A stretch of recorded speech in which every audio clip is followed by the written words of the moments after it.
Hello, very good afternoon and welcome along to the Modus Super Series from the live lounge here in Portsmouth, where by the end of the day today we will see and know the 5 players that will be contesting finals night on Saturday. Yesterday was a dramatic afternoon and evening. It was all being watched in the company of the asset Paul Nicholson. He joins us here once again, and last night Group B, a very tightly run affair. Yeah, I think 2 players will be very happy with the way things worked out, but maybe a couple of others will be somewhat dejected. But I think towards the end, I think Sean McDonald deserves a lot of credit being able to get out of that last game with a win, and by doing that, he still stands a chance of making Saturday. Well, this is how the table looks in Group B going into the final day's worth of play. Stephen Johnson, top of it, 6 points to his name, but is it fair to say that the player of last night was Shane McGurk? Yeah, I think at times he had some really good moments, some good maximum hitting. He was the best in that category by a stretch. But was he anywhere close to his best? No, he wasn't. And the fact that he was still able to get out of last night with 3 wins from 4, nowhere near his best, tells you where his game is at. He's got that ability to grind it out. But if he finds his best stuff, he will sail through, probably to the semi-finals this week. Is that the stage that Shane's at in his career where he needs to take that next step? A player of potential now needs to become a player that wins things? Yeah, I think so. We talked last night with Matthew Edgar about how Kieran Tiern's won twice here, Conor Heenahan's won here. He's got 9 darters. I think if there's a little bit of a rivalry between these Irish players, Shane needs to start doing things, not just getting Pro Tour invites, but maybe looking at winning Challenge Tour events and taking that next step here as well. So that's Group B. We're going to re-watch that tonight from 10 o'clock on the Super Series YouTube channel. But this afternoon, it's all about the conclusion of Group C. And this is what happened on Thursday.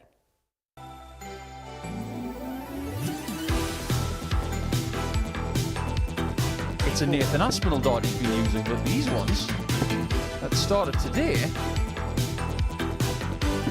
are very good indeed. First leg, Chris Quantock. They stick around, they support, they really are very passionate about their darts.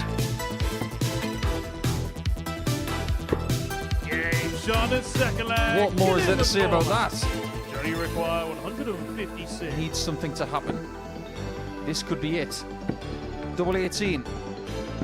Game shot at third leg. I like this. He likes it even Shot more. at third leg, Jim Meyer. Jim Meyer is a different player today. He is so competitive.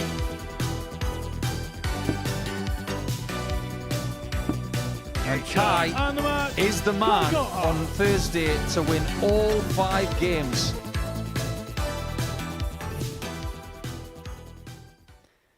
Well, yesterday, Kai Gotthardt got at him. He won all 5 matches. He is top of Group C going into day 2 of this group. What did he do so right yesterday that maybe he lacked at points in Group A? I think what he started to do on Monday was start a campaign for a daily campaign really, really well. He wasn't able to sustain that for 2, 3, 4 games. I think what he's learned this week is how he feels going into the second game, subsequently how he feels going into the third, and he's made small adjustments to whatever he's done backstage, whether it's extra hydration, whether he's just had a little bit more sugar just to up the energy levels. I think what he's done is kept the intensity yesterday, and he definitely had a lot of motivation. He had something on the stage from his daughter, which I don't think he had up there, and he wasn't reacting with it as much in the early part of the week. But his motivation is definitely there because he wants to come here and make Saturday night and really threaten this title this week.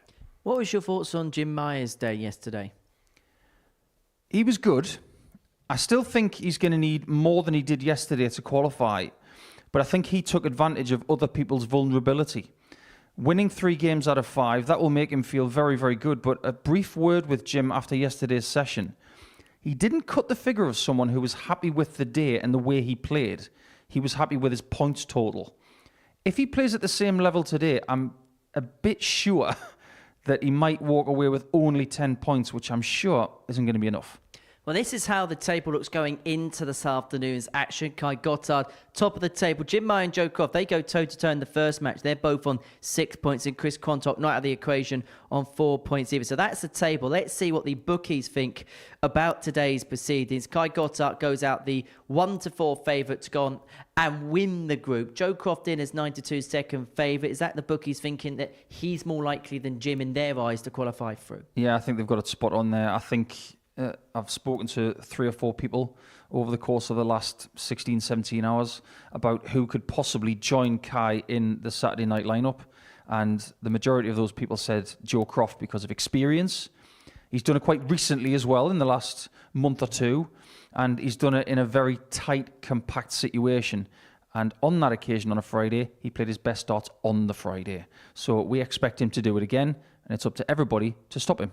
It's 18 plus. It's begambleaware.org if you're going to have a flutter on the Super Series today. But as we mentioned, it's second and third that go toe-to-toe in the first match of the afternoon session as Joe Croft takes on Jim Meyer. And earlier on this morning, I caught up with a Luxembourgian. Jim, good Thursday for yourself here at the Super Series. How would you say it went? Yeah, the first day was pretty good after a tough three first days. The first day went pretty well, and I hope I just keep on building on that. What would be your overall takeaway from Group A? Then after it was done, what was the mindset going into yesterday?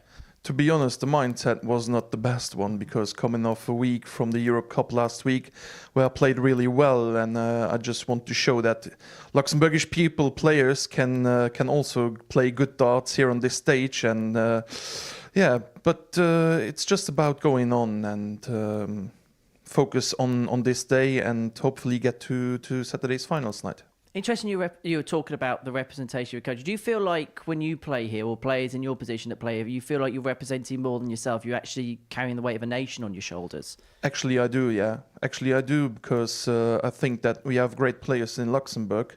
Everybody wants to be here, and it's tough to get here. Once you're here, you want to show what you can do.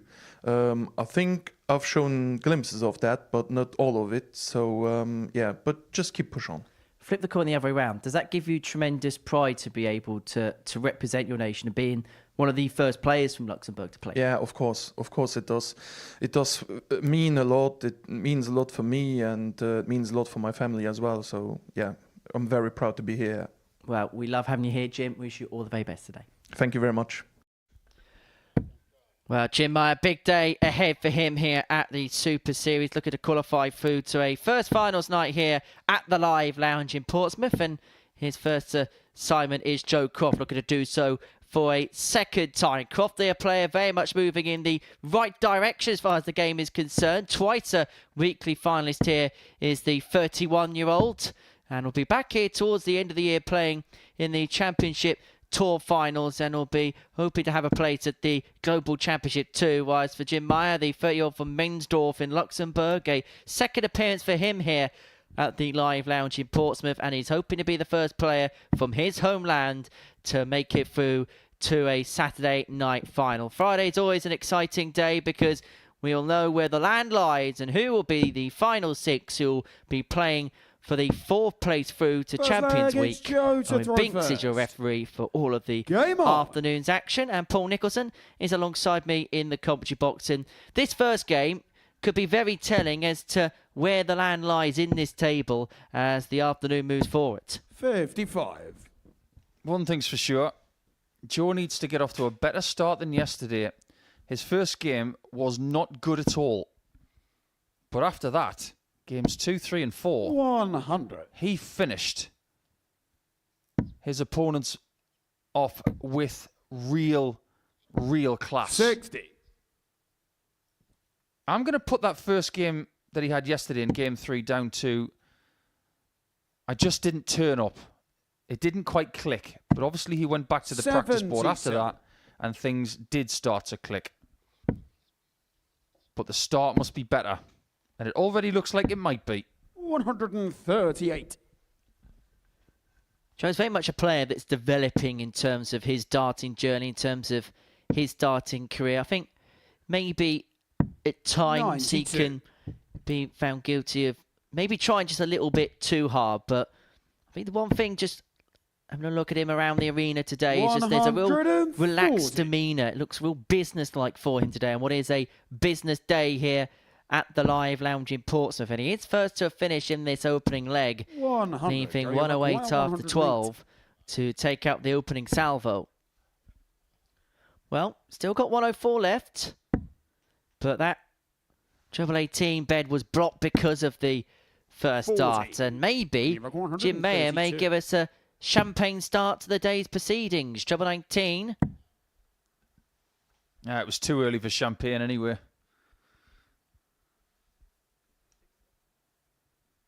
He's just trying to figure out the mathematics here. Looks like that's been sorted. 91. Joe requires 68. That was an interesting last start, wasn't it? Decided not to go for the 60. But we know where Joe is going. 60. And he might Jimmy lose this requires first leg 41. on his own throw. He'll be looking up to the top of the board, and double 16 is what he's looking at now. For the opening Danger on leg the of a break first and leg. throw, Jim Meyer Jim up and Meyer. running, but that would be a leg of frustration for Joe Croft because he got out the gate quite leg quickly, is Jim but was to throw unable to first. take full Jim. advantage of it. Say what you like about yesterday. I know that we had a lot of games go the distance. But I want to pay 96. particular tribute to Killian McCormack and to Jim Meyer, two of the unsung heroes of yesterday's Group C, because their doubling 140. was better than anything we've seen this week. Killian, 50% for the day. Jim Meyer, nearly 43%. 60. And boy, did he need every single percentage point of that, because he averaged just shy of 82. 85. If you're not going to be able to score with the biggest scorers of the week, your doubles have got to be pinpoint. And yesterday, they were better than any day he's ever had here. 58. Well, Jim can say the same thing about his day yesterday. His overall average was 7 points off of Kai Gotthardt, who 40. tops the table overnight. In fact, it was 4 points less than that of Joe Croft. Yesterday, 81.84 average, but it was his doubling, which was delightful. 42% on the outer ring for the entirety of the day. 135. And he's put himself in a position here to open up a 2-0 lead in this opening match of the day. 60. Jimmy require 152. He's got 6 on 152, and he may only need the 3. Double 16. Does not go, but it was a decent 136. attempt.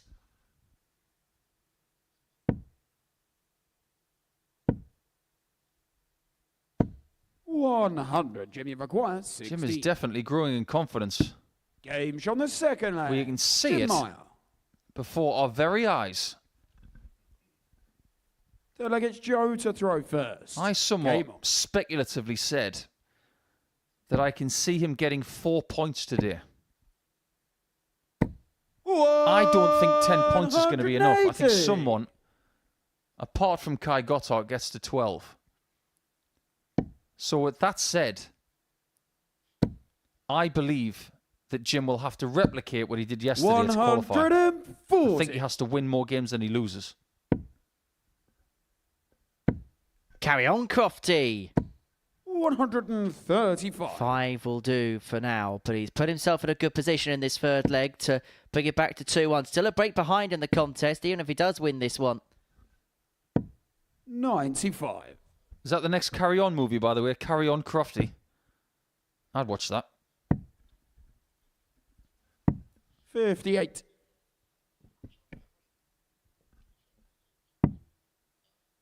This is a nice response from Joe. He lost his first game to Gotthardt 84. yesterday by Joe, you record 4 legs to 128. 1. We'll get onto that in a second, but it won't be about the scoreline. It'll be about the fixture and when it is. 88. Croft leaving himself on tops after 12 to half the gap back down to 2-1.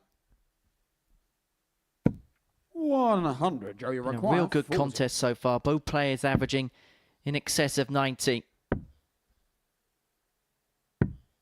30. Jim, you require 82. Now what happens? Double 16. He almost looks surprised that he's got 2 darts to take it to 3-0. Very well done. Third leg. Jim Meyer. Now, I've been sitting in this chair all week long. I do Fourth not leg, it's remember Jim a to time throw when Jim first. Meyer's been 3-0 up this week. Game on. Looks in cruise control just when it looked like Crofty had the opportunity to bring it back to 2-1, missing 3 darts that are double to do exactly that. And now Meyer from 100. nowhere has the darts to seal a 4-zip win. Not just would it be a big win in terms of the points, but a big win in terms of the scoreline, which could have catastrophic circumstances when it comes to the legs difference at the end of the day. 30.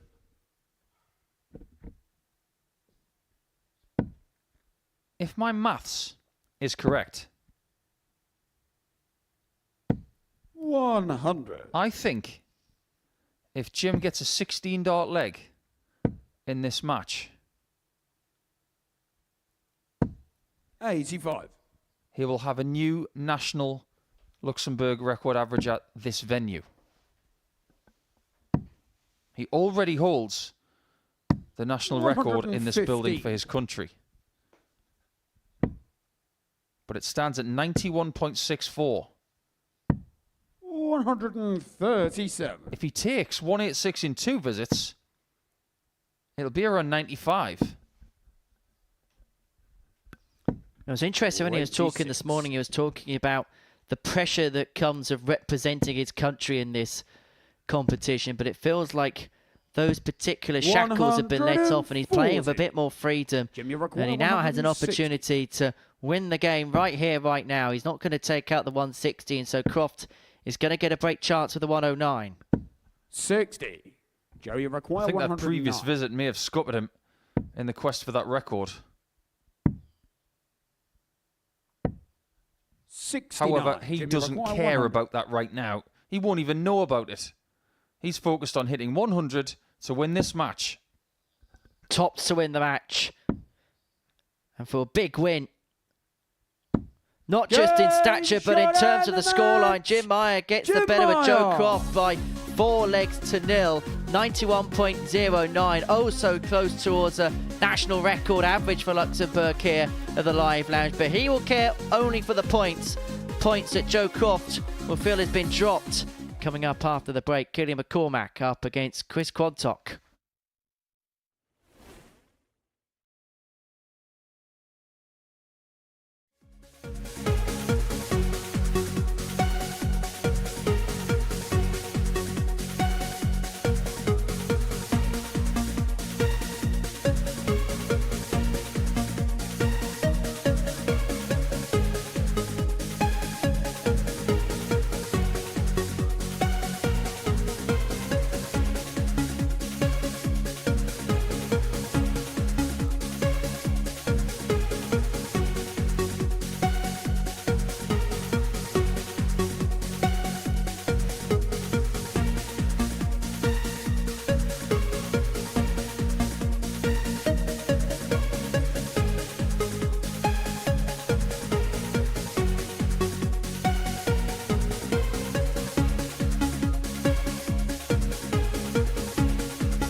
Welcome back to the Modus Super Series, where before the break we saw Jim Meyer get the better of Joe Croft by 4 legs to nil, average in excess of 91, 4 from 7 on his doubles. Really, really good performance from him. It puts him into second place on 8 points. Joe Croft stays on 6. Whereas for Chris Quantock, if he wins this particular match, he can join Crofty on that mark. 4 points from his opening day, and it was missed doubles that let him down to a large degree. Whereas for Killian McCormack, that was his strong suit. The 38-year-old from Dublin in the Republic of Ireland.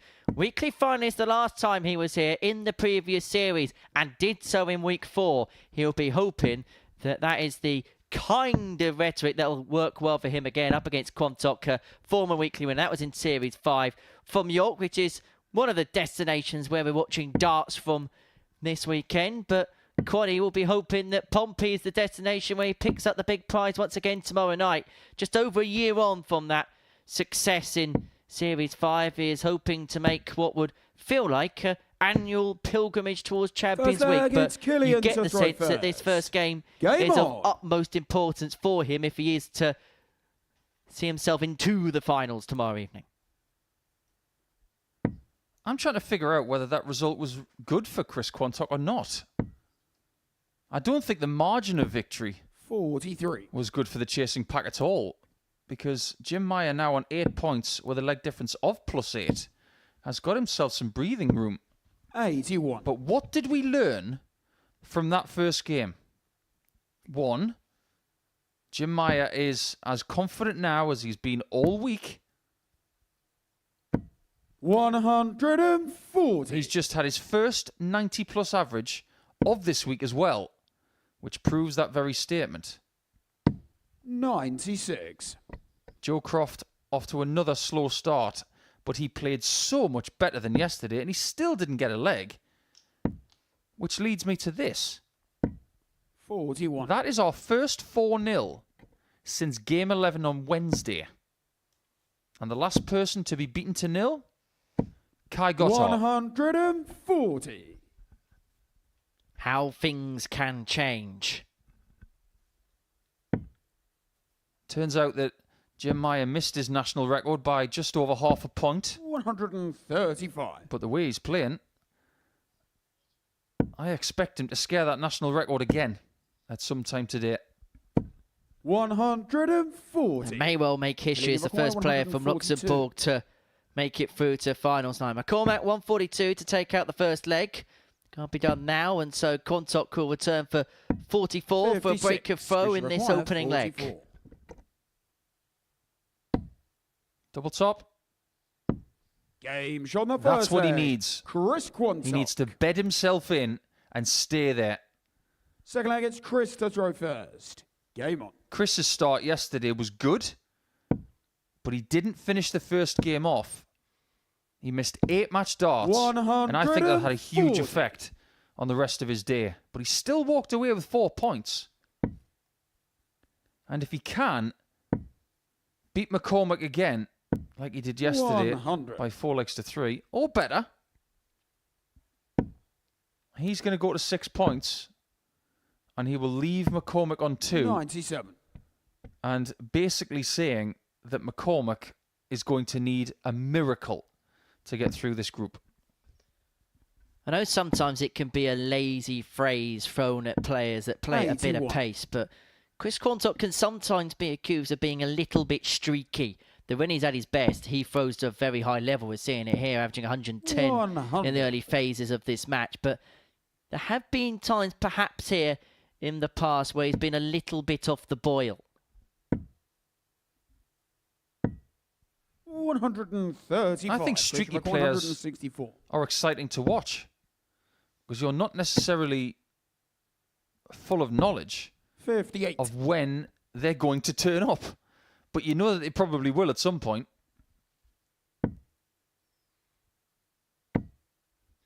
Well, Quantock threatening the 2-0 lead. Got the break in 95. leg 1, and he has this 106 here to double his advantage. Won't be done, and so McCormack should at least get a dart of the bullseye here to get the break back in to level this match up at 1 apiece. Killian required 90.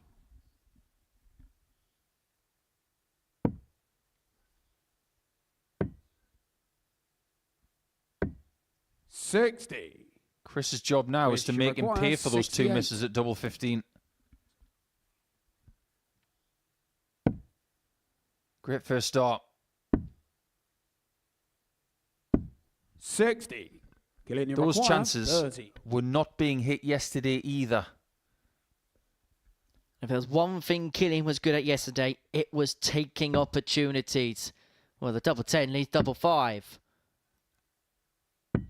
And eventually, on the by hook second and by leg. crook, it's an opportunity McCormack. seized upon there for the Irishman. We are back level The at leg one it's apiece, a Killian to break throw apiece first. Game on. between this pair in the opening couple of legs. Let's paint a bit of a picture as to how these guys spent yesterday. 81. We've already talked about Killian being 50% on the doubles for yesterday, which is very commendable. He had 96. 28 darts at a double yesterday in his 5 matches.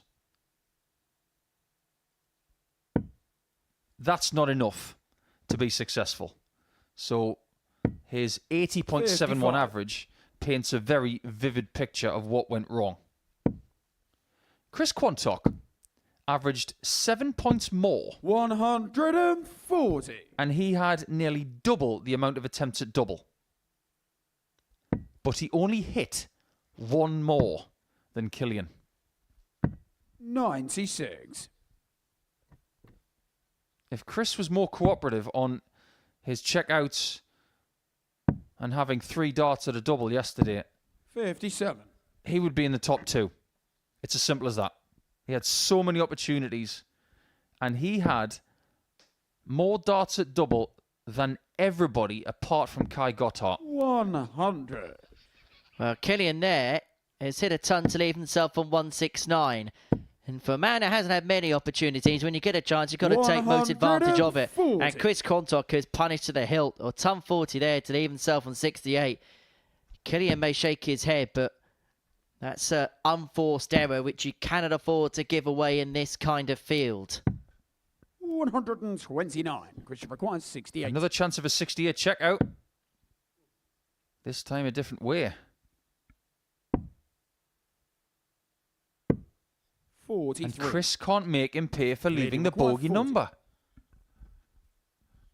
He's getting away with this as Killian. Game shot on the third. And he's in the leg. lead now. Killian McCormack. And you know what I'm like when it comes to people leaving bogey numbers? I've got no sympathy for them. Fourth leg against Chris to throw If you hit a first. ton Game from 269 to leave 169, and you're expecting to get 6 darts on 169, that's a dangerous game to play. 91. That's like having sympathy for someone who goes out in the pouring rain without an umbrella. Just change the situation. 83. You shouldn't be leaving 169. And to stop that, don't leave 269 if you can help it. 96. And there's been so much said, particularly in this commentary box over the last few weeks, about how the mathematical side of the game gives you that extra bit of edge. And particularly 100. at this level, in this company, those small errors make a major difference. 97. We're talking about a group where everybody had a ton plus finish yesterday. And we're not just talking about the 110s and the 101s. We had a 130, a 156 from Croft, a 134 from Gotthardt. 42. These are the kind of shots that if you can find them when your opponent's made a mistake, where you can send a psychological message. So do yourself a favour as a dart player when you get on the stage. 100. Don't make tactical errors that are basic. What's the saying in football? Control the controllables. And 85. those are one of those Christian things you require can keep in your own 170. arsenal, keep in your own hands. 117 here for Quantock. Tots are Quantock. For the first time, topper of the day. Game shot on the fourth And leg. Quantock levels up at 2 Chris apiece. Quantock. A game you feel like he should be clearing is one that he's leveling. Fifth leg against Killian to throw And will first. now hope to Game make on. the mid-match move.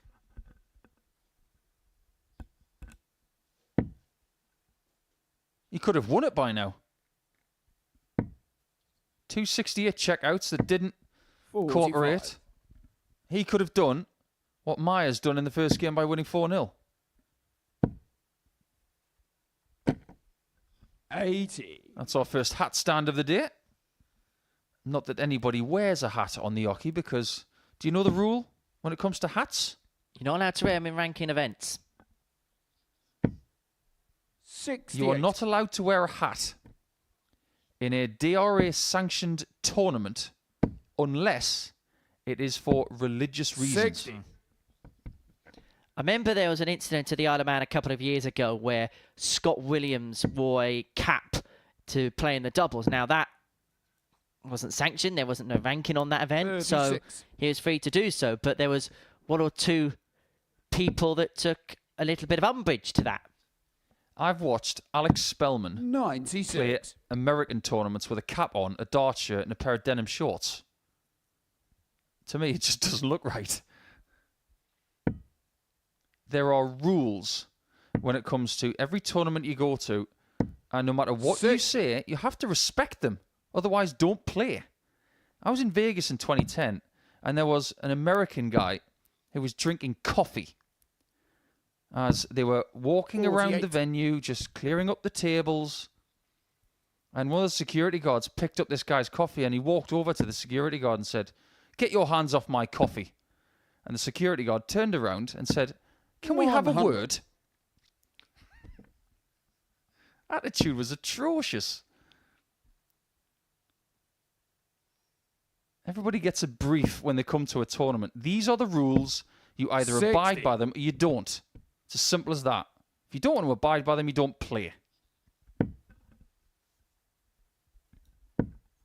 We're in the meat of this fifth leg, and it's 100. a leg very much open for interpretation. But McCormack with that 157. 140 there has left himself on 52. Quantock isn't going to hit back-to-back tub plus checkouts.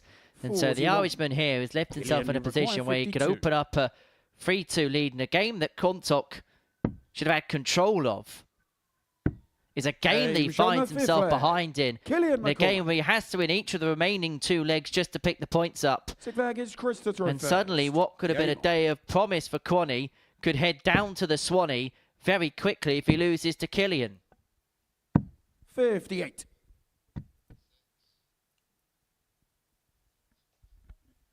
The average for the game is not that different to what he was doing yesterday. 45. I'm starting to get the feeling that maybe Quantock has missed his opportunity of putting Killian away. 100. What he could do with is the kind of finish that Joe Croft was putting in when he was playing rounds 2, 3, and 4 yesterday. At this point, Joe would kick in. 140. Chris must, otherwise he's going to start with a loss. 140. Well, just beginning to show signs, but this is a leg on Quantock's throat. He's going to have to break Killian in the last if we get there. And that question of if is a big one now because McCormack's followed up with a 140. two-trouble turn of his own.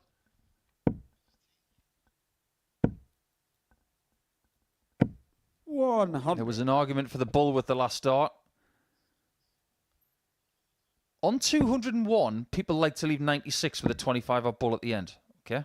Bull leaves you 71. 100. Could you require 103? Leaving 96 is the same as leaving 98. It's a 2-darter instead of a 3-darter. This way, he's got to use all 3 to get to the finish. And he hasn't got there. 79. Killian requires 76. Something clinical from Killian will give him his first points of the day. And he's going to get a match start at tops. 36. And because he Could you couldn't require find it, Quantock 24. returns to send this match to a crescendo leg. And he makes no James mistake on the on the sixth double leg. 12. And we go Chris the Quantock. distance, just like we did in this encounter yesterday. 7th and final leg, it's Killian to throw first. Game on. McCormack is playing better than he did against Quantock yesterday. Maybe the biggest thing is that Quantock won that game 4-3 because he had the throw in the last leg. 125. Easy for us to sit here and say that this is the biggest leg 94. of the group so far for both players. But that fact, it's right in front of us.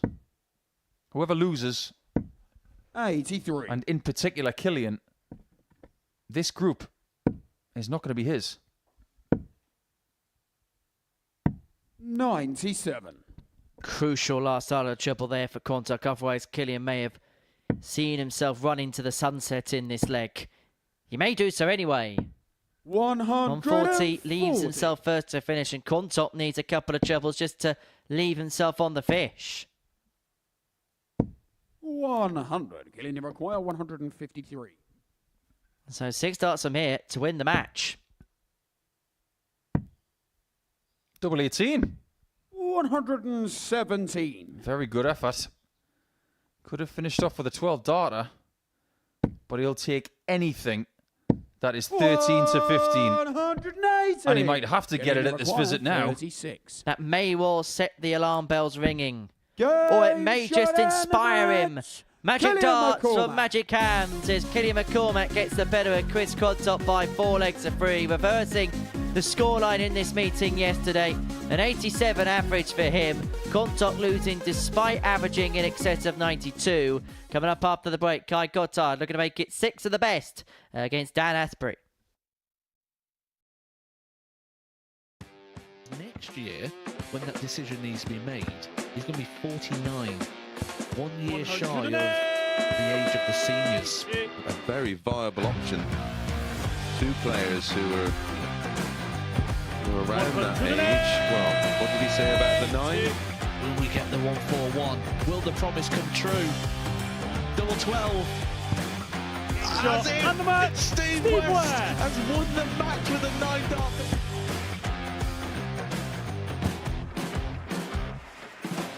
Harrison has kicked off the last leg in perfect style. It's everything, really. Oh, he's timing this well again. 180. With a 9 darter, treble 19. Treble 15 leads double 18. Franchise Harrison to win the game in perfect style. Hauled himself out of it. Yeah, it was something that Henry actually said in jest that I was quoted as saying Jared Cole is one of the most, sounds a bit fishy. Glenn, do you know my grandpa Mark Salmon? Do you? On a 177 and a 180. He's on a potential 9 darter. Come on, Jared. Yes, you beauty! Nice and high, and has now got the game back into his 100. own destination, and wow, the momentum is with him. Here we go. 108. I wouldn't have said it. Don't jinx it. Yes. Yes! Double 12! Yes! Get in there, Lee Cock! Well, I think it's fair to say that the blue touch paper has been well and truly lit. 108. 6th max of the match. Oh, hang about. Hang about. It's getting ridiculous now. Can Tommy Leishman give us back-to-back 9 darters in back-to-back games? He could, you know. He could, you know. Goodness gracious me! Tommy Leishman. Back-to-back 9 darters! Welcome back to the Modus Super Series. For the break, Killian McCormack got the better of Chris Quantock in a last leg decider for 3. That moves him on to 4 points.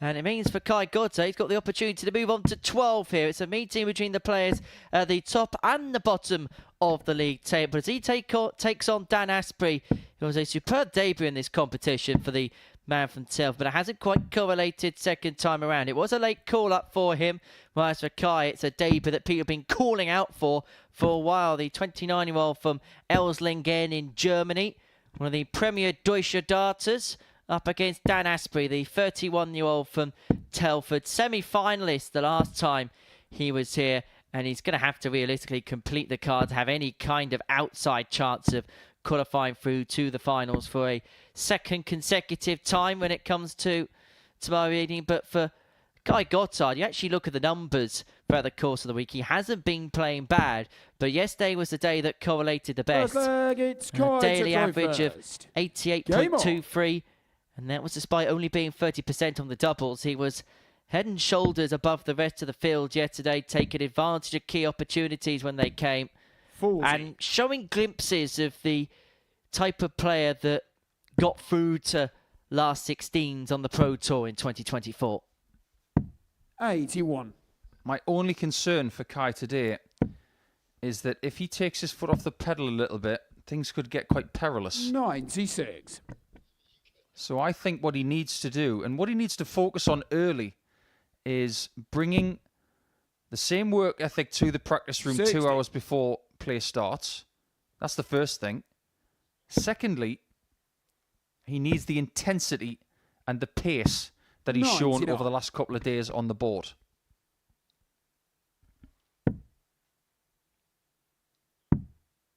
I'm just looking up, actually. Esslingen is just 33. southeast of Stuttgart, which is a place where PDC darts has been taking the European Tour all the way 96. back to the start in 2012.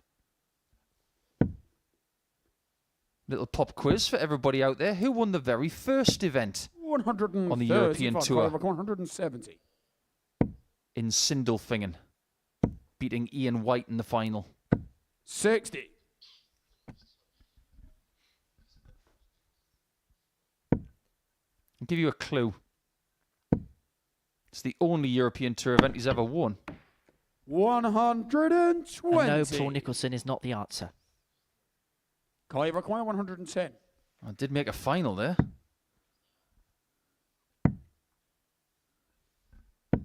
$82. But that wasn't until 2013. Now, can Dan Astbury take out the 72 after a little bit of a pit stop? Running repairs for the man from Telford. And it looks like it's running repairs to all Dan three flights as well. 72. Change is as good as the rest, but this for the break of throw. And he's going to get 2 darts in his hand at double 12, now 1 at double 6. And because he hasn't taken advantage of that opportunity, Gotthardt can come back, take out the double 14 and open up a one-leg lead. Game shot on the first leg. That's a bit of a Kai gift there for Gotthardt. Kai. And he unwraps it immediately. Even though it is Second leg, it's just to Dan hold to a throw throw. first. Game on. Yeah, 2012, Sindelfingen, the only European Tour event that Adrian Lewis has won. And that leads us 120. to something else. Apart from Dan having another dart on the floor. On our YouTube channel, we have this week's 140. Bullseye Challenge. And towards the end of that video, you will see Adrian Lewis do his Bullseye Challenge. 90. So you've got to subscribe to be able to see that kind of content. Get yourself onto the Super Series YouTube channel 100. and check out how Adrian did in 90 seconds on the Bullseye Challenge. Not going to give anything away, but AD looks in a good place right now, is all I'm going to say. I was having a little bit of a watch last night, having a flicker through YouTube, as one does on a night off, and yeah, looks in 91. good spirits and Danny speaking McCormack, very well as well. 111. Looks in a very good place with the game. Is this going to be a good finish for Astbury? The 111 to level up at 1 apiece, and he's going to get a dart in his hand at double 16. 79. He's had opportunities to Kai win each of the require opening 2 legs in 170. this contest. And he's going to get 3 more to level up at 1-1. 96. Danny McQuire, 32. Game shot on the second leg. That's much better. Dan Astbury. That's a 13 darter from Dan. Third leg, it's Kai to throw Technically, it's a first. 12 because he had a dart on the floor. It's a little bit like the Michael Smith Phantom 9 of the World Championship all those years 140. ago, where he had a 10 darter, but one of the darts bounced out on the floor. We'll give him it of sorts. 81. I've seen somebody average 111 to 112 with 3 bounce outs. That's rather remarkable. And what has been remarkable 56. has been the turnaround for Kai Gotthardt this week. The performances have been okay, but there was a couple of struggles in his Group A campaign. 85. But we know he's an elite player, but we now also know that he's got an elite mindset because he's been able just to brush aside the issues of earlier on in the week and now looks the 140. complete package and looks in complete control of his destiny. 58. What we tend to forget is that if you finish 4th in Group A, that means you've beaten 2 of the players in this group already. 96. You've You've beaten Astbury. You've beaten Meyer. Right now, he's just doing exactly what he did in the first 3 days. Game shot. But he wasn't doing that a great deal. Kai Gotthardt. And he takes another lead. 4 flag hits down. The most uncertain Game thing for this Group C scenario was how Kai would fare against Croft, against Quantock, and against McCormack. 60. So far, so good, because he is yet to be defeated by any of them. And I also wonder whether the format of Group C, the time of day and the punishing schedule of shorts it provides, because he plays in the German Super League. Now, in comparison to the format of that particular tournament, this is a bit of a doddle. 93. And playing Group C is so much easier than A and the PDC Europe Super League because they play really early 56. when they do that. This will feel like a walk in the park compared to those 2 scenarios. I'm genuinely beginning to work around with the 98. idea that if you really do fancy yourself to finish in the top 2 and you back yourself to do so, that Group C is the perfect group because of the time of day it is. 1 o'clock start, players are so used to it, particularly those that maybe get call-ups to Pro Tours. And then when you finish on the Friday, you finish at 6 o'clock, you've got pretty much a whole day to prepare for the finals. Require 134. We have seen a change in the trend over the last couple of series. Lots more people succeeding from Group C situations. Require 112. Interesting. What does he want to leave? Double 18? 94. And require 40. My word, that was close to 3-1. Astbury will feel like he has to take. 1 left to double 5. 30. Does not go, and Gotthardt's going to come back for double 9 for the break of throw, of which if he finds, he'll have the darts to win the match and to make it 6 out of 6 in this Group C. Kai Gotthardt has this game and he has this group in his grasp. He leads by 3 legs to 1 against Dan Astbury and now has the darts to move on to 12 points in the group, and consequently when it comes to the league table open up a 6-point gap on Joe Croft in third with 41. just 8 points left to play for.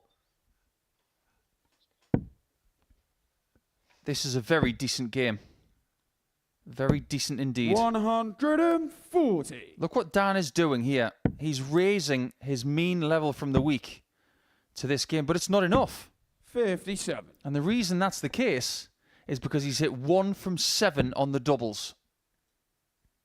Kai is playing slightly under his numbers for the week, but he has responded really well on the doubles. He's 3 from 6. 100. I'm looking at the facial expressions of Kai in this match, and he looks really relaxed.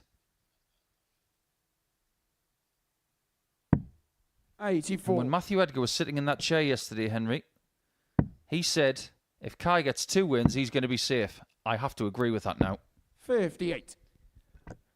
14 points is pretty much a safe haven in a group C. The only time that's not is if you do get 2 complete contrasts on the table. It's split into 2 halves. 57. And the truth be told, it's not really become one of those groups. You've got Gotthardt who's dominating in front and everybody's still within range of one another. 100. And you require 160. 160 for Astbury to stay in the contest. Not going to be done, and so Gotthardt will return for the 145 to CLA 4-1 success. 145.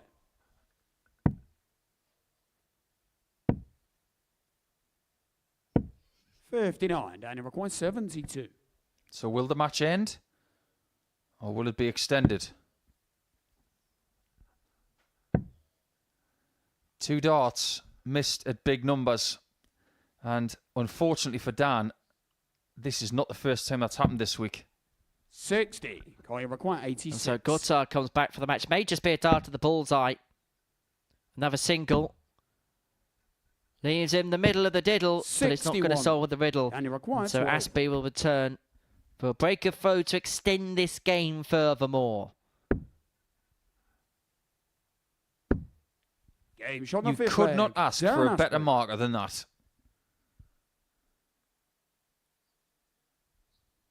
Six 4-3 has been first. the result of the week. So many of them.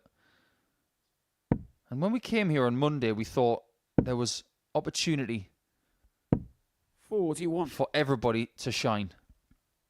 Somebody's got to step up and show this week what standard will win. 100. And of everybody who has played so far,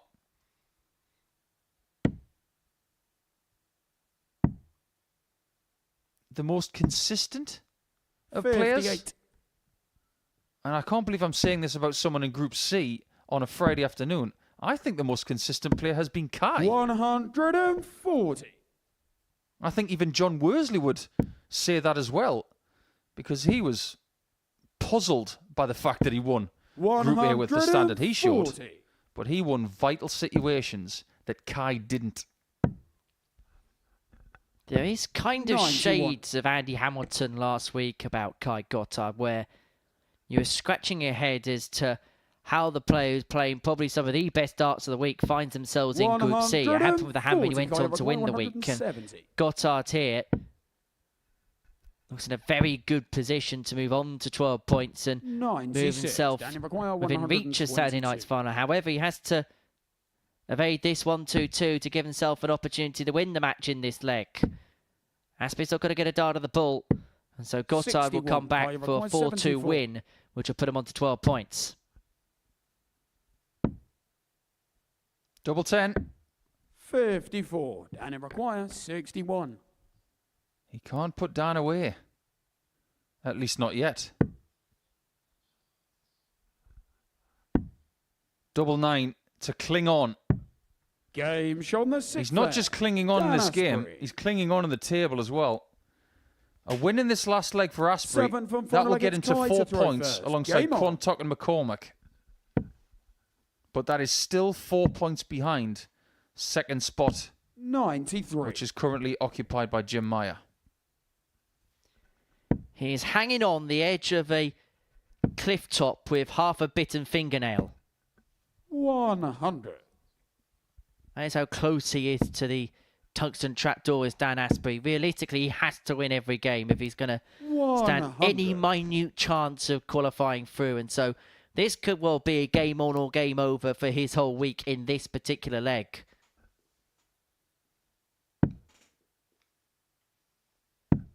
$46. The tale of the tape is really simple. If Dan doesn't win all 5 games today, he's not going to qualify for Saturday night again. 57. He knew that the moment he woke up this morning. 100. Just hasn't been off to the best starts this week. Even though his level of play has been good enough to contend, 41. he spent too much time fiddling around with vital shots at the outer ring. 100. I don't think his reputation has been tarnished this week. But I think sometimes when someone makes Saturday night and wins Group A on debut, we maybe do expect a little bit too much from them when they come back. Maybe a dosage of realism has been put to it. Maybe not from Dan's perspective, because I think he's very level-headed with the game, but maybe from the perspective of people, maybe in positions that we're in where maybe there was just an expectation he was going to come again and walk through the field again. Gotthardt's going to take out the 164, and so Dan Astbury here has the opportunity to inflict a first defeat upon Kai Gotthardt in this group, but more importantly from his perspective, pick up a victory which will just about keep him in the mix. It would keep him 4 points off Jim Meyer in second spot, and Dan Astbury is still in and around it. He inflicts a first defeat of this Group C upon Kai Gotthardt, and in the process keeps himself clinging on in the race to qualify through. And so that ends the first round of matches. Coming up afterwards, it's Chris Quantock and Joe Croft.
Welcome back to the Modus Super Series, where before the break we saw Kai Gotthardt lose his first game in Group C, defeated by 4 legs to 3 to Dan Astbury. Match 4 sees Chris Quantock and Joe Croft go toe-to-toe. This is a crucial match in the race for second place in the group. Chris Quantock begins this game on 4 points in 4th position. Joe Croft on 6 points in 3rd. The player who occupies the second and final qualifying spot is Jim Meyer, who has 8 points to his name. A win for Crofty. He can move back level on points with Meyer as he was at the beginning of the day. Whereas if Chris Quantock loses this match, he could be pretty much out of it by the end of this round. If Meyer gets a win against Dan Astbury in Game 5 of the session. Mathematically, it's not a must-win for this pair, but it has a feeling of a must-win for the pair.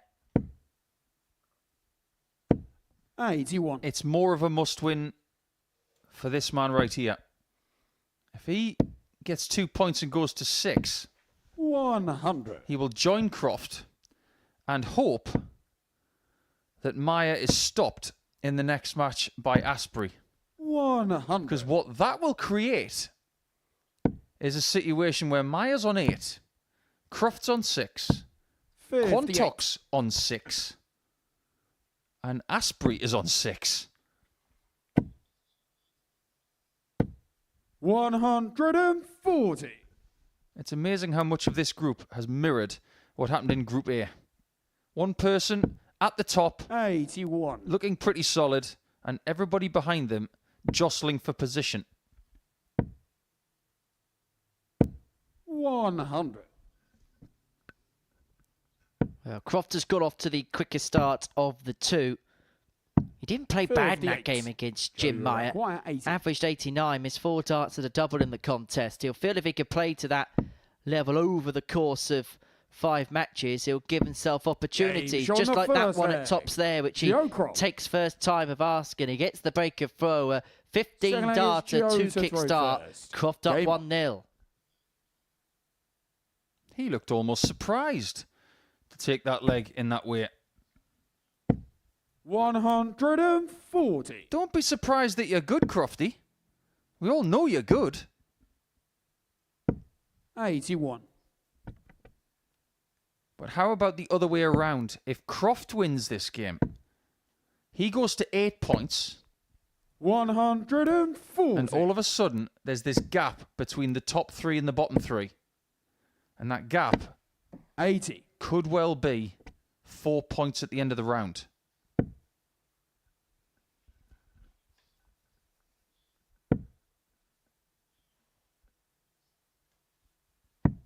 $82. He's himself on 139 after 9. Quantock needs to hit a max here just to leave himself on a finish, and so 80. that bounce out not helpful, not kind, and Croft has 6 from here to open up a 2-love lead at this present moment in time, averaging in excess of 107. In fact, there's a near 30-point gap between the two players in terms of the averages at this very early stage, but it could well be the halfway 77. stage of this contest.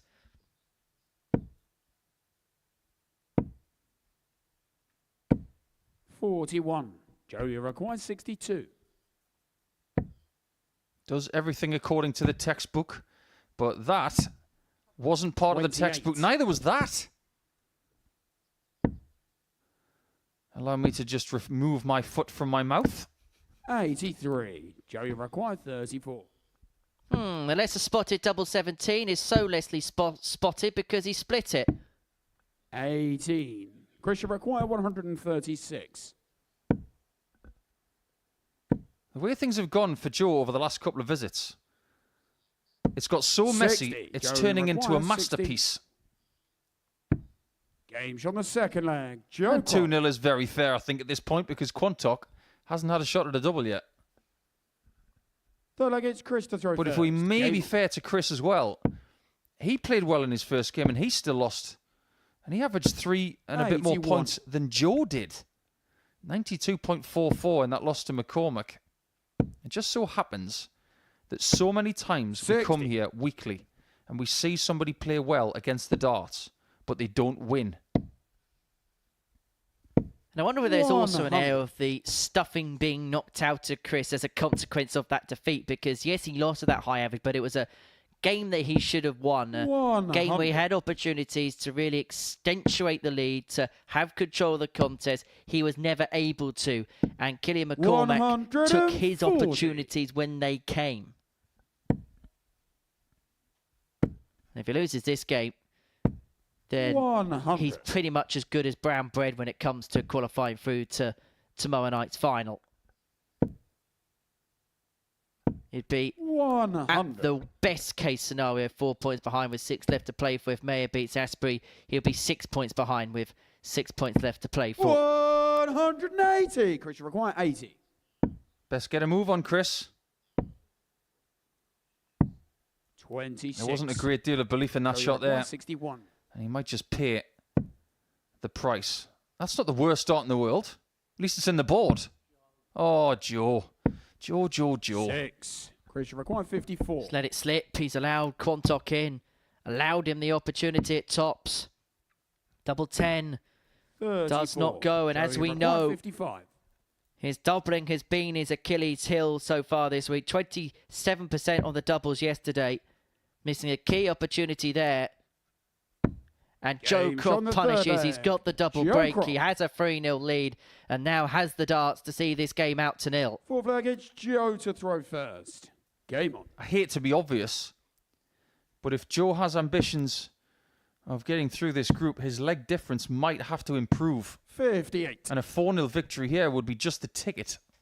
Let me paint the picture. At this point in time, 100. with a provisional win, Croft is on 8 points. But look at the difference between him and Jim Meyer in the leg difference 41. column. 8 for Jim, -3 for Joe. And this could 81. be at the end of a game where Jim has a game in hand.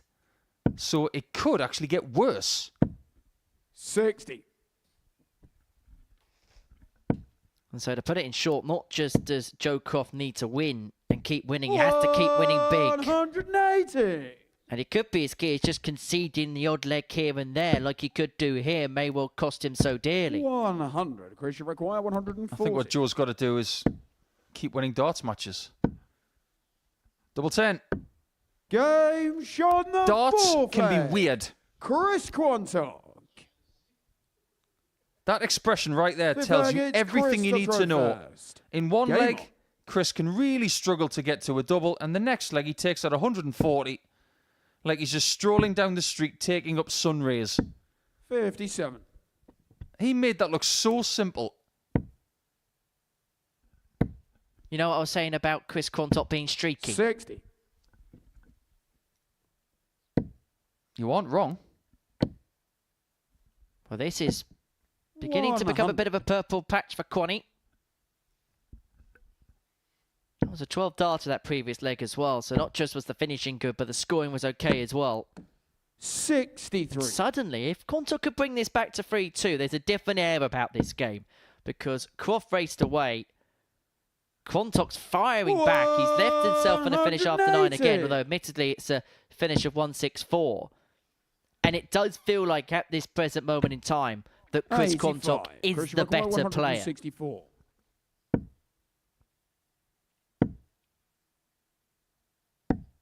$52. He is 3-1 down, though. 97. Chris, you require 100. Let's see if he can make it 3-2 at this visit.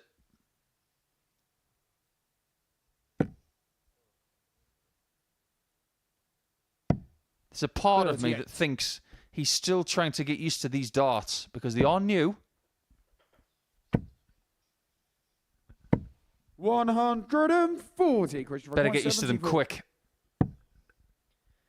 Because Croft has tapped him on the shoulder and told him he has to take Game tops, shot and he on the fifth does. flag. Chris And now there Quantock. is a different air to this game because it's back to 3-2. Croft has the darts Sixth leg once against again Joe to win the throw match. first. But Game like the on. previous time, he is going to feel under it now. This is a good battle, 85. but statistically it's not as good a game as yesterday. Croft won 4-3, averaging exactly 93. 60. Quanny lost with a 95.26 after 3 maximums as well. And just like that, we get our 4th of the match right here. 134. I'll tell you what's a bit of a rarity when it comes to playing darts here in Portsmouth. You don't often 100. get an average that is exactly on the number. Just like Croft did yesterday, exactly 93. In the last 2 matches that we've had, 81. Joe, you we've had require averages exactly on the number, 136. 87 and 84. Well, Croft here has put on the afterburners. He's seen Quantock come back at him, and he has tried to put the car through 5th gear towards the checkered flag as he 76. sees his nearest rival in the rear-view mirror. And he's left himself on 60 after 12 to complete a 4-2 win, which will move him on to 8 points and move 180. Quantock in the Joey, distance. 160. But he's not in the distance in this leg anymore. Tops for the match. And if he doesn't find this double 10 here, he'd find himself in Game shot trouble. and the But no match, problems at all for Joe Joe Croft Croft. as he gets the better of Chris Quantock by 4 legs to 2. It moves himself on to 8 points in the group, level with Jim Meyer. As for Chris Quantock, well, he is in big trouble. His chances of qualifying for Saturday night is slowly but surely evaporating. But for Joe Croft, he has given himself every chance. 4-2, the victory against Chris Quantock for Crofty there. Coming up after the break, Jim Meyer up against Dan Astbury. Welcome to the party in Portsmouth here at the Modus Live Lounge. They've both got the talent where they can reel off leg after leg and dish out a heavy defeat. And what a way to start the day. We're up and running here on Champions Week with a maximum. Well, what a way to finish. A 12-dart leg. Beautiful check out there from Cam Crabtree. Only needs the one. On the second leg, Darius What were you saying about efficiency? on the third leg, Is that the moment that Reece Robinson comes alive in this crucial clash? Looks like he's going to go for it. And it is right next to his favourite double top. And he gets the job done at the earliest possibility. That is Cam Crabtree through. Case not so. Harrison gets the all-important win. Game shot on the second leg, Darius Labanowski. Game shot. Ross Smith, is it a Darius Labanowski. 9? A long time. And that clenched fist. Game shot. He gets the job done in the end. He was nodding in total agreement because Game shot on the fourth leg, Just Darius like that. Labanowski. only needs the one. And there you can see. That she can unlock at any moment, but that is quality from Harrison. This would be a wake-up. Welcome to the party in Pompey. Should be a good marker for him, and is. It was a great guide.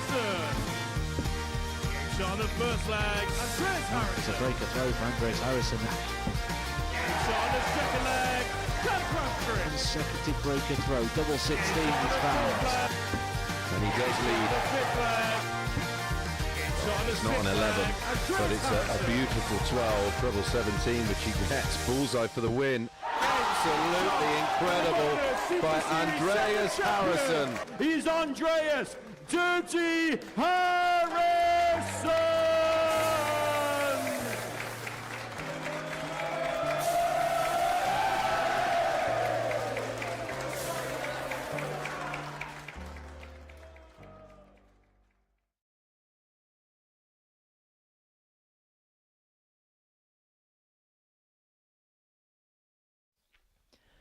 Welcome back to the live lounge here in Portsmouth for the Modus Super Series. And before the break, we saw Joe Croft get the better Chris Quantock by 4 legs to 2. That moves him on to 8 points, keeps Quanny on 4. We actually have a table of 2 halves in that respect. We have Gotthardt on 8, Gotthardt on 10, Croft on 8, 3 players on 4. And Jim Meyer also finds himself on 8 points, and he's in second position. He'll move himself level on points with Kai Gotthardt at the top of the table if he wins this game against Dan Astbury. But Meyer best beware, because Astbury has already got the better of the table topper today. A 4-3 win, averaging 87.5 in that contest. I'm watching all the action today in the company of the former Players Champion Paul Nicholson. And so far, it has Game on.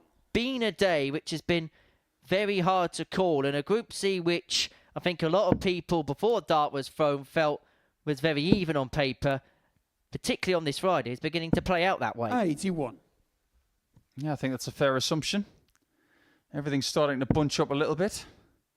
And as each game goes by, this is what we do on Fridays when we've got double 100. darts. We want to see what each result could possibly do for the table for multiple people. 140. If you'd have said to me, come game 5 on Friday in Group C, that Jim Meyer would be playing against 85. Dan to equalise the top position in the group, I'm not sure I would have believed that. But that is the case. 100. As for Dan, though, he's still in 6th position. But if he beats Jim, 180. he will jump to 4th. And he will still be alive. And if I may say so, Six. very much still alive. 136. Astbury first to finish, 136. Look at another one of them, which would have given him a dart at double eight. And so Meyer looking to climb the ladder to take out this opening leg. Bit of a blocker, but he will persevere.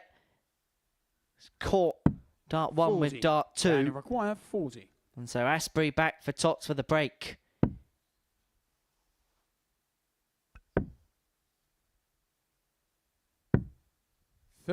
He's done that too many times this week, and he knows it. And people are doing that a lot against Jim in this group, giving him too many opportunities to put them away. Because his darts stand up, 40. that was an awkward dart at Tots. 10. There was not a lot of bed to look at. And so Astbury will get another bite at double 5. Double 2. He needed 6. chances against Kai Gotthardt to get over the 40. line. He's had 5 opportunities to take out leg 1 here.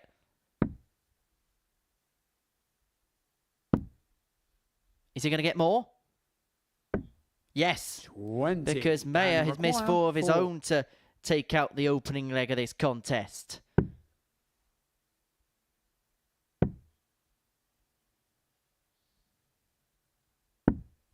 No score. Jim, you require 20. I can speculate as to how Dan is feeling right now, but he may be feeling worse in a second. Does anybody want this leg? 16.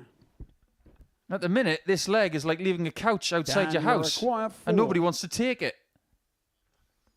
14 missed darts between the pair to take out leg 1, and eventually it's in the leisure of Dan Astbury. A 22 dart breaker throw to kickstart the contest, but crucially, from his perspective, it's a leg that's on his side of the board.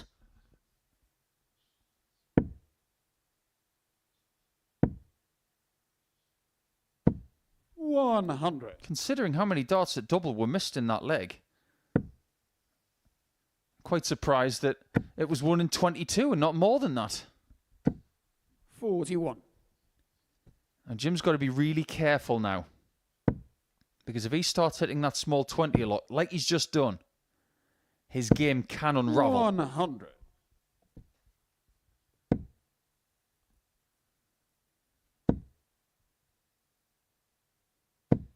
100. He should be very proud of the way he played in his first game today against Croft. It's one of the best performances he's ever had in this room. 58.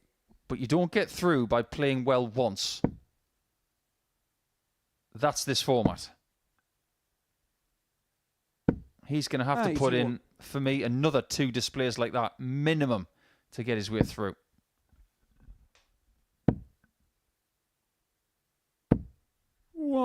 Good last start. Leads himself first to a finish. We have seen players come from the bottom of the table on night 1 of Group C to qualify through, but they've usually had to go through the card on that second day. But if Dan Astbury can win this contest, he'll move himself on to 4 points, and as Paul Nicholson rightly alluded to at the beginning of this game, he would bring himself back into the reckoning. He would only be a couple of points off Messrs. Croft and Meyer in the league standings. 137. Danny required 56. 2 darts at Tots for a 2-0 lead. Game shot in the second. What a difference a day makes. Okay, it has a bit of vintage performance, but Astbury finds himself 2 up on Meyer. Halfway towards a second win to kickstart the day, having only won the solitary match on Thursday. 140. It's like Matt and I were saying on Wednesday. Win the situation. And I'm not just talking about the entire week. 97. Because the entire week is a situation. Say those words to yourself. Minimum 100 times a week. 140. What you'll be reinforcing to yourself is that it's not about putting in massive averages every now and again. 96. It's not about having 4 out of 4 in the doubles. It's about getting the chance and taking the chance, and that is winning the situation. So far, 41. Dan is doing that. Jim is not. And I just wonder what the mindset would be of Jim if he loses this game. Would he feel like the walls are beginning 39. to close in on him somewhat? And games don't get any easier for Jim because after this one he does 140. have to play the tabletopper Kai Gotthardt. However, the Luxembourgian has left himself on tops after 12 to Jamie half Require, the deficit 40. to 2-1. But the problem he's got is he's already been broken in this game. And so this is only a holder throw to keep himself in and Game shot on around the third things. But leg. it is a 15 Jim Meyer. darter to bring it back to 2-1. Nice little Fourth leg against Dan fist bump to there throw from first. Dan Astbury. Game on.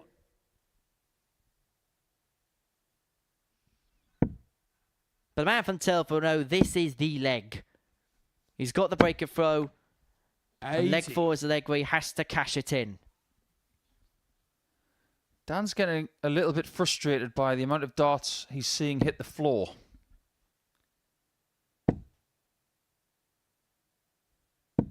$140. When your darts go in the board as upright as his do, if you don't throw them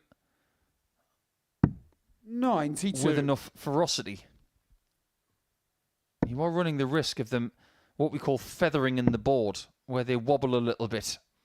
And if they react with another 81. dart that's already there, they can find their way to the floor very easily. If you're in the corner of Dan Astbury 81. and you had the chance to take stock with him as to his experience this week, what would you be saying to him?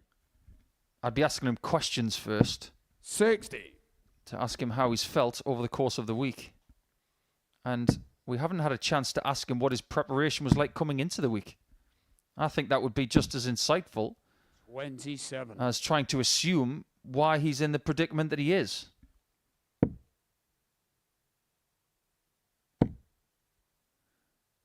Some people are invited 60. via ADC darts and via other means months in advance. Dan's call up to this place was quite late, and his preparation was give or take, was about a week. 125. That's like getting a Jamie call Require, up to fight 160. a boxer a week in advance. You're going to be in shape, but are you going to be in ultimate shape? 40. Dan I think Require, if Dan had 96. 3, 4, 5, 6 weeks, he might have been just a little sharper this week. Double 18 for a 3-1 lead, and so it's down for double 16 after hitting the single Jamie 4. Require, 120. Meyer looking to climb the ladder to equalise this game up at 2 apiece. The Luxembourgian was 2-0 down in this contest, but he's not going to get himself level here. And so Astbury will return. 3 more in hand at 32 to lead 3-1. He's put himself in a position where he can take 24. charge of the game, but he's And he needed requires opportunities to get himself to this point. Game shot on the fourth leg. That's a very good Dan dart. Astbury. And a 3-1 lead for Dan, I think, is pretty fair. Even though the averages in this game are quite tight, Fifth leg against Jim to throw first. I have to say that Game if Jim keeps playing at 75 average level, he won't qualify. And if I may be frank, Dan won't either. 91. It's interesting the point you make in the previous leg. There's a difference between being sharp and feeling as if you're playing 97. okay in practice, as to then being match sharp, to know that you've been tried and tested in that match environment and you know that you're feeling in good nick there. And we haven't really had the chance to speak to Dan this week, so we don't really know too much as to how much he has been playing in other arenas over the last few weeks ahead of what has been quite a late 140. call-up. Not the latest call-up we've had this week. Tom Lonsdale was watching a non-league game on Saturday afternoon, looking ahead to a week's work, and then got a call to say, can you play the Super 139. Series this week?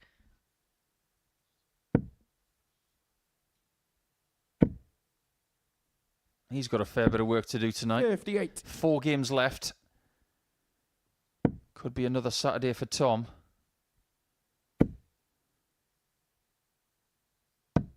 91. He's going to open our schedule tonight from 10 o'clock as well, up against Sean McDonald, who won their battle in game number 10 in the early hours.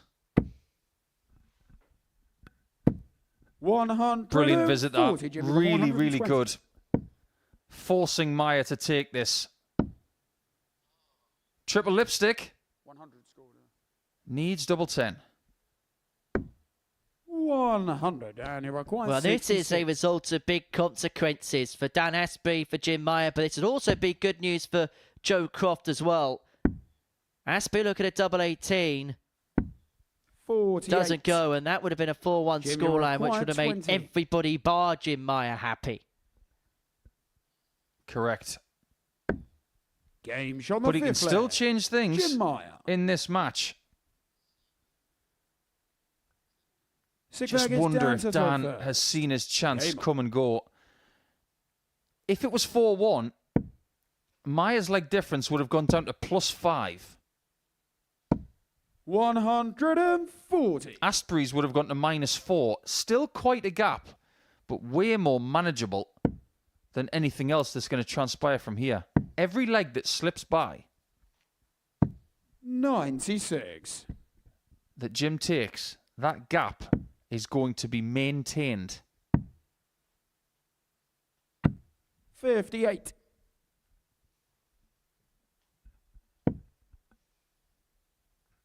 And it's one of those games where, because there's been a lot of missed goals, particularly in one leg, the statistics feel a little bit skewed. But 180. it has felt like Astbury has been the better player in this game. Oh, the averages don't mean anything.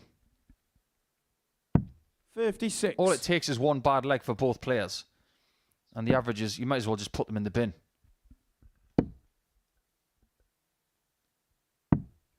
40. That's why I always felt it was a little bit unfair that when you were trying to qualify for your county 34. or for any other team that was average based, you can be penalised for one bad leg.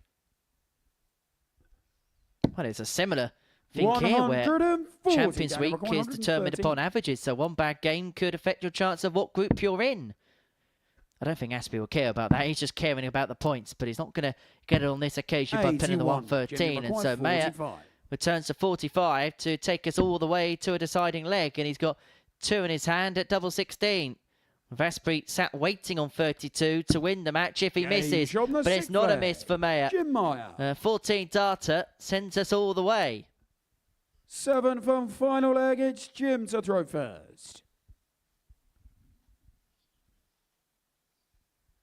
Game on. I did speculate that maybe Dan had seen his chance come and go.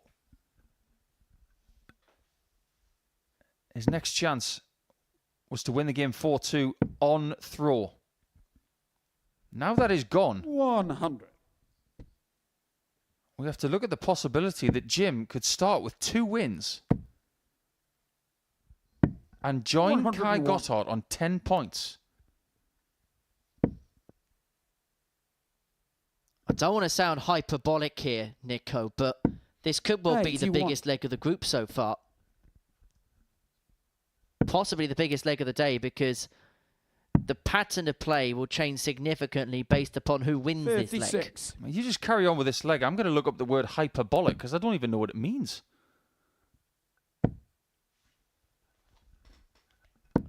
Well, it's 85.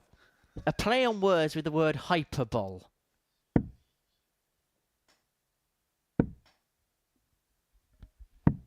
All right, I'll give you 61. that. Deliberately exaggerated. That's definitely word of the day.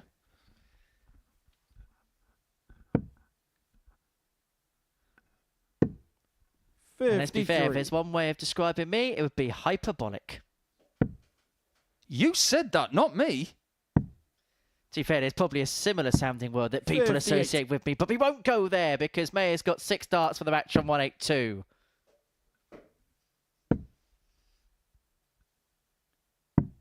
$59. And we have been talking over the last couple of days about the potential for the Modus Super Series awards by the end of the year. And retaining his trophy as the self-deprecating master is going to be 105. Henry Deacon. Jimmy required 123. But is Jim retaining his second space in the table with more points? 83. Dan required 120. He won't if Dan takes 120.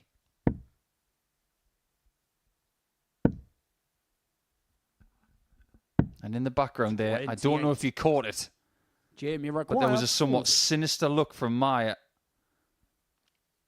If he believes in himself enough now, he's going to win this 4-3.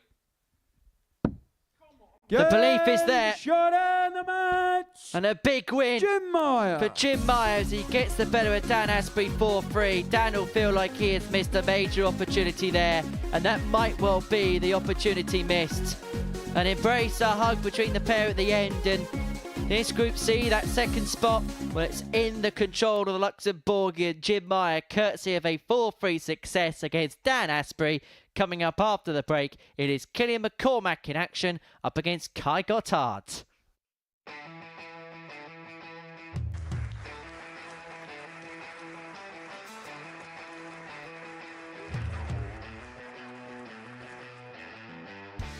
Hang on a minute. Wow! Oh my God! Well, that's £100 down the drain already. Itching to hit the 180. He's gone for the maximum.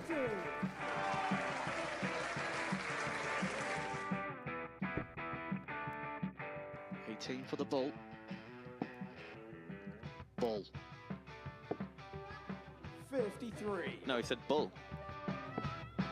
That's a great first out from Adam. Oh, look at this. He's going to leave Skate. Oh, can you believe it? That is unbelievable.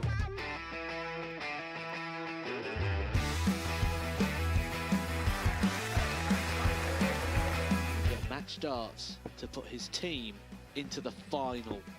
And through to the final they go. Charlie Murphy has hit the match-winning dart on both occasions. Double 4 for the title.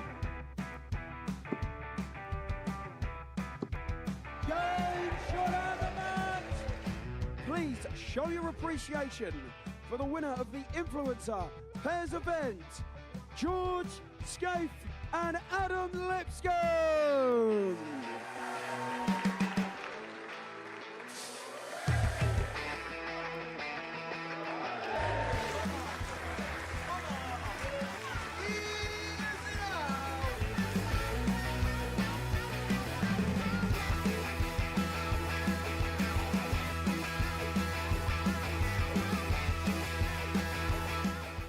He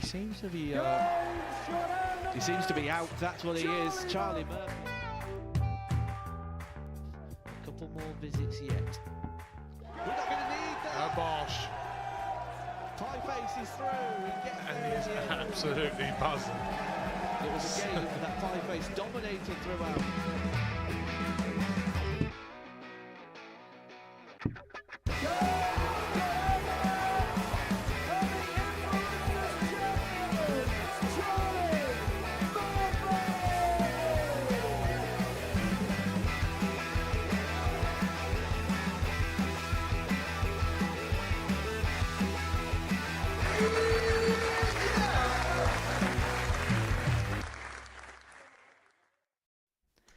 Welcome back to the Modus Super Series, where the final game from the second round of fixtures on this Friday afternoon is about to commence, and it sees Killian McCormack and Kai Gotthardt go toe-to-toe. Both players still in the race for qualification, but as far as Killian is concerned, it really does feel now or never because of that win for Jim Meyer before the break against Dan Astbury by 4 legs to 3, closing out a last leg decider to put himself onto 10 points and level on points with the German at the top of the table. Gotthardt wins this. He moves on to 12 points. He will have a 2-point gap from Joe Croft in third position. Sorry, 4-point gap from Joe Croft in third position with just 6 points left to play for in this group. But for Killian McCormack, who finds himself 6 points behind Jim Meyer in the group, you get the sense if he loses this game, he is pretty much toast. 41.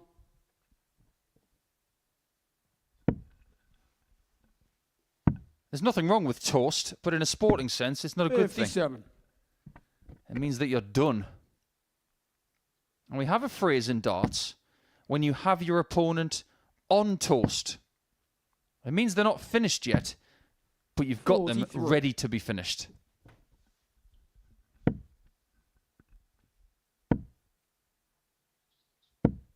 125. Wasn't at his best in his first game today. Gotthardt averaging 84. I can say that he played steady stuff. But losing to Astbury in that game, 41. and it being the first time this week that he's lost in round 1, surely that's got to fire him up. 41. Because the last thing he wants to do is lose to somebody else in the bottom 2 at the start of play. Because you'll then get a feeling that he's been sucked back into it when there's a possibility he could have been well clear 43. come the end of this second round of matches. And suddenly you're making much harder work of it than perhaps you should have. And we've already spoken, haven't we, in this series about 100. the Scott Mitchell scenario where he won all 5 matches on the Thursday, played so well, and then didn't manage to make it through to the finals. That being the second time that's happened. 101.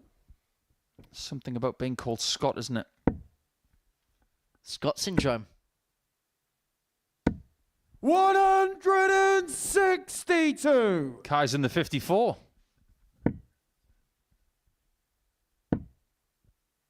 Yeah, that was very intelligent. 43. Kai requires 16. To take the first leg. Game shot on the first leg. He didn't just Kai take it. Gotthardt. He snatched it. And that is a Second menacing leg, it's Kai look to throw first. from the German. Game on.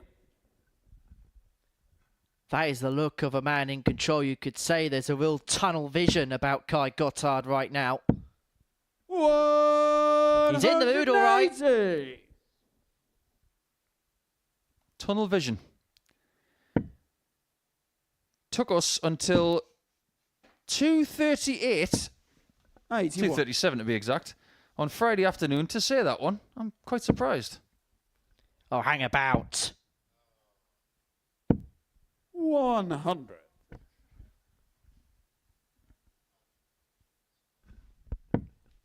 Something you would never say to a bat. Hang about, because they already do. 140. But if Kai Gotthardt was a bat, right now, Killian McCormack is the ball. 140.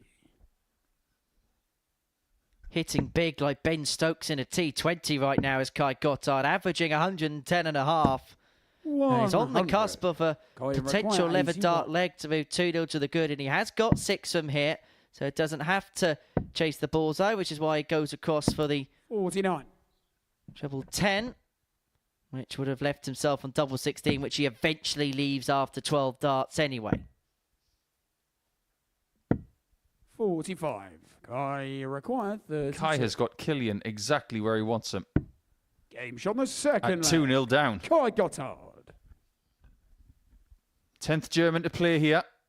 Third leg, it's Killian to throw first. Game Looking on. to become the 3rd German winner of a week here in Portsmouth, behind Wenig and his good pal René Idams. The man known as the Cube, 100. who looks more like a vertical cylinder these days after losing so much weight. 140. This really is a good display. We're still waiting for our first ton plus average of the week. I feel like I'm cursing it by saying that.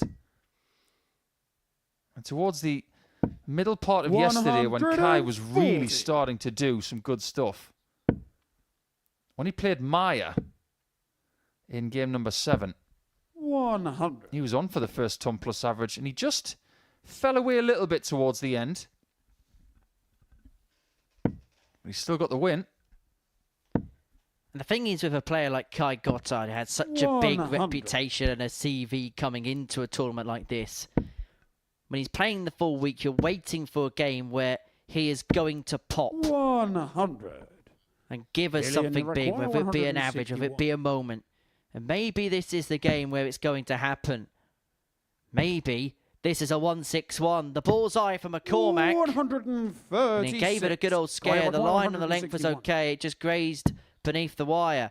Gotthardt was looking for the finish. McCormack just missed, just in a different way. 93. And so for the Irishman, an opportunity to move back to within 1 if he can take out the 25. Needs it. Gets it. Game shot on the third. Really well pitched. Killian McCormack. Not so much magic hands, but Fourth leg, it's Kai to throw first. magic darts. Game on.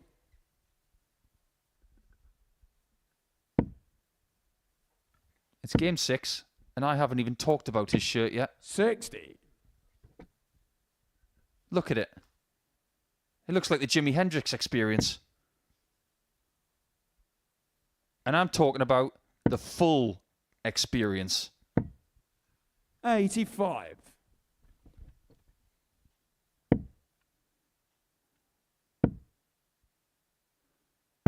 The 91. only person I can think of who's had a dart shirt as colourful as that before is my old friend Jason Marriott. He's had some awful dart shirts. Sorry, Jason. I'm going to say that 41. because I know his Minnesota Vikings are having a very good NFL season. But that is colourful beyond colourful.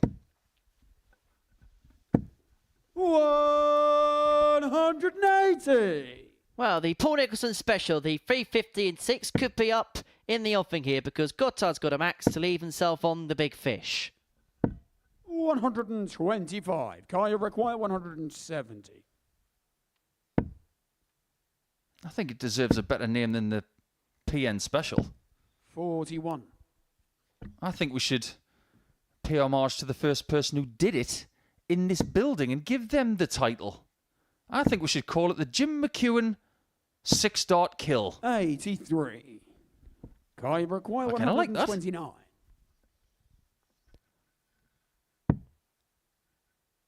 Double 20 gives Gotthardt a dart at the ball for the 129. 104. Killian require 167. The length just not quite there. The line not quite there. McCormack scared the 161 on the previous leg. He's not going to scare the 167 here. And so Gotthardt returns to the 25 to open up a 3-1 lead. 27. Still averaging in excess of 102 in this contest. And to move himself 2 legs clear. One left at double 8. Only needed the one more at double 8 as it sneaks into the corner, precariously close to the wire, but it was on the right side of it. And Kai Gotthardt on the right side of the scoreline. He leads 3-1 and a leg away from 12 points. That was a seriously good double 8. A very difficult dart. And that's why he enjoyed it so much. 85. October the 4th. And we're just a shade over 3 weeks away from Halloween once again. 60. Where everybody's allowed to dress as scary as they want. But today, we have quite a few birthdays for people that we know very well here at the Modus Super Series. And I'm going to mention a couple of names as well that people might not know as much about, but there's one in particular, 100. a player that I would love to have here at one point in the future. Happy birthday to Darren Herawini. A great player and a fabulous chap. But if you're talking about fabulous chaps, 41. I'm not talking about trousers, by the way. Happy birthday to Johnny Clayton, to Hugh Ware, and to a certain Marshall James. So, 3 Welsh darting greats all celebrating their birthday today. Many happy returns to you guys. Yeah, Hugh, 83. Actually, once upon a time, was one of our spotters here at the Super Series back when this was a tournament in Southampton. Gotthardt here looking to close this game out. It's a perfect setup turn. The 171 leads himself on double 18 after 12.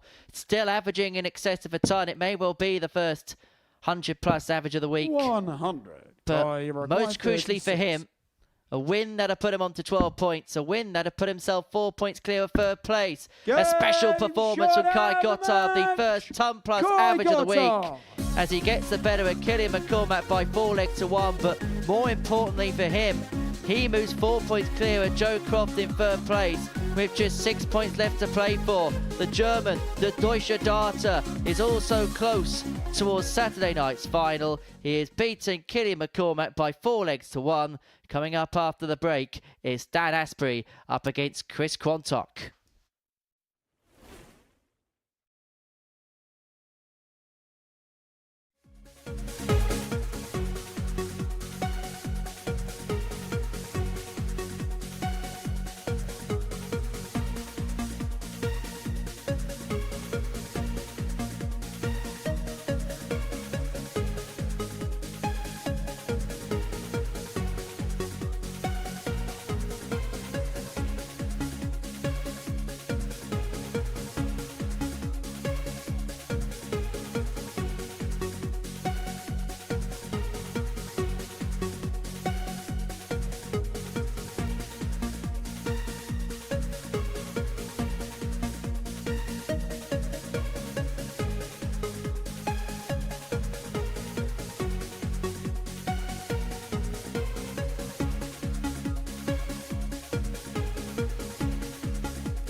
Welcome back to the Modus Super Series, where before the break, Gotthardt got the first ton-plus average of the week in a 4-1 win against Killian McCormack. Elsewhere in round 2, Jim Meyer got the better of Dan Astbury by 4 legs to 3, and Joe Croft beat Chris Quantock by 4 legs to 2. So Gotthardt moves on to 12 points in the league table. He's top of the pile, 4 points clear of Joe Croft with 6 points left to play for.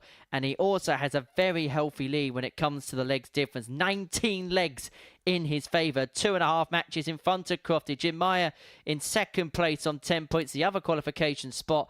It looks like now it's going to be 2 from 3 that make it through into tomorrow night's final through Group C with Quantock, McCormack and Astbury all on 4 points, and it looks like their races have all been run. So into the beginning of round 3 we go. Astbury and Quantock, as you can see on your picture there, is our first match of that round, and we're going to get into the action in the company of the asset Paul Nicholson. And I just wonder what the mindset and the mentality of these two players are going to be, whether they'll feel in their heart of hearts that it is game over, job done as far as qualification is concerned, and whether that could lead to a game where maybe the adrenaline goes, but that could also mean that both players play with a little bit of freedom. Well, it's pretty simple. It doesn't really matter what these guys do now, because if Jim Meyer was to win one more game, these guys can't catch him, and he's in second position. Game on. So by that token, I'd have to say that these two are not going to be part of Saturday night, but they can really affect who is. 44. By the way, I forgot to wish happy birthday to someone in the previous game, and it's one of the best names in darts. 38. He's 50 today, he's from Thailand, and he's called Saryut Uwamumpa. Happy birthday, Saryut. 85. It's the second best name in darts, that. Behind? Tanawat Gabuntawong. Also from Thailand. 42. Played the balls, didn't he, a few years ago? Yep. We call him Cool Cat Tanawat. He's a dude.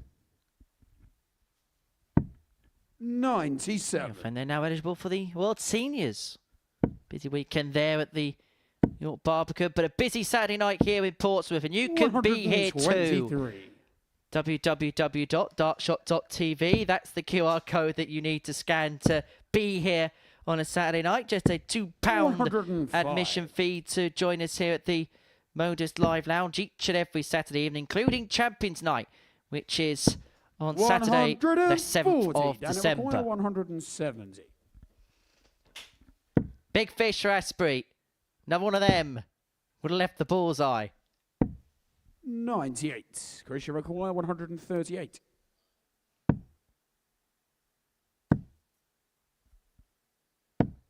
$58. Danny requires 72.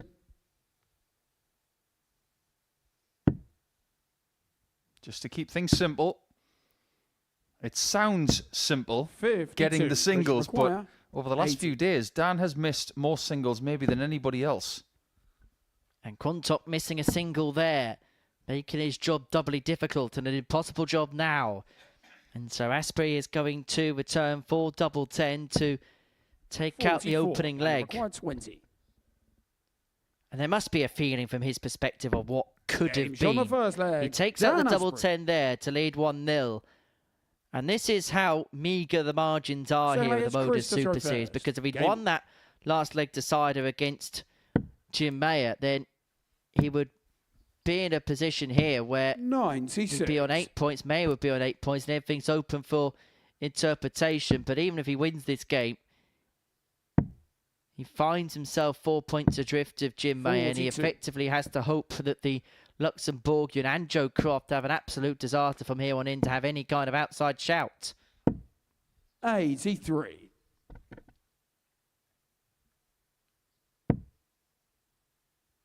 I just can't see any way these guys get through now.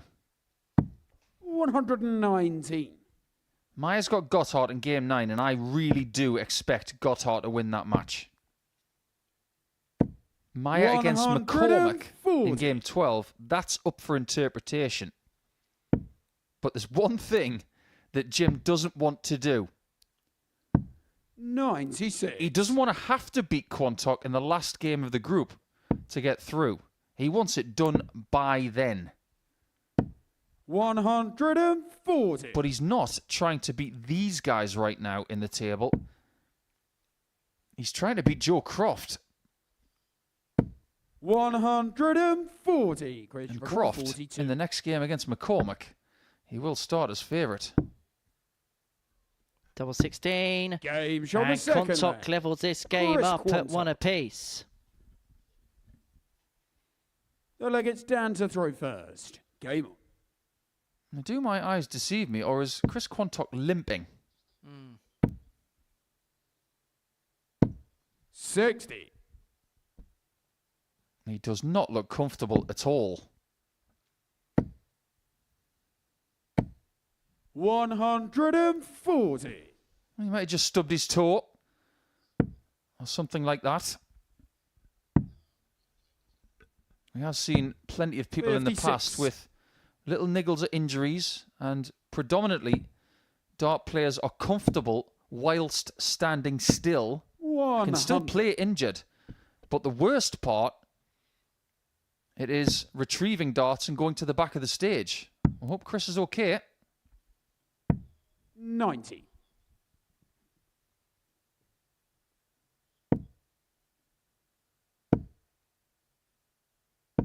100. In a funny sort of way, when you have got something that makes you uncomfortable, you focus more on that than you do the pressure of a game. 100. And sometimes it makes you play better. 161.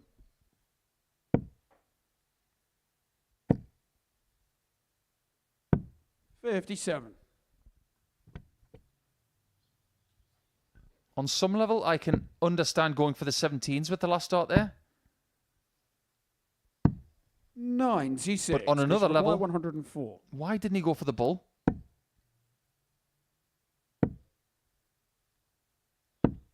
44. Danny require If 99. Kai Gotthardt was going for this, I'd say 99 Luftballons. Red balloons. 79. Chris require 60. And he nearly went pop, pop, quite literally. Quantock looking at tops. The target Astbury missed. 20. Is Daniel required 20. the same target that Quantock cannot find. Game shot in the third leg. Dan Astbury. And in this battle of Shropshire versus Yorkshire, it is the man from Telford who takes the lead. Chris to throw first. Game on.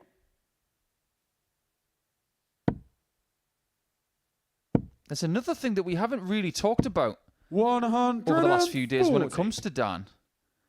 When he was here the last time, he wasn't wearing glasses. Now he is, and he might have 56. been making incremental changes to his technique to compensate for having glasses on now. People don't just put them 57. on and stay the same. There is a process involved. I remember speaking to Jared Cole about this because he did something similar around about this time 100. last year. And the way that he throws, he really does draw the dart back. And the flight was actually flickering with his 95. spectacle. And so he could feel a collision with his face as he was throwing the dart. And it was something that he really struggled to adjust to, which is why he no longer plays with glasses. So 85. it is a major change as to how you throw the dart. Now, you did spend a time where you did play with glasses on. What was the big difference between playing with them on and playing without them on? 96. I never really had a problem playing with glasses, but it was a lot easier without, especially when it came to playing with lights 58. and heat Chris require and things that could 130. interfere.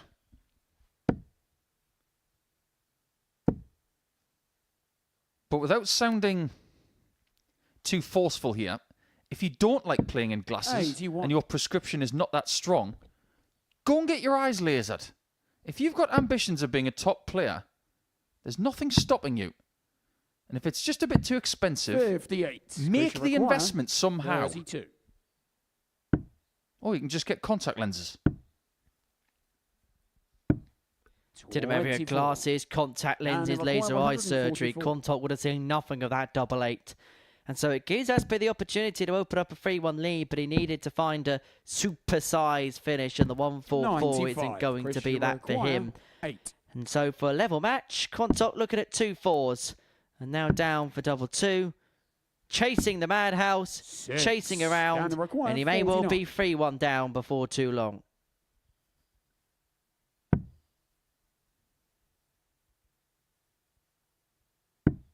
Game 3-1 down he is. Dan Astbury. 5th Can I leg, tell you a it's story Dan to about a throw player that first. is actually playing at the World Seniors this Game on. weekend? Someone who has impressed me with getting everything he possibly could out of his career. It's Kevin Painter. Because when I got my eyes lasered, 58. he asked me questions about it. Did it hurt? Did it take long? How much did it cost? He asked me what my 134. prescription was.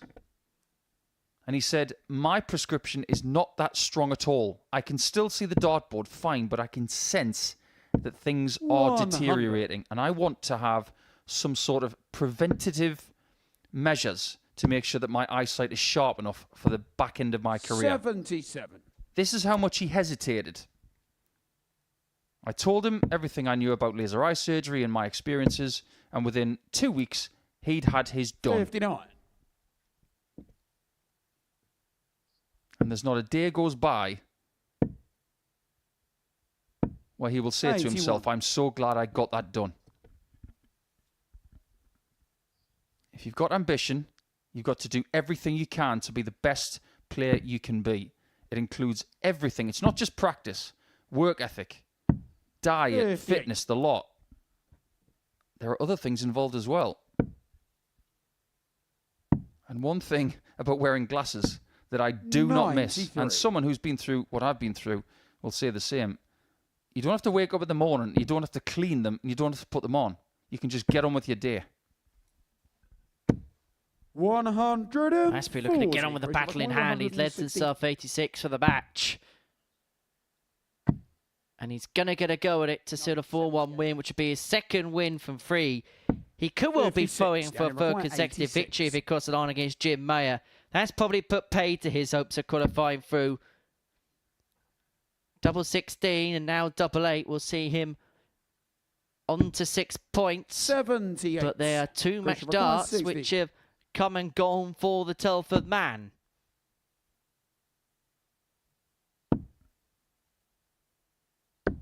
Game shot on the 5th Quantock leg. throws a beauty to Chris keep us Quantock. alive.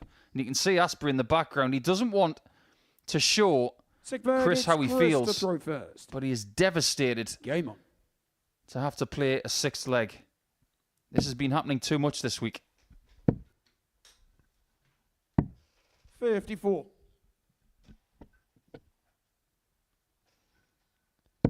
It does feel like when Astbury could take the easy route out of a game, he decides, do you know what? Let's make it a little bit more 180. difficult. But that maximum puts him in control against the thrower Quantock 121.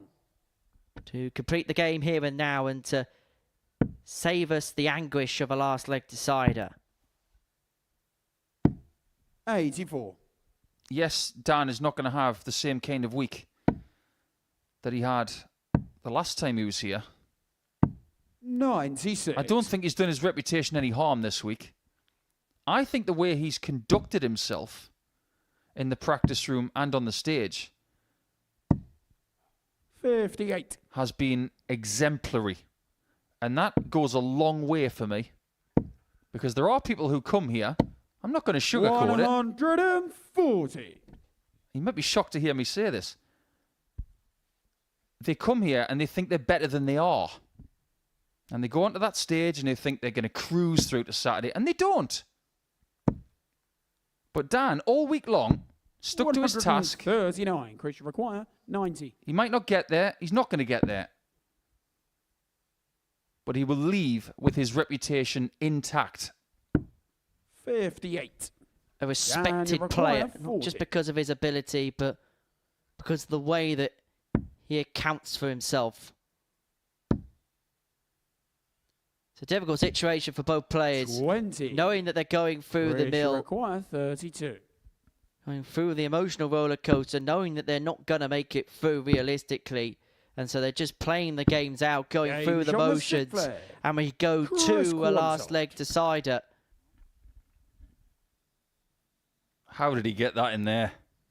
What a great dart that was from Chris. Dan to throw first. Game on. And at the end of the previous leg, we said that Astbury has been letting too many legs go. It happened again in the very next leg. 28.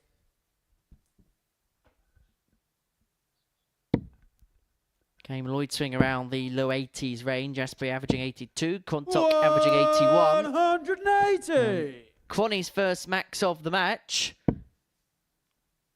Gives him the ascendancy against the throw, particularly now because Astbury, 60. 6 starts into this deciding leg, has yet to find a big treble. 40.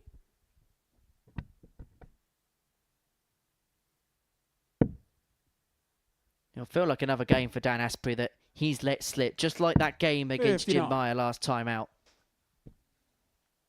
Definitely.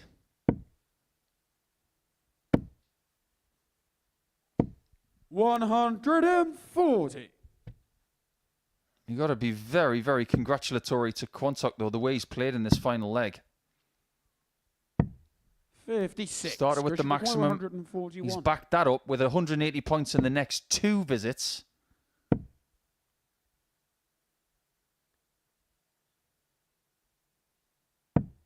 $57. And Dan's got a mountain to climb if he is to get 2 points from this one. It's not looking very likely. And if Quantock takes care of 84 more, 84. everybody has got points today after 7 matches. And he's got plenty of time to do exactly that, and he's going to need the time that is on his side. Today has been a case of there or thereabouts for Dan Astbury. Been improvements in some areas, but he has lacked that killer instinct when it's mattered the most. 140. However, that 140 means that Quantock has to take out this 56. 2 darts at tops for the comeback win. And for Dan Astbury, it's another game that he's let slip. You can see the frustration on his face. It's kind of been the story of his week.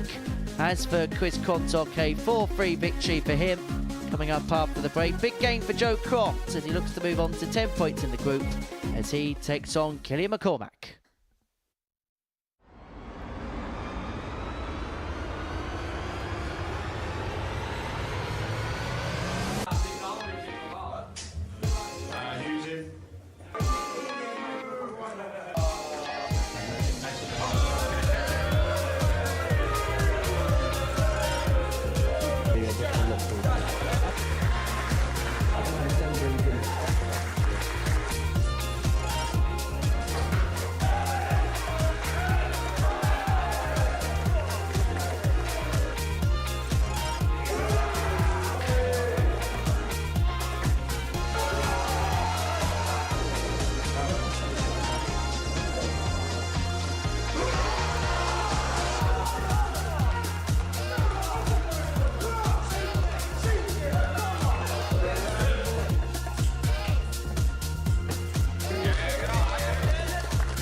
Welcome back to the Modus Super Series, where I don't know what's happening there, but Killian McCormack's done something and he's having a chat with Owen Binks about it. But before the break, we saw Chris Quantock get the better of Dan Astbury by 4 legs to 3. If the truth be told, that game really has no bearing now in terms of who qualifies through. And so we now move into the important business, which is Joe Croft up against Killian McCormack. It is game 8 of our session. We've reached the midway point of it.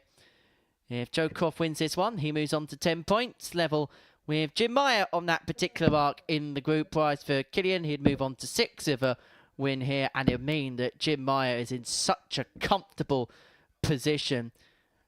And what it would do is it would put Kai Gotthardt effectively through. He'd just have to dot the I's and cross the T's against Jim Meyer in the next one. First leg, it's But for Joe Croft, it's kind of following a pattern of yesterday where he got off to a slow start in terms of the result and then came back with a 4-2 win against Chris Quantock.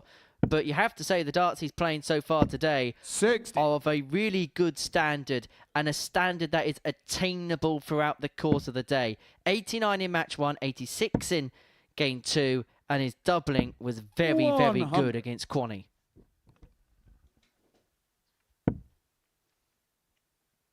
This was the stage yesterday that Joe really kicked into gear. 180.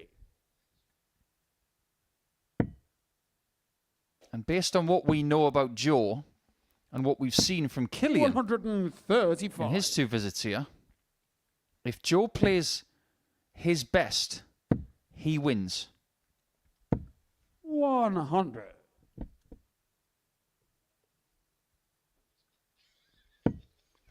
Croft leaving himself on 161 to take out the opening leg of this contest. 85. Joe, you require 161. And McCormack, okay, he's missed the big number, but if he hit the big number, still wouldn't have left himself on a finish. 137. Croft leaving himself on a double after 12. This is one of those legs to start a match that you really want. 124. Hit that lovely 137 to leave double 12. And that is a world-class start from Crofty. Second leg, it's Killian to throw first. It's the kind of start that makes you think, he's not beating me right now. I was mentioning earlier on today, Joe spent a lot of time on that practice board this morning. And there was just a real air of focus about him. He's quite a jovial character. 58. Off the board is Crofty, likes a good laugh, a good joke, but there was very much a locked-in nature about him, knowing how crucial today is. And I just wonder whether that's the 60. Next step of that development. I think sometimes he can be too serious on the ball, but I feel like he's getting that measure just about 100. Right today. He's only been coming here for just over a year. When he first came here, we all got excited about his name. Now we barely reference it because, as a player, Joe has evolved. 123. And I'm really looking forward to seeing him at the ADC Tour Finals in mid-November. Really looking forward to that. 100. We're going to have consecutive Saturdays next month where the ladies will be first. 45. And then the gents the following Saturday will have their chance to win the ADC Tour Finals. And that field is stacked. 77. More about that in a little bit more detail in the next leg, and we'll give you the QR code as well for how you can get tickets to a double session day of darts here at the Super Series, as Croft leaves himself on 50 after 15, averaging 102 early on in this contest. And McCormack, who isn't playing bad himself, has just not been given an answer. You require 50. Not been allowed to give an answer to this onslaught from Croft, who's looking for the break, looking for a 2-0 lead. 30. And that would have put him in cruise control. 80. I thought that first start in the single 10 could have been a decent guide for him.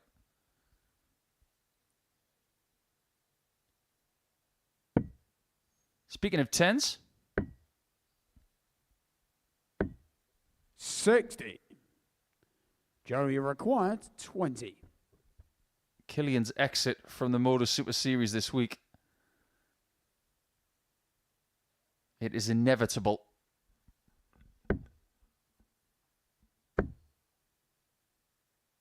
And look at that. On the second like cricket stumps next to double Joe 10. Croft. And as soon as he plants off stump in the ground, he takes a 2-0 lead. Third leg, it's Joe to throw first. Game on. To paraphrase the great Stuart Pike, that was crafty, crafty, crafty. As the man from Cheshunt fills it up. I'm going to make it my life's work to make sure that doesn't catch on. Because the one time Pikey said, classy, classy, crossy, 125. we have ribbed him ever since. Well, luckily for you, Joe Croft isn't going to hit a 9-darter in this leg, so you don't have to 84. hear it forever and a day. But he's going to be the second seed, Joe Croft, for those Championship Tour finals. He's also going to be back here in December for the Global Championship. And he takes on Charlie 100. Martin in the first round of that competition. The draw looks as follows. The opening tie is possibly the best tie. No disrespect to the rest of the field, but 95. Andy Bolton against Neil Duff. Gary Stone against Darryl Pilgrim. And the other tie, two players who have recently won weeks here. Thomas Banks up against Bradley Brooks. 83. Joey require 142. Another one, if you please, for tops. 122. He's having it all his own way. Averaging mid-90s. It seems to me like the middle of the schedule seems to suit Joe this week. 41. That's where he's doing Joey require 20. all of his best work. Game shot Warming the up third and leg. warming Joe up Croft. nicely. 13-darter for Joe Croft to move 3-0 to the good. And Cover for against Magic Killian Hands to throw McCormack, first. it's all Game hands on. to the pump right now. It's very simple what Joe wants to happen at the end of this game 94. and in the entirety of game number 9. He wants to win this leg and he wants to move on. As for what happens in the next match, 82. he isn't bothered. Because look at it this way.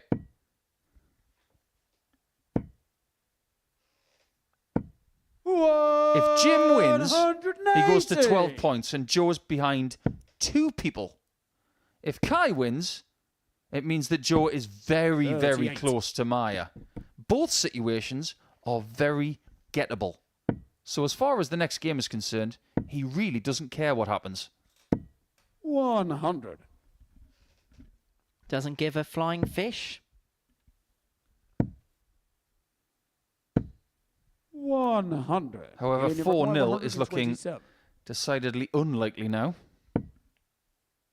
Killian's had a great leg. 47.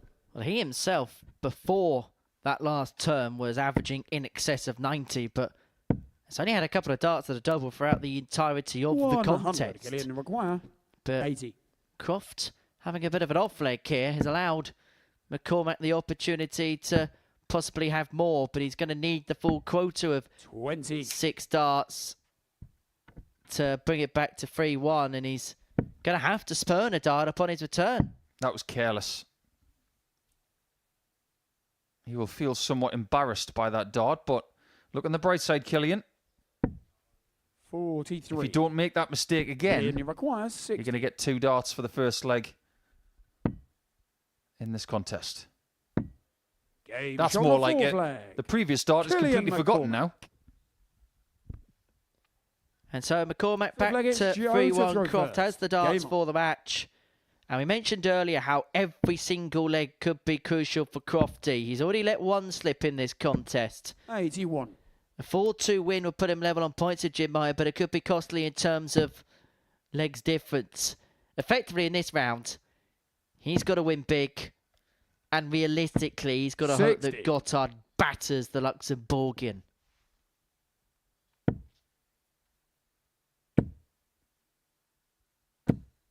$80.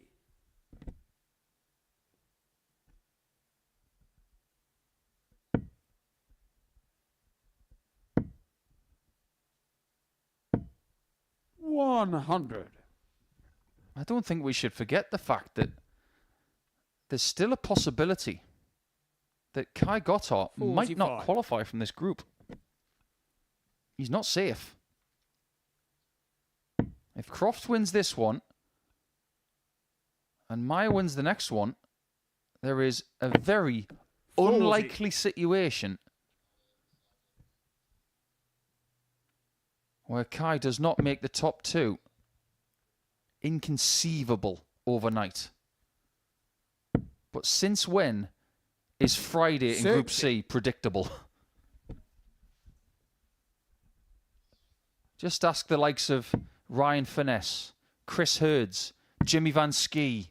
I could go on and on. They've all had 96. very fluctuating Fridays.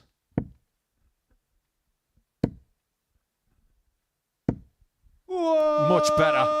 180. And boy, did he need that. A third of the contest for Joe.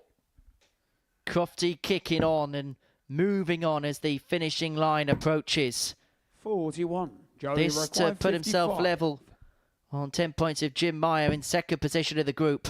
Tops of the match, the 4-1 win. 35. But Killian in require the opportunity comes and goes, and McCormack has already missed the ball for 161 today.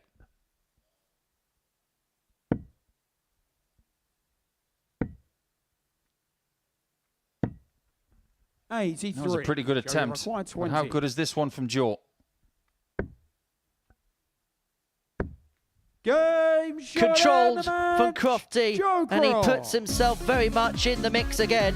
Joe Croft with a 4-1 victory against Killian McCormack puts him level on points in second spot, and now he hopes that Kai Gotthardt does him a favour, because he's in action after the break against Jim Meyer. A victory for him would put himself onto 14 points, 4 clear of second and third with just 4 points left to play for, and we're going to watch that game in its entirety after this short break.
Welcome back to the Modus Super Series. For the break, Joe Croft got the better of Killian McCormack by 4 legs to 1 in 3 maximums in the protest. It puts him on to 10 points. Kai Gotthardt on 12. He can move to 14.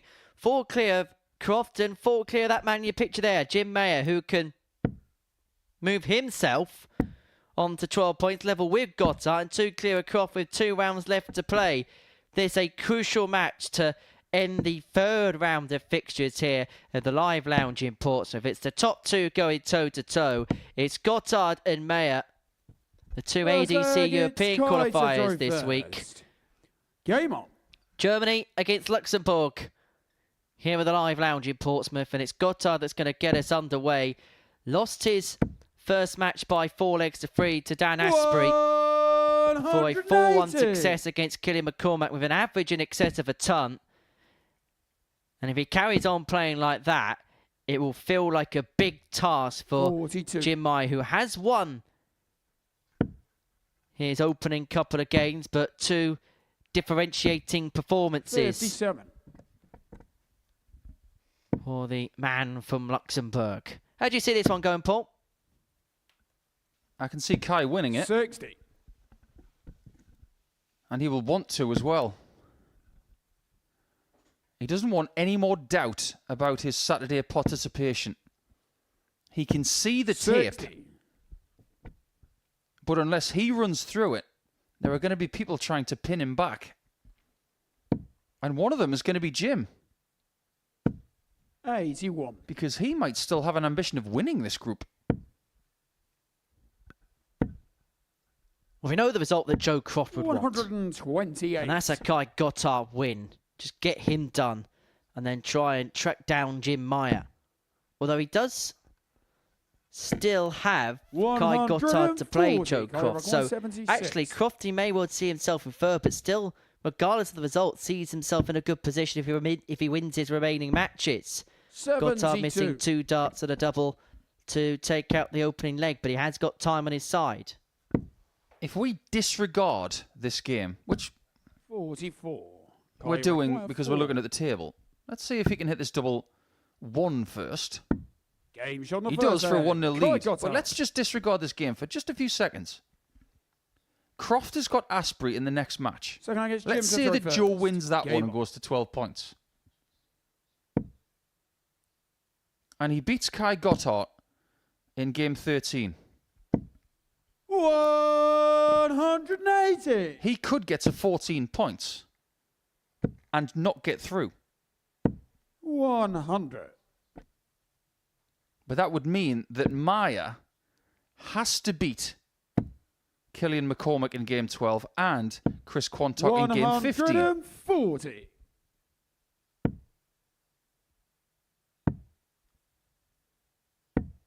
$57. So many possibilities with just 2 and a bit rounds to go. 93. However, you have to say, what a leg this has been from Jim Meyer, leaving himself on a 2-darter after 9. Okay, it's on throw, 180. Jim but there's McCormack, some 88. response to the quick get-go of Gotthardt. Now he's got to hope that the German has got a 164 up his 52. sleeve. Kai Gotthardt 164. He hasn't, and so Meyer, leaving himself on double 18 after 12, 64. has an Jimmy McCormack, opportunity 36. to level this match up at 1 apiece. Game No shot on the mistake, in second the leg. corner, Jim Meyer. 13 darter, and we have a level match at 1 apiece, and acknowledged by his German opponent. Third leg, it's Kai to throw first. Game on. Jim wasn't doing that the first 3 days of the week. 60. This argument that there's no momentum in sport. Show them a picture of Jim. 81. After winning his first game in this group, he has turned into a very different player. 100. We're talking about 2 guys in this match right now. If they both qualify, because that's still possible, they'd be flying the flag for their country and themselves 57. come Saturday night. Germany has had winners in weeks here before, but Luxembourg have never had anybody even 98. participate on a Saturday night. That would be a proud moment for Jim. And it has been one of the pillars of play for Jim Meyer this week, has been representing his country. Actually put a post out on his social media early on this week saying that he felt like he'd let Luxembourg down with some of his performances this week, but his powers of recovery on Thursday and particularly today have been absolutely tremendous. And whatever happens here, I'm sure Luxembourg are very proud of their finest son in a tungsten sense. Double 18. 111. Big time effort there from the tunnel.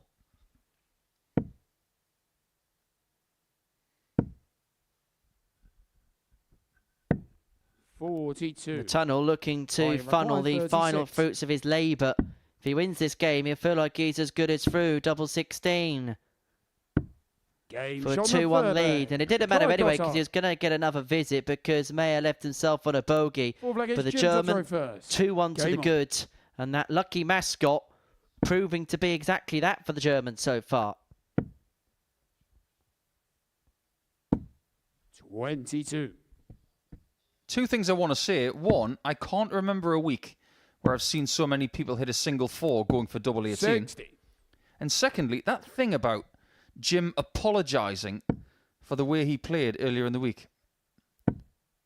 Please don't do that. It's not as if he turned up and didn't do his best. I had a sneaky chat with James Hubbard last week when he was here in Group C. 140. He apologised on his social media for the way he played, and I said, don't you dare do that. You gave everything you had. You've got nothing to be apologetic about. And neither is Jim.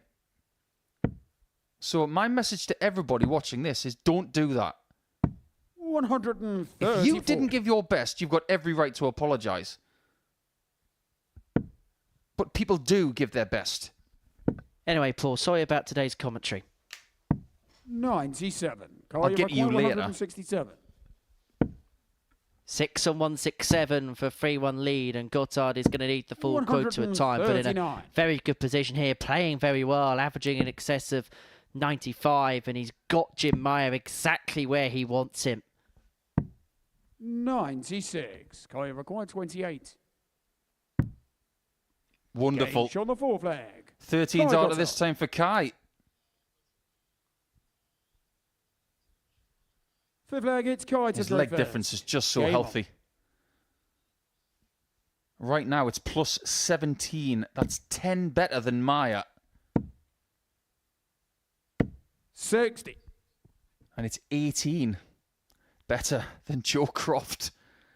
And with a win in this leg, Kai would be 4 points ahead of both Meyer and Croft. And you would have to say it at that point. 140. It's between Croft and Meyer, but it's just not that simple.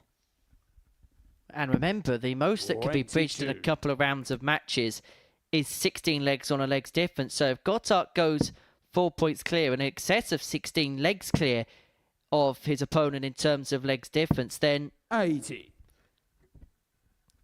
His opponent cannot catch him. In situations that are this tight, 39. We have somebody in this building who looks after the welfare of the players called a players marshal. Every big tournament has one. The only way a players marshal would communicate to a player if they have qualified is if they ask. And most of the players don't ask. They just want to play each game as it comes. 150. It's not as if they turn up and say, I want to beat Jim 4-2. Oh no, they want to beat everybody 4-0.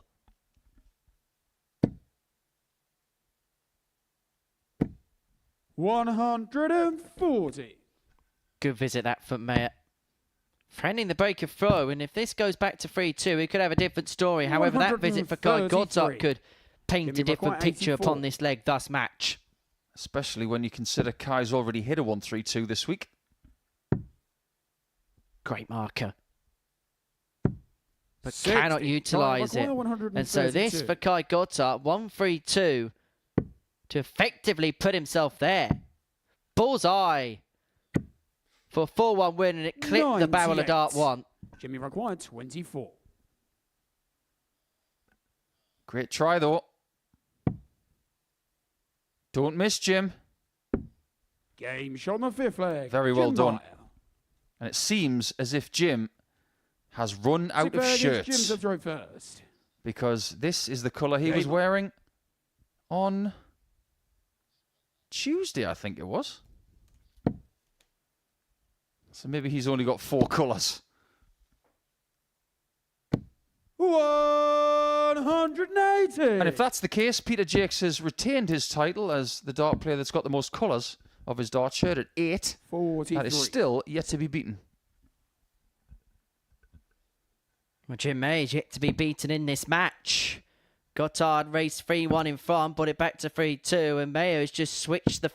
140. flicked the switch, shall I say, here. You can get days and weekends and campaigns that have a flood of perfect legs. The Hungarian Darts Trophy recently had 3 of them, 2 of which were hit against Stephen Bunting. Boy, has he had an eventful 4 weeks. 40. He was the biggest earner over the last 3 days in Players' Championship events in Wigan. He didn't even win one. 77. Jim, you require 141. Shots on. Double 12. 117. 3 darts later than what we would have liked. However, Meyer just won't care how many darts it's in. 93. Jim, you require 24. This could be for another 13 darts. It'd be a third of the match all told, and that would have been a second for the Luxembourgian. Double 6 to take us the distance, and Gotthardt has been scaring anything he's gone for. And you have to commend the resistance of Jim Meyer from 3-1 behind. He's brought it back to a last leg decider.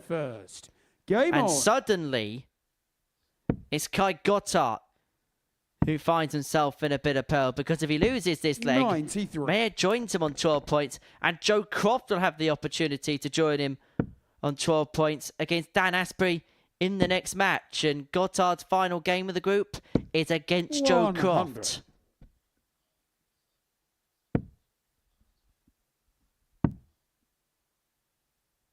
93. I still don't think this is the ideal result for Joe, because he didn't want this game to be tight. 45. If somebody won 4-0, 4-1, there would have been a reduction in leg difference from somebody. That's not going to happen 43. here.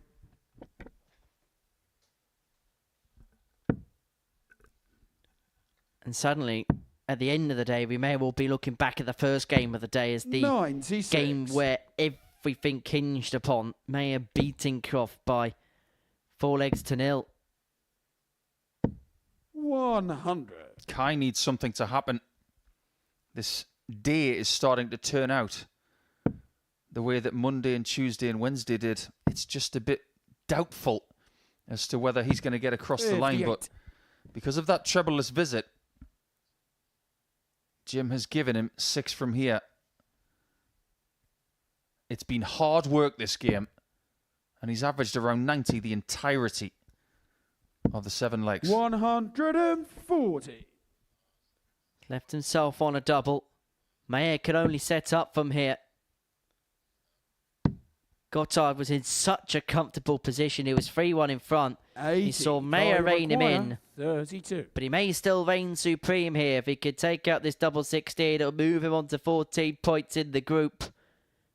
And it'll mean that he'd be pretty much home and hosed. It wouldn't mathematically confirm him, but it pretty much puts him there. Kai Gotthardt gets the better of Jim Meyer by 4-3. He moves 4 points clear of him and Joe Croft in third. And he is pretty much now as good as through. The German on debut here at the Super Series.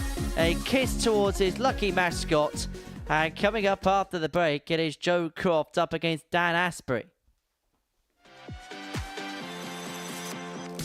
Please welcome to the stage, Angry Ginge and John Henderson.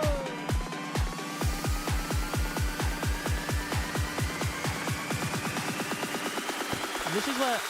Hang on, wow. Angry Ginge!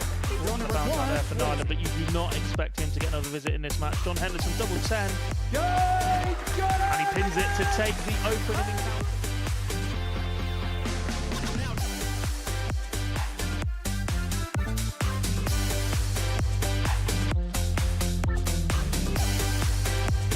Devon coming up first for double 10. He's the one that left it, and he's the one that hits it for the opening leg. They talked a good game, didn't they, beforehand? They've not quite delivered it as of yet. You still make Devon Peterson. This is a big favourite from this moment. Oh, hello! It's the big favourites. Goes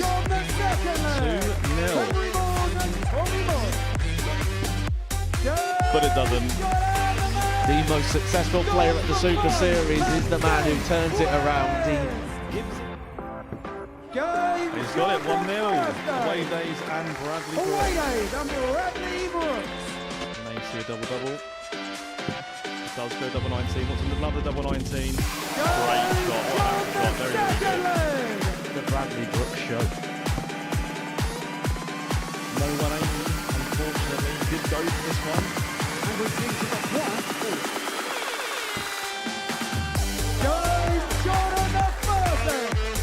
This could go. This is a match opportunity. And both their dots stand up, so will they block it? They will not.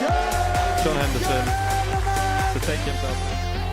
I think he was going for a 7 there, but it doesn't matter because he's going to hit it anyway. 47 kills. Still an opportunity to showcase what he can do. And that's what Steve West can do. A double-double to get the job done.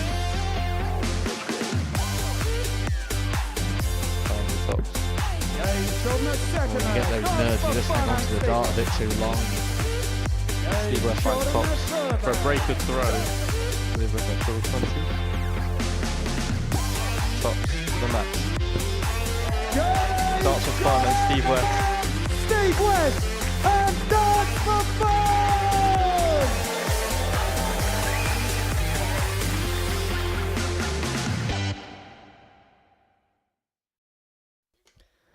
Welcome back to the Modus Super Series, where before the break, Gotthardt got the better of Jim Meyer in a last leg decider. This double 16, last start in hand, is actually good enough to send him through. We've been having a look at the permutations during the break, and that victory, because of legs difference, is good enough for Gotthardt to confirm his place into the finals on Saturday evening. This is how he's done so. These are the results from this afternoon's session. Joe Croft got the better of Killian McCormack 4-1, and Chris Quantock sealed a 4-3 win against Dan Astbury in the previous round of fixtures. And this is how the table looks going into the final couple of rounds of games. Gotthardt then through to Saturday night's final on debut. 14 points is good enough for him. Jim Meyer and Joe Croft both on 10 points respectively. But the big issue for Joe Croft is he's got a big gap in terms of legs difference to make up. 9 legs between him and the man from Luxembourg. The maximum that can be whittled away from this point onwards is 16. So not just is a win of the utmost importance against Dan Astbury, it feels like a big win is of the utmost importance if Croft is to keep in the race for qualification through to the finals on Saturday evening. He's been there before a couple of times, but if he is to make it a third time, he is going to need to pull a rabbit out the hat, you feel. Game on. Up against a man in Dan Astbury who hasn't quite had the day that he would like, but one thing he has been involved in all day is last leg deciders. Each of his 3 games have gone the distance. He kicked off this afternoon for 4-3 win against Gotthardt. Before then, back-to-back 4-3 defeats to Chris Quantock and Jim Meyer, respectively, have put pay to any chances of him making it back-to-back Saturday appearances. 100. As for Joe Croft, one thing we do know is he's going to be here quite a lot between now and the end of 2024, regardless of 43. What happens for the remainder of the afternoon. He's going to be back on November the 16th to play in the Championship Tour Finals, and he's also going to be here for the Global Championship, which takes place in December. And the cut-off in terms of the seedings for that is on October the 31st. But because he qualified second 100. championship tour order of Meyer, he automatically gains his passage. Daryl Pilgrim, Bradley Brooks, they're the two players that are watching on closely, because if Andy Bolton and Thomas Banks finish in the top 4 of the ADC UK rankings by that end date, then they will qualify through to those particular finals in the middle of December. But first things first, in leg 1 here, Croft looking at 93 to take out the opening leg. 68 left. 45.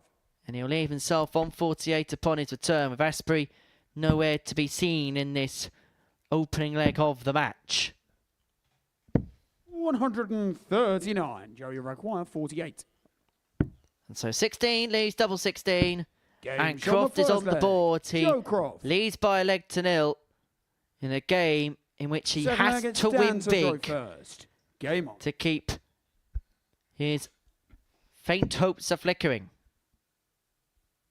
He's level on points, but the legs difference really is 140. damaging Crofty right now.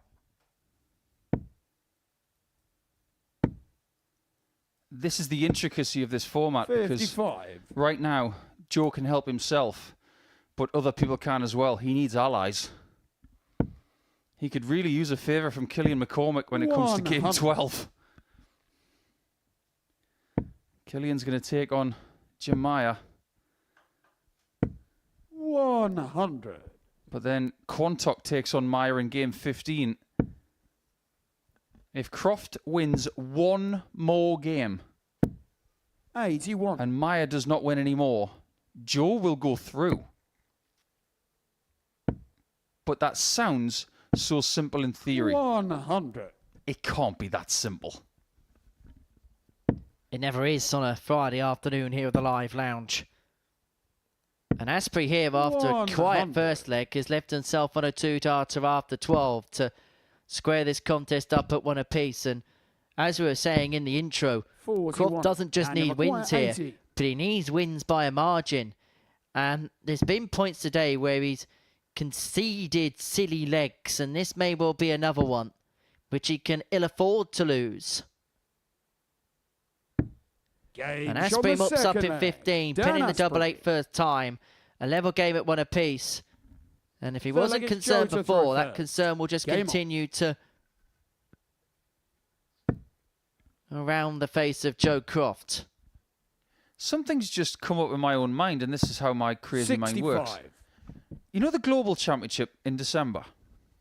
Yes. When the MC is here for the finale of that, are they going to be 99. called Champion of the Globe?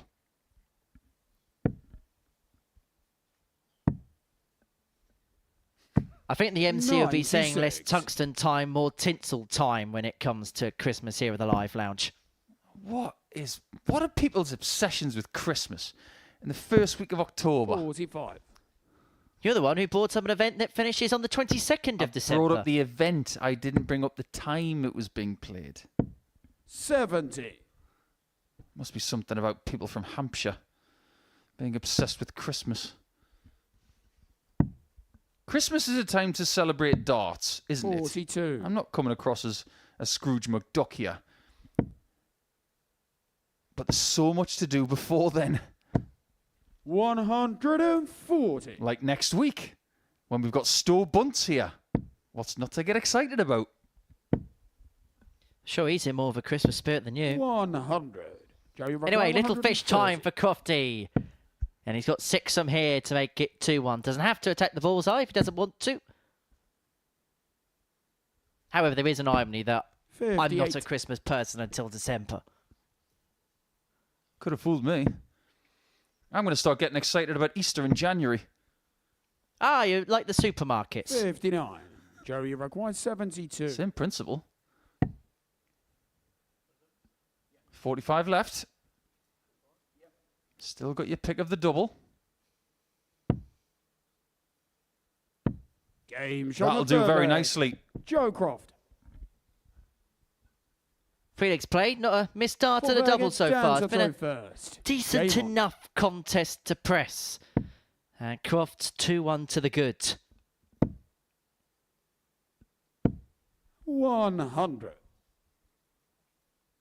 I bet some of Joe's friends would dearly love him to win this week. He knows Thomas Banks really well. 58. He knows Steve West extremely well. And I think they would be the first people to congratulate him if he was to go on and win a week. 57. Well, it was actually a bit of a double-edged sword as to the last time Joe Croft qualified for finals night, because he did make it through. However, because he made it through to the Saturday night, he couldn't attend Steve West's wedding. In fact, most of the people at the reception were watching their smart devices to see how Joe got along. 100. Including a certain Thomas Banks.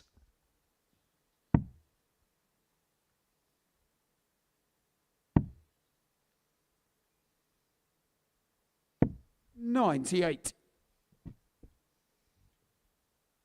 With a number like 205, your automatic thinking should be 105 plus. 97. If you get a 60 with one of your first two darts, go to the bull. 60. But if you can't, Down in require 147. in this situation, you run the risk of being in a level game again. And Croft cannot be afforded to be able 97. to Joey require be sucked back 145. into a contest.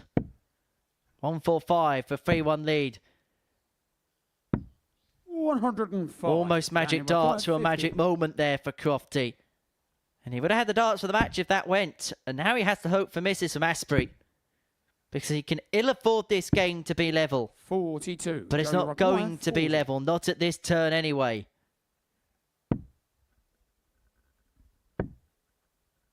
Double five. Game shot on the fourth leg. Joe I think the Croft. reason he's puffing his cheeks right there is that may have come out of his hand slightly right of target. Fifth leg, it's That's Joe why to we throw saw first. Game the on. first start of that visit shake a little bit. But 3-1 is close to ideal for Crofty. 96. I know we've got the end of week number 4 coming up over the next 30 hours or so. 100. But there's a lot of darts happening around the world over the next few days. There's a big open going on in 45. Belgium. All the very best to everybody going over to that one. An Asian tour event in Qingdao. 44. And the PDC Latin America and Caribbean tour is going to Chile. I'm not jealous at all. 60. That could be a really interesting event, because we are still looking for more players from that part of the world to come to the fore. And we will be looking at that to see if anybody can 60. stand up if they love the darts. In a part of the world where they love their number 10s, they're looking to be number 1. And it'd be interesting to see what happens on that Asian tour. And I think one thing that we'd all like to see, and obviously there's travel implications that come with it, is more 134. Asian players playing here at the Super Series, particularly in 2025. Easy for us to say that, isn't it? 50. But it is an awfully long way. But if one comes over and succeeds, it may just open the floodgates. Well, look at Sweden and what Andreas Harrison has done for that particular region. 95. Joey require 129. Open the floodgates, Joe. Take the game. 89. He can't at Down that require visit. 68. He might just close his eyes right now and pray that he's coming back. 16 for double 16. 52. Story of the Joey day. require Missed 40. doubles for Dan Astbury, and it's presented Joe Croft another opportunity at tops. Double 10. He eventually Game takes it. shot He and takes the match out. And Joe crucially as Croft. well, it's a big win for Joe Croft. A 4-1 success against Dan Astbury. It moves him on to 12 points in the group, and it moves him up to P2 provisionally. However, things could change in game 12 between McCormack and Meyer, but before that, we see Chris Quantock already eliminated up against Kai Gotthardt, already qualified.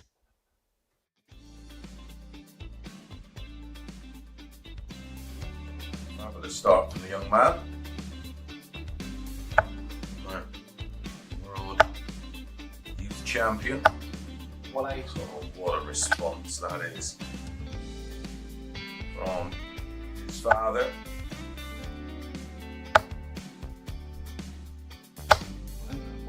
Back-to-back 140s. Siding leg of 7.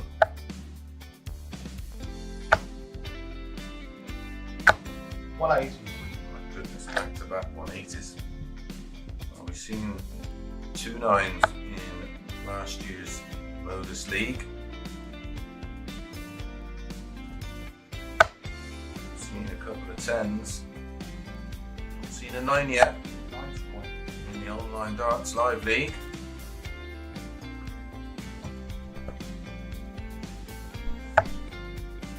Double 19. Double 12 for the 9.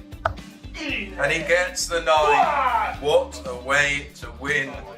B. UNBEATEN contains the 5 players. 3 progress to Saturday's final. 60. Of course, that emphasis is on qualifying for Saturday night's final, because the winner, the runner-up, and the winner of the 3rd and 4th place playoff will get their crack at Champions League. 180. Trying to get their hands at £7,000 first prize. 45.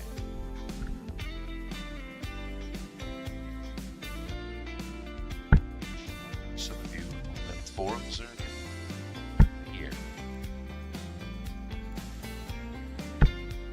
180. Oh, welcome back, Martin. Where have you been? Where did you go? 100. Martin, you require 141.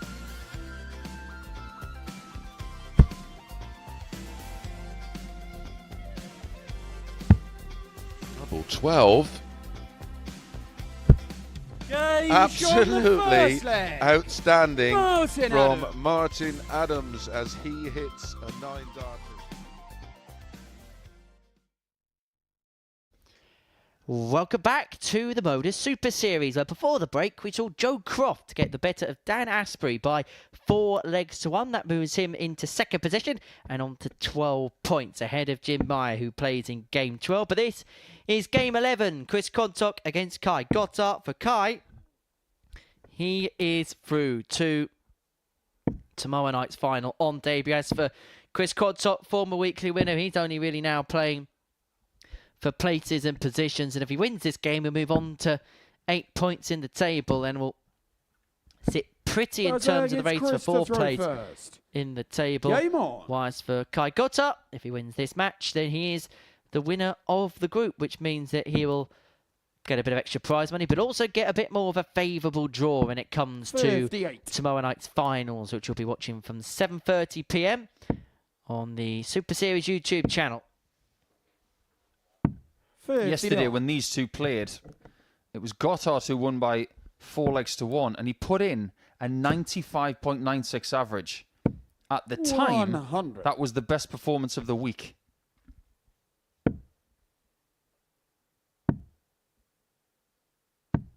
$58. I wonder if it's been communicated to him that he is safe. All of that leg difference that he amassed yesterday, it has become 93. His right-hand man.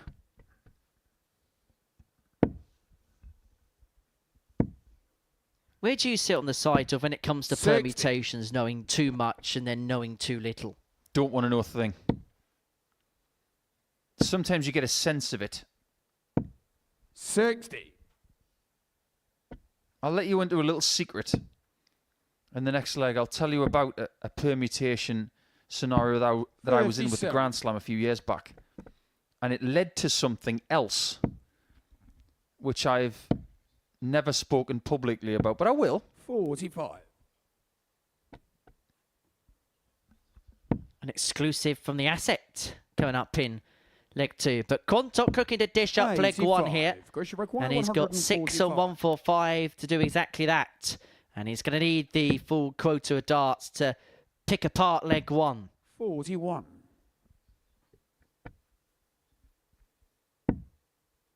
That 162 he was looking for again. He doesn't mind which double he leaves by going for it either. Require 104. But he would rather go for the same treble 3 times than a setup shot, which is all around the board.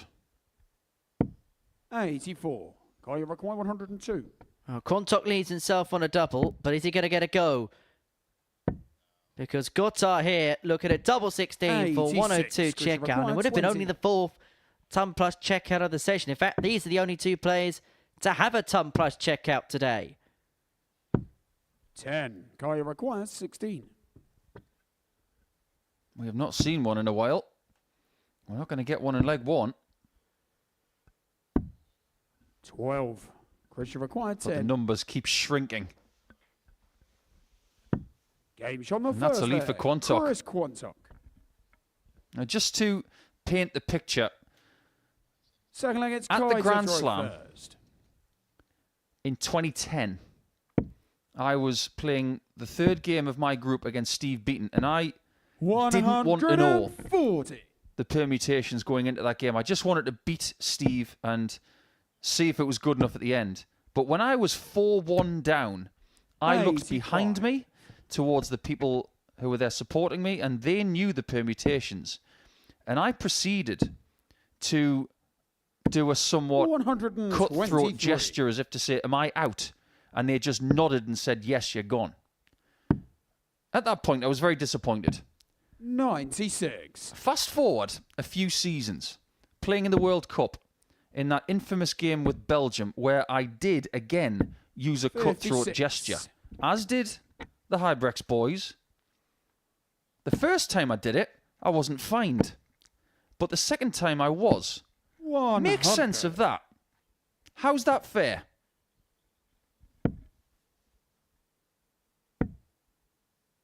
Kim was fined for it. Ronnie was fined for it. I was fined for it. Simon didn't do it, so he didn't get fined. But doing it once, didn't get fined. Did it another time, got fined. How is that fair? Here's your answer. It wasn't. 40. Kai, you require 125.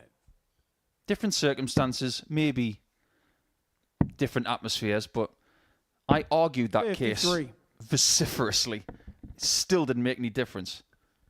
Probably got fined twice, didn't you? For the first time you did, if you carried on persevering with that point. As Quantock leads himself tops on the back of a 140. Gotthardt to level up. 16. In fact, he's going to head over for double 18. 36. Chris, you require 40. Game shot on the second. Quantock is doing a very good job here on 1.5 legs. The leg, it's Chris. He's got more than 1.5 legs so far. He's got 2. Game on. Moving gingerly is Quanny at this present moment in time. Just quickly to 57. round off that infamous World Cup game. Is that the most heated game that you've ever played at professional level? 100. Because you have had 1 or 2 games in your career that many people would say was quite heated at times. Now, there were a couple. That one... 45. Well, the 2 games that we had with Belgium, my singles game with Kim and the doubles with Ronnie and Kim, it came across worse than it looked. 93. Backstage, it was fine. Myself, Ronnie and Kim were fine. It was just 2 nations who really wanted to win at any cost. 100. But in singles, as in a ranked event, I've never felt as angry as I was 46. at the 2010 UK Open against Gary Anderson. The game I lost, but it had nothing to do with Gary. He just wanted to beat me a year after beating him, and we'd consequently play again the following year. But I've never felt that angry in my entire life. And it was something to do with people in the crowd. I was literally at boiling point. I thought I could do anything in that moment, and I was very grateful for Russ Bray holding me back. 44. Guy, you require 82. Bullseye for double 16. 14 darter. And after a couple of legs of quiet, Kai Gotthardt is getting back at Quanny. Back to 2-1. Kai to throw first. Bullseye Game double on. 16 for the 82 and a 14 darter. And if a picture could paint 1,000 words on the face of the man from York. 46. Has there ever been a picture that has 1,000 words in it? Because it would make a lot of sense. But it wouldn't really be a picture, would it? 59. It'd just be like a normal piece of paper that has 1,000 words on it. Ah, you haven't seen some of the art that I've seen then. 140. One of my favourite artists is a Chinese guy by the name of Ai Weiwei. And he does portraits in Lego. 125. All sorts of different stuff. Art can be anything. We have art every day here. 60. It could be a 9 data, it could be a 3 checkout. Art is perceived. It can be anything. 100. It could even be Killian McCormack's dart shirt. Suppose it goes back to that age-old question. How much Lego can you stick on a painting? 39.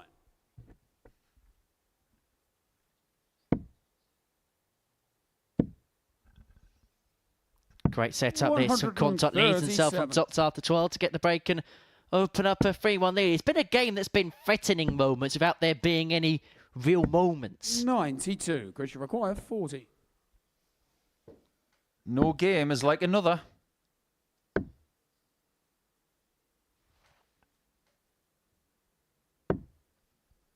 $30. Kaya require 124. You mentioned it, Henry. Only these two have had some plus checkouts today. How about another one? 99. Christian But the require bullseye off kilter for Kai, and so Quantock comes back for 2-5. And he gets the break. He opens up a 3-1 lead, and now has the darts to seal success. Well, it might be one of those matches where Quantock may have to metaphorically and literally hobble across the finishing line. 58. I can't remember a bullseye checkout all day. I know that the bullseye's been hit because it's been hit in this match on approach to an 82. But to finish a leg today, I don't remember one. 57.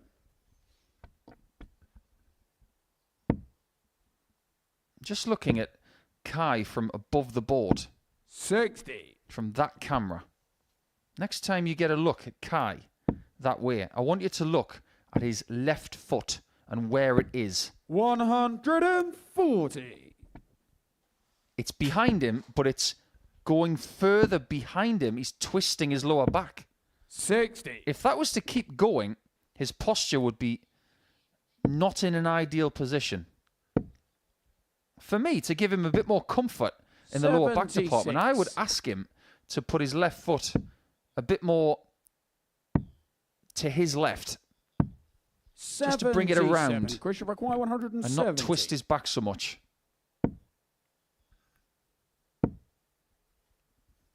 But there's not going to be a big fish twist in the tail. But Quantock is going to leave himself on 65 to seal a 4-1 victory against the already qualified Kai Gotthardt. Christian require 65. For the match. And for what will be more than anything, a morale boosting win for Chris Quantock. He can't qualify, but he can still 45. try and pick up points, and he's missed the dart at tops to do exactly that. On a 147, aren't you supposed to go for reds first? 91. Christian require 20. Let's not start that debate. It could be the end of the match.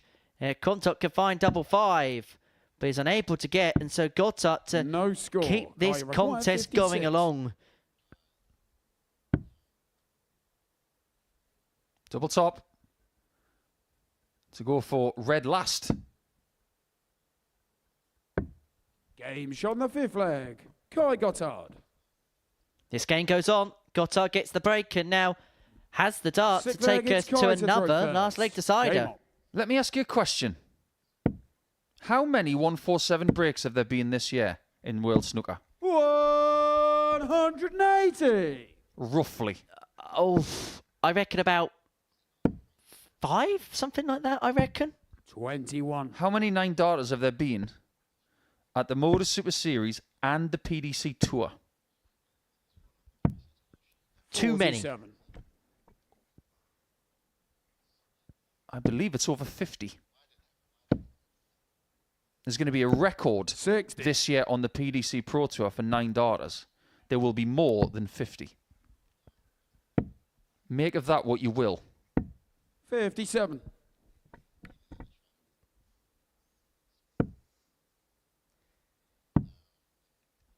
The twice yearly debate. Once at 58. Christmas and then once when it comes to April and the World Championship. We can have a look now at the feet position of Kai Gotthardt. 43. There's a bit of distance between the front and the back one. The back leg is always just to stabilise. All of your balance is dependent 100. on where your front foot is. You can plant it anywhere you wish. Front on like Luke Humphries, 45 degrees like most people. And then you've got others who like to put the side of their foot 132. against the raised docky. There's no right or wrong there, but it does depend on other things as to what you do. 123. Kai, you require 42. To take us all the way, he needs double 16. Game shot on the 6th. He could have lost this Kai match Gotthardt. by 4 legs to 1, but now he might win it 4-3. 7th and final leg. It's Chris. And he has had a couple of acts of Game darting defiance today, has Kai Gotthardt. Has found himself in the doldrums a couple of times and then got himself out the mire. 60. Talking about Myers, we're going to see Jim Meyer in our next game against Killian McCormack. And if he wins that one, then 140. he is within a win of qualification through to the finals when he takes on Chris Quantock in the final game of the group. 58. That's for Kai.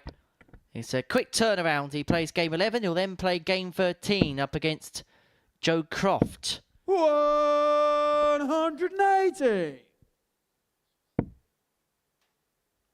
What a last leg this has been for Kai. It's been a game that's got away for Chris 60. Quantock. He's missed a couple of opportunities, a handful of opportunities to win this contest. And it looks like he isn't going to get any more. 81. I'm sure it will be a nice feeling if he gets rid of that 100, that he will know that he's won this group with a game to spare. 83. Kai, you require 100. Tops or treble 16 for double 16. 68. And he can still affect who joins him on Saturday night. 78. Croft Kai, you against require Gotthardt promises 32. much. But first, It's a double Game shot 16, and the man, which will see Kai be the Gotthardt. chief of Group C. Gotthardt is the Group C winner. A comprehensive display over 2 days for the German ace means that he is going to be a major protagonist in tomorrow night's final. He beats Chris Quantock from 3-1 down in a last leg decider. Quantock hobbling off, he said, his injury issues today. Coming up after the break, it is Killian McCormack up against Jim Meyer. Welcome back to the party in Portsmouth here at the Modus Live Lounge. and he was right. Van Velzen's had opportunity, but it's Steve West that takes his opportunity. Does he get one this time? The jury's out. Is the double in? Listen to that! And Jimmy Van Ski is still alive! He's made it! And Marvin Van Velzen!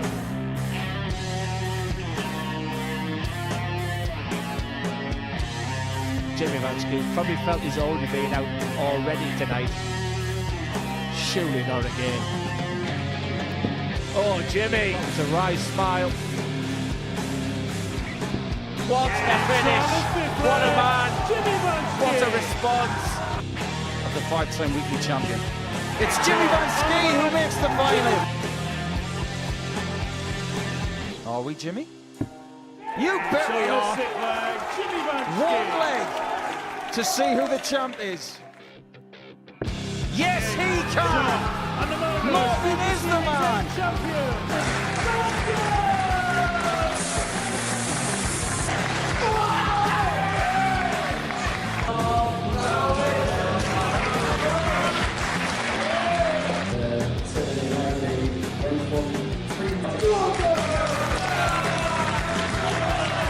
Marvin Van Velzen!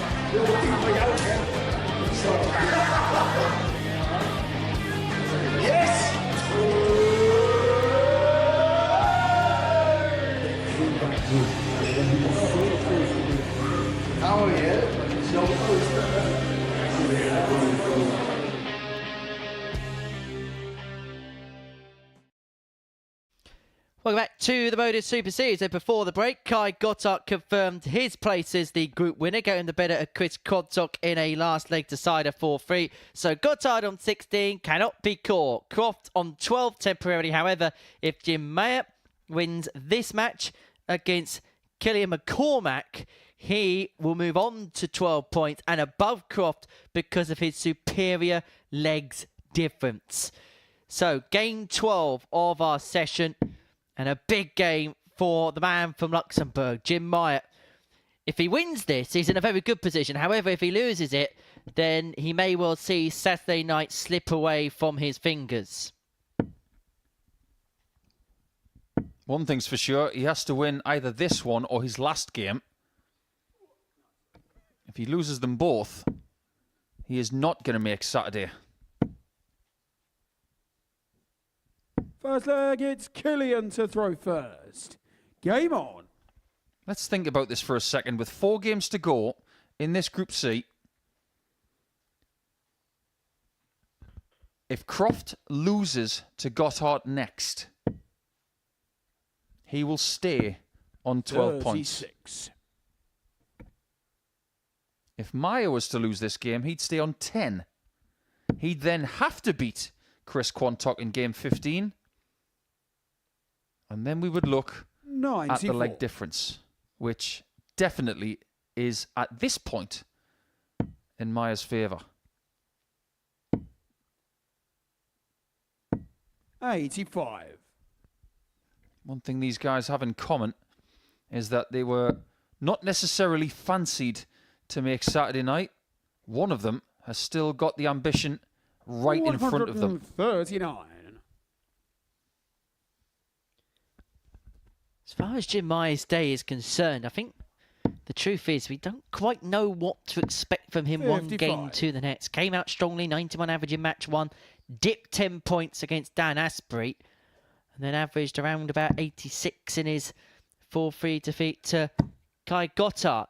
And one thing that's become quite apparent straight away 58. is the pace of Jim Meyer, which at times today has been very zippy, has just been slowed down somewhat, maybe thinking about the situation. 81. In this building, he's never been under this much pressure before. One thing that might help him, though, is that he was playing at the Europe Cup last week in Slovakia. And that was a pressure-filled environment. 40. So he may have been prepared for this a little bit. But he doesn't have any teammates behind him shouting him on. 119. He's got nobody in there but himself.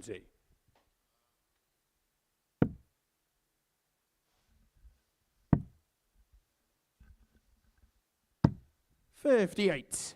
Killian require 125. So 125 for McCormack to take out leg 1 of this contest. Can find the trouble with dart 2, and 65. So Meyer has an opportunity on the 112 to get the break and throw on the opening leg. One of his best finishes this week has been 112. But when you start with a small 1, 41. everything changes. Requires 60. He's got to know at this stage that if you don't break in legs like this on the first leg. in 18 darts, you are running the risk of losing.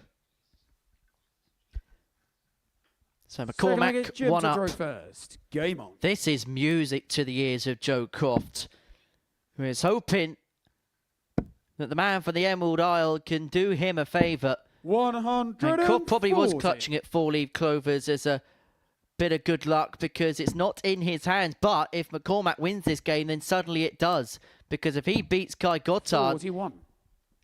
then he would be through because he'd be on 14 points and Jim Meyer could only then get to a maximum of 12.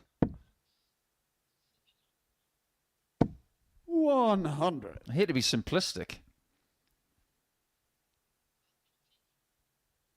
but Joe Croft has done this before. Jim hasn't. How long ago was it 41. that Joe Croft did get through in a scenario like this prior to this. It was the end of August. Maximum 6 weeks ago?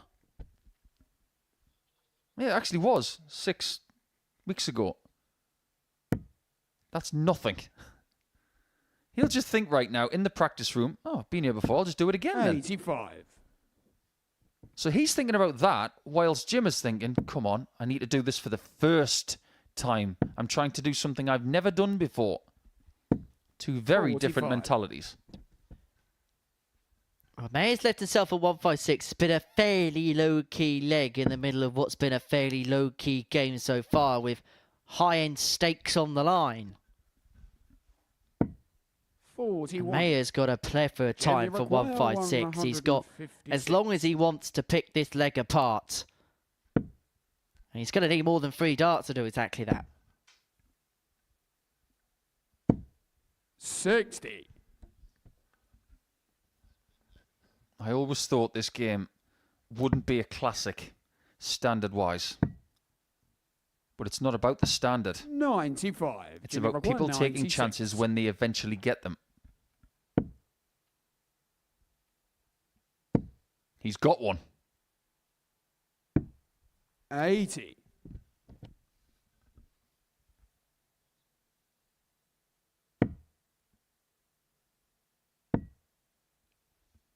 It's not happening leg 2 for McCormack. Jimmy requires So Meyer has an opportunity to level up a 1 apiece. Look at it, 2 8s. Game's on the second. And it goes. Jim Meyer. First time of asking. McCormack won, Meyer won. First. Game on. You think Meyer wore his black and yellow today to try and be coordinated on a day where he could qualify? I think it's black. It might be very, very dark brown. 140. Don't forget that we've got another session tonight. Sean McDonald starting the campaign against Tom Lonsdale. I love Group B. Every single week. Can't get enough of it. Because the shorter 85. format of the groups, it just makes every single game have more importance. It feels like we're almost in a Group B situation now, here in this group. Is that brown or black?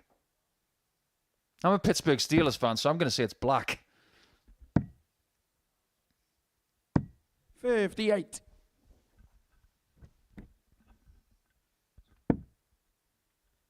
Well, this game so far has been a match dominated by the player throwing first. 100. McCormack with no pressure in leg 1, Meyer with no pressure in leg 2, and Killian here in leg 3 has got 6 darts on 218 to put himself back in front of 2-1.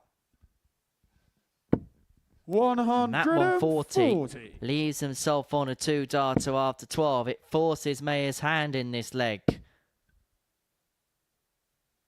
Needs another treble. Couldn't find one. Killian requires 78. So McCormack will feel like he's got 6 from here. But hopes to get it done in 2. Double 12 is found as a 14-darter for McCormack. He leads 2-1. He just hasn't done that enough over the last couple of days. Game on. The talent is in there. And he's been to a Saturday before, so that tells its own story. But here in week 4, Killian just hasn't found enough consistency to be threatening. And that's why he's sitting currently in a live sense in 5th position.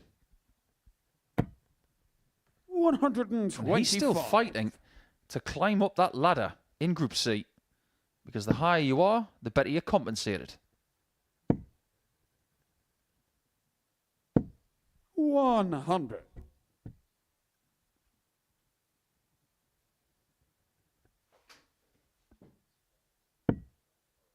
I'm just looking at the back of his shirt and I'm trying to figure out what it's all about. 83. Can you imagine the collaboration between himself and the dart shirt maker? What would you like today, Killian? Well, imagine if a hand had been to see Jimi Hendrix and had come back from a night out with the Rolling Stones in around about 1968. Yeah, but the problem is, he went for a night out with the Rolling Stones. You're talking about a hand. You'd probably paint it black.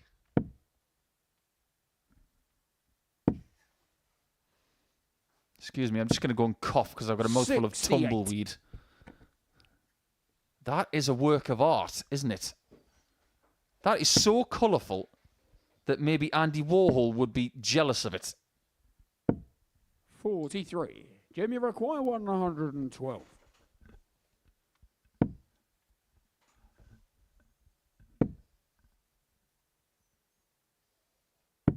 $88. We've got a close-up of Jim's shirt there. I think it's brown.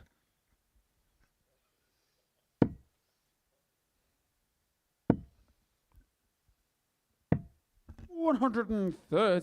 He's going to have a very red face in a minute if he doesn't hit double 12. Great marker. There was Game no shot on the way fourth Dart there. 2 Jim couldn't find Meyer. the bed after the way Dart 1 was pitched just the other side of the wire. Fifth leg, it's Killian to throw Clipped first. off the barrel, in it Game goes, we're level at 2 apiece. And another leg where the player throwing first had it all their own way. Honest question, Henry. When you see a Southampton football shirt, how do you feel? 95.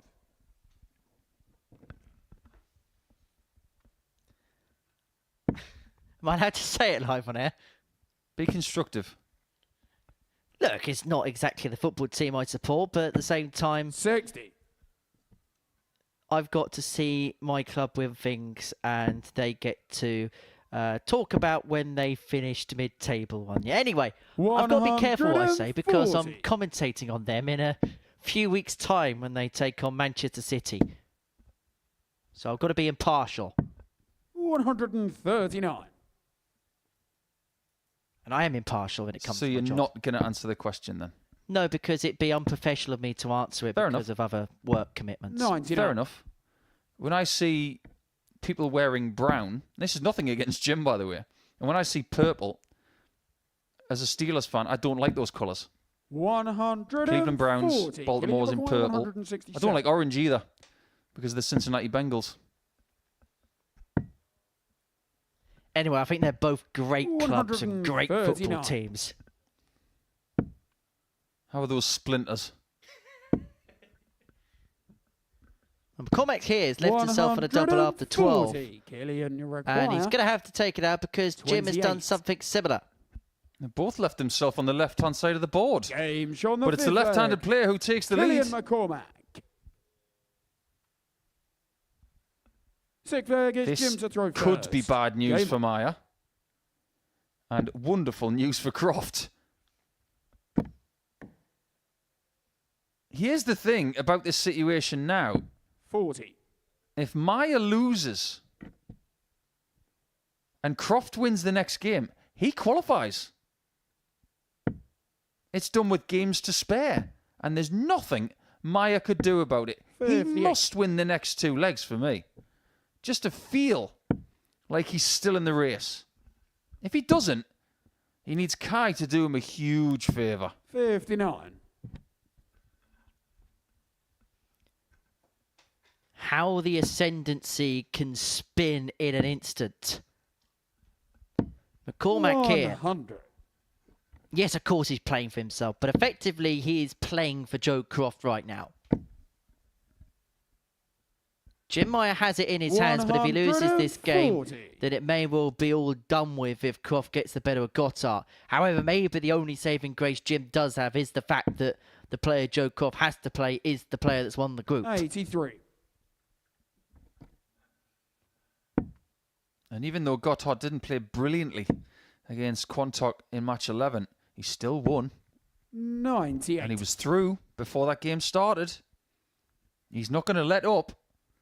And remember last week when Andy Hamilton came through to Group C? How many points did he get? He got Jimmy require 18. 164. Steer. He was just a little bit too accurate with the line there. He just 96. needed to be a Killian little bit require further right. 160.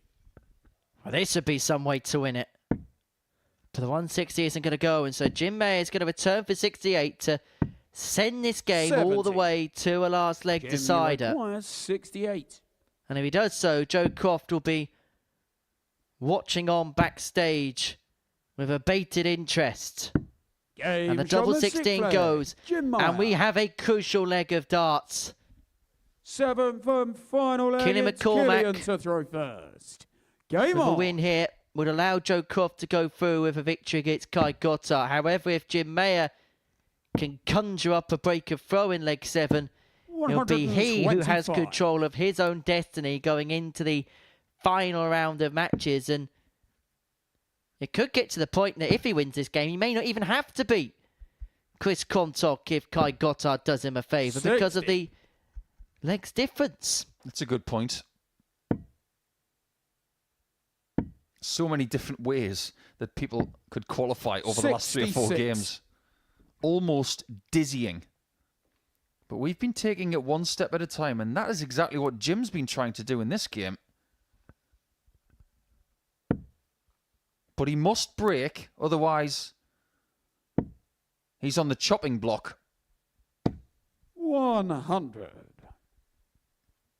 It's still, whatever happens, the best campaign that anybody from Luxembourg has put together. And that should be a source of national pride. A personal pride as well for 100. Jim Meyer. Now that just about stuck in the board. Now the official ruling is the point has to penetrate the board for it to count as a scoring dart. 81. It touched and so it counted.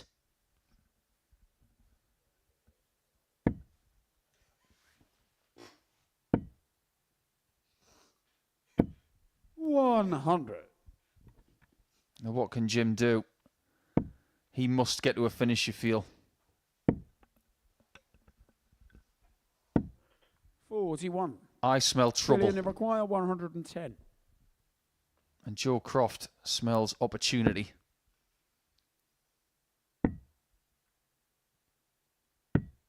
$54. Is there a way out for Jim from here? He will fancy that Killian's going to put him away. Killian McCormack is not just on the cusp of a win for himself, but a win that will put Joe Croft in control of his own destiny. Meyer leaves himself on 104, but he's on the back foot in this game. He may well be on the back foot in terms of his passage through to the finals. It's a 4-3 victory for Killian McCormack, which allows Joe Croft the opportunity to progress through to tomorrow night's final. Magic hand through the magic touch, and it may well be the touch that Joe Croft needed to send himself through. If he beats Kai Gotthardt after the break, Crofty is looking lofty and he is heading through to the finals.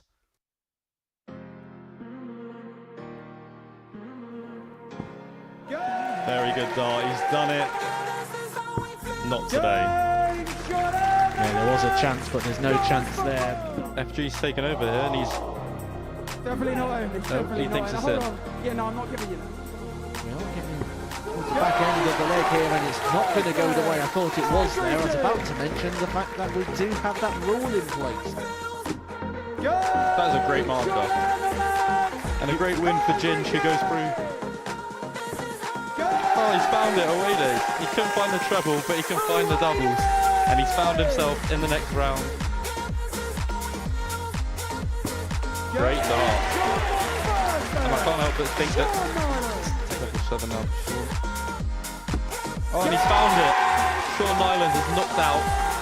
Darts for fun. The favourite for the singles competition and the winner of the pairs. I don't think is too bad an idea considering how the first 18 darts have gone for Ellis. Is this the first time we're seeing tag team darts? Oh, I'm not sure. Making the most of it, lads. Time supporter and friend Okay, of no, Ellis. maybe not. Not 1 second. Okay. Up we come. Hold on. We're What's your doing the name? same now. Okay, Jaden, you require 74. He knows where he's going. 56, double 20. Oh, that's a good effort. That's a very good effort. He throws a lovely dart. I think we should send one of them down and let one of them play against Jaden. That's a good dart.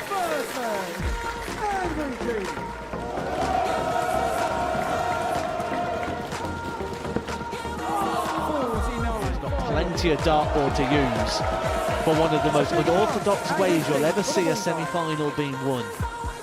And that is good. Nervy game and nervy encounter. He is the favourite now to go on and win it, and he's trying to get... Struggled today with a bit of nerves. And that extra moment, that little bit of pause, that little bit... Second dart. Calm down a little bit, just to relax into the game. Oh, hold on. Yay! We have the first one coming into it, sir. It's one of them things either loves or hates in a darts time. And he loves it! But that is... It's Angry Jim!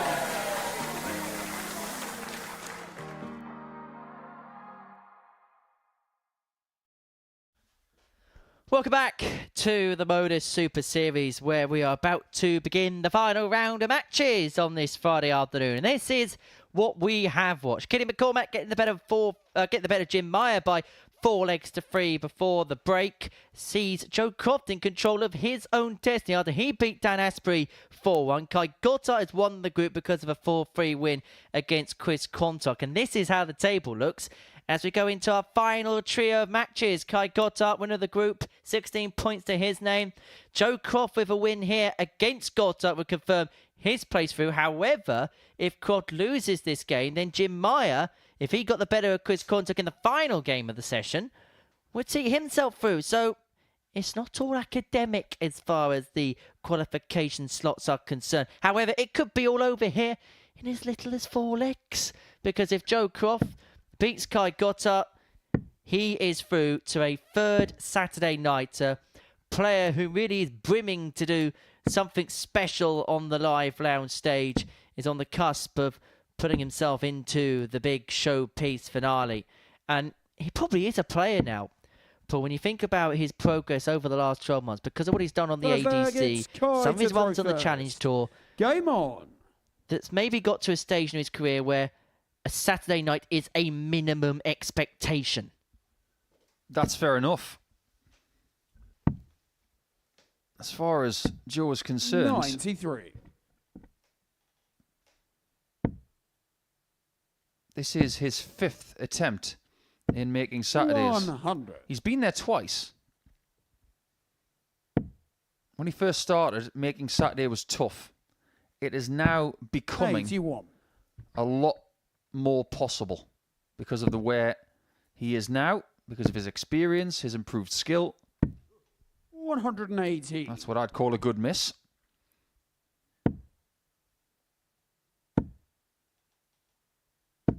$100. Not everybody can come here in their first week and qualify for Saturday. Kai's done that.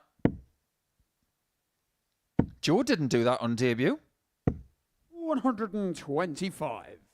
But if you consider what Kai's been doing in Germany, he's probably a bit more battle-hardened coming here before debut. 180. Kai's not going to let up, though. Because there's a really, really big point about what he could do 96. in their final match in Group 47. C. And so Gotthardt looking at 47, now looking at 32 Game to take a shot 1-0 first lead, a 14 Gotthardt. darter. And suddenly Jim Meyer looks at the screen somewhere in this building Second leg and against Joe feeling a Croft. little bit happier about himself. 2 things. You want to finish your group with a win. 26. You always want to do that, no matter whether you're through or not. Secondly, 60. if we can be really constructive with this, if you're Kai and you're eyeing up who you're going to have to go up against on Saturday, John Worsley's 58. one of them. Who would you rather have there, Joe or Jim? 180. He can't really affect it. All he can do is beat Joe and then lay the gauntlet down to Jim to see if he can join him. 100. But what Kai can do, by beating Joe, is he can deal him a 100. serious blow of possibly missing the Saturday. And when someone's a threat like Joe is, you've got to try and get rid of them when you can. It might not be in his 60. hands to do that Kai Require 160 for the rest of the week. Take advantage of when they're most susceptible. And at this present 61. moment in time, There's been no susceptibility from Joe Croft. He's just been completely outplayed by a man who in his final game of the group is averaging in excess of 104 and is on the cusp of a break of foe and a 2-0 lead. And there's absolutely nothing that Crofty can do about this. This has been an onslaught from Gotthardt so far. 52. Joe, you require 157.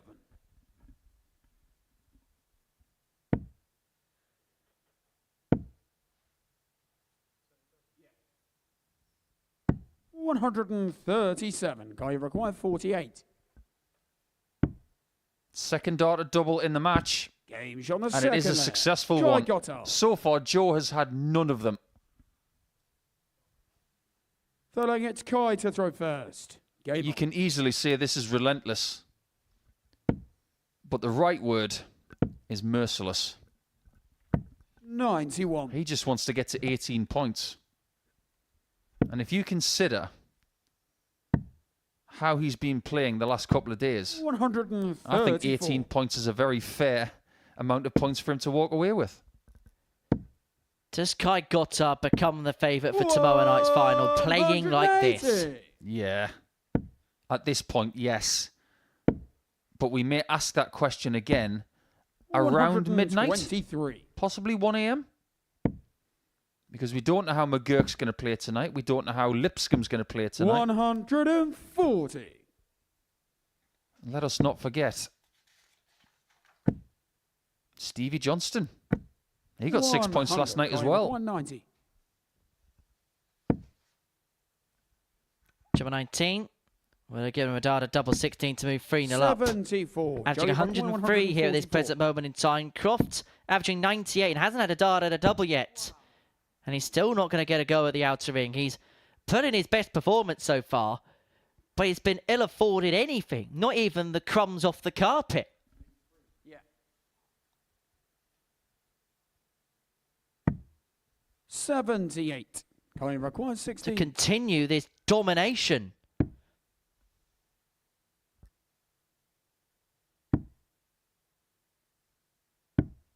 Eight. It was tricky after that first start. 66.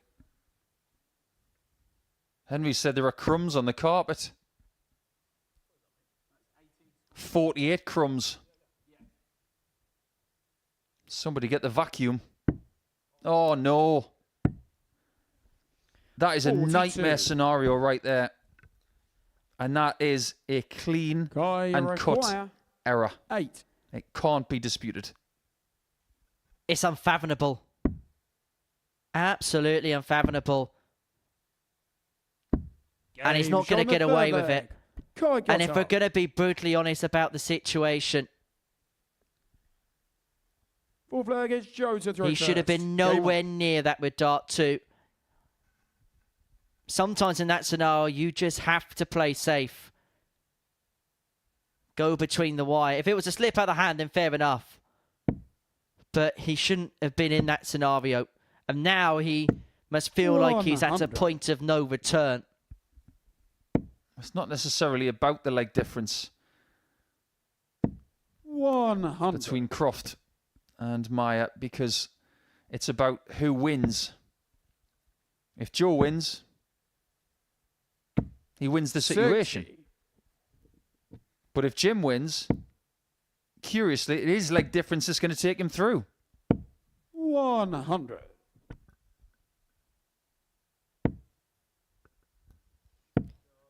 But what Joe Croft can ill afford to do is allow what happened at the end of the previous leg creep into this one. And there is a sense and a feeling that is what is happening right here, right now. 83. Penny for the thoughts of Astbury and McCormack, who have to play their final game. Both of them are leaving us in the next 30 minutes. That will be the undercard for the final match of the group. 86. I suppose it's quite apt that Kai's got a chance to pop the cork on some champagne before the end of Group C. He has won the group. 140. I suppose you can celebrate it this way. 32. But he's not going to taste that champagne 78. Joe, you require 160. But he may taste success if Croft cannot take out this 116. Needed it to save the game and 60. realistically Joe, you save his require campaign. 54. Hasn't had a shot at a double in this match. Kai's had plenty. Tops. And now double 10. And that was 34. to seal a 4-0 win. 56. And Joe Croft is still beating in this game. But when it's getting towards the business end of the leg, there's been a few unforced errors from Crofty. And that miss at tops may well be the last dart he throws, not just in this game, but the last dart he throws this week. Gotthardt back for double 10 to eventually cross the line 4-0.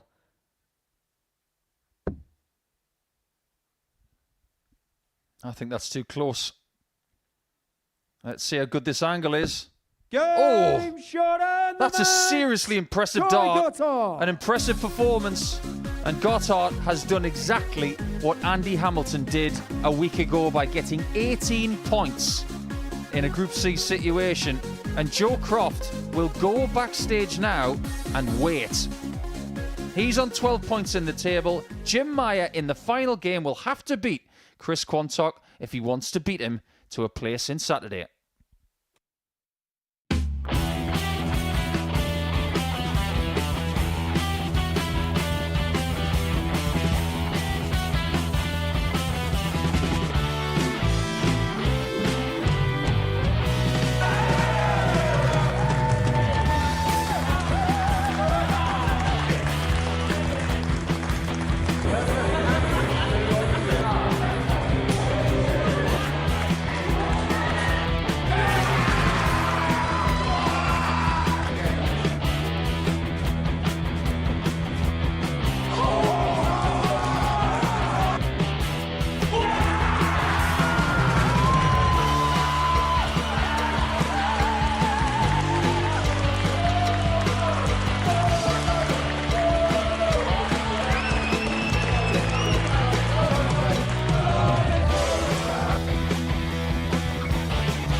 Welcome back to the Modus Super Series, and Group C is very close to being concluded.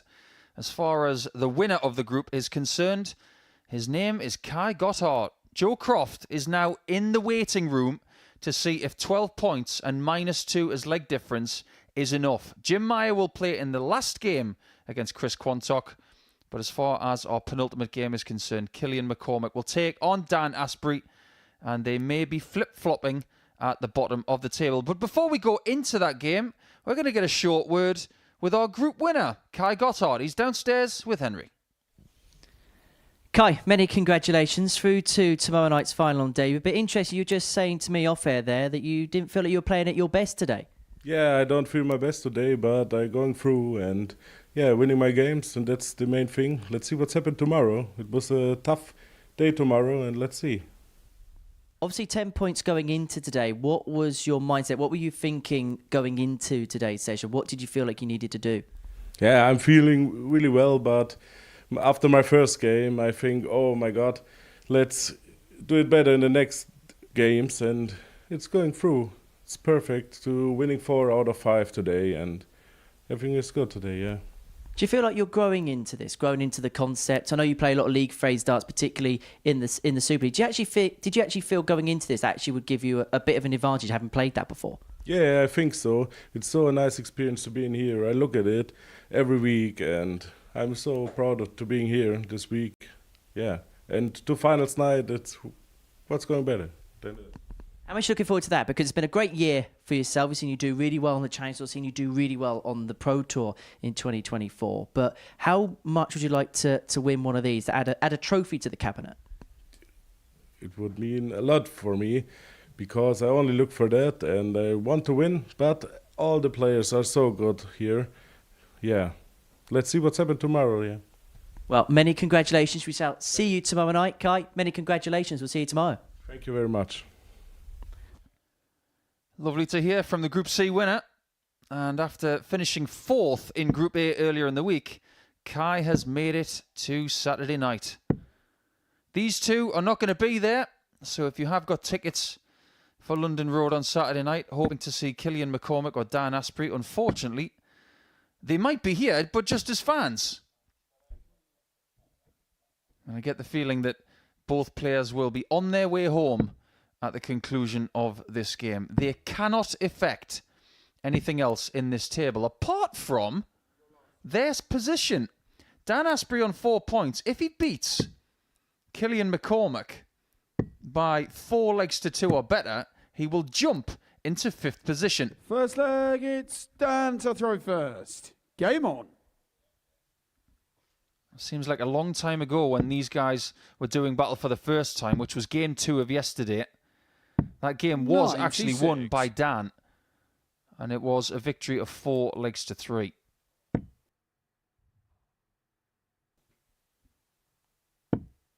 That, however, would not be enough 85. if he wants to jump into the 5th position. He would lose out on leg difference if that was the case. 56.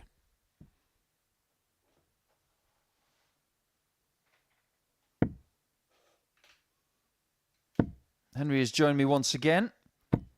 55. I think it's fair to say that Kai is going to sleep quite well tonight. And for the first time this week, on Saturday night, he's going to be playing evening darts. 134.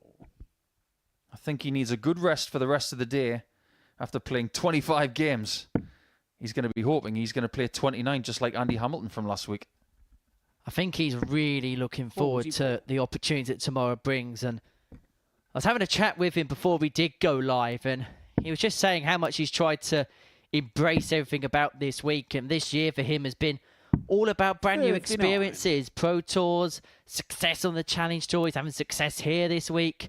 It's been a week where he's gone in the right direction in his career. Oh, sorry, a year where things have gone in the right direction for him. But maybe because of what others have done, like Danny Jansen, like Connor Scott, like Wisdy Plaisir, he hasn't got the headlines. He's been able to be very successful under the radar. But more players from the Challenge Tour have been successful than ever. 100. We'll paint a picture of that in a moment.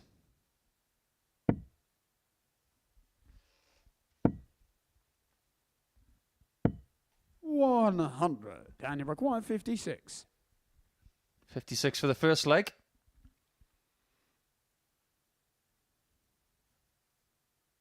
You can't accuse one of these guys of not affecting this table today. Game shot. And Dan's got the first blood of this match because Killian McCormack beating Jim Meyer in game 12. Second leg, that's why we are on tenterhooks right now.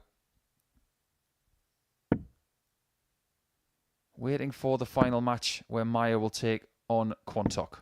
41. But talking about the Challenge Tour, I can't remember a scenario before where the top 2 in the Challenge Tour order of merit are currently qualified for the World Championship, not because of Challenge Tour action, because of Pro Tour action. Scott and Plaisir are both in the Worlds without a tour card 59. at this point in time, meaning the next 2 on the Challenge Tour order of merit are currently in. That's Kirsten Janssen. 100. Kist, by the end of the year, might even be on the Ali Pali stage, courtesy of the Players' Championships that he's in. So there might be as many as 5 Challenge Tour players in the World Championship. And there's a possibility those 2 players could well be Danny Etson and Andy Bolton. And who can rule out 99. Jimmy Van Schie if he has a good last weekend? Yeah, don't rule him out. If anything, Jimmy's in better form than Danny. Jimmy's banging form 68. right now. There's been a little bit of a slowing of the pace in this game. Why is that?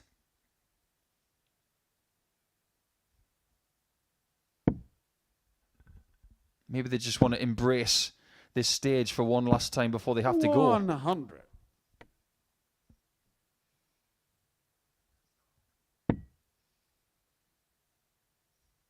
Must be a somewhat bittersweet experience playing this 10th game of the group, 46. knowing that it is going to be your last one of the week.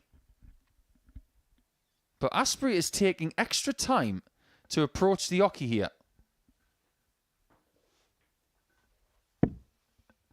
There's been no sign of this all week long. Very conspicuous. 100.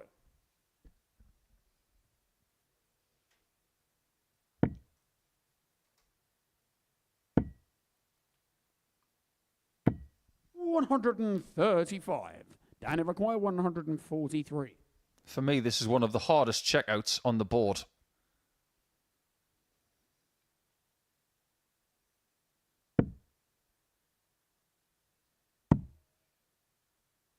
One of the reasons it's so hard? It's because you can't get the same treble 43. twice to go for any Killian double. require 111. You must go around the board.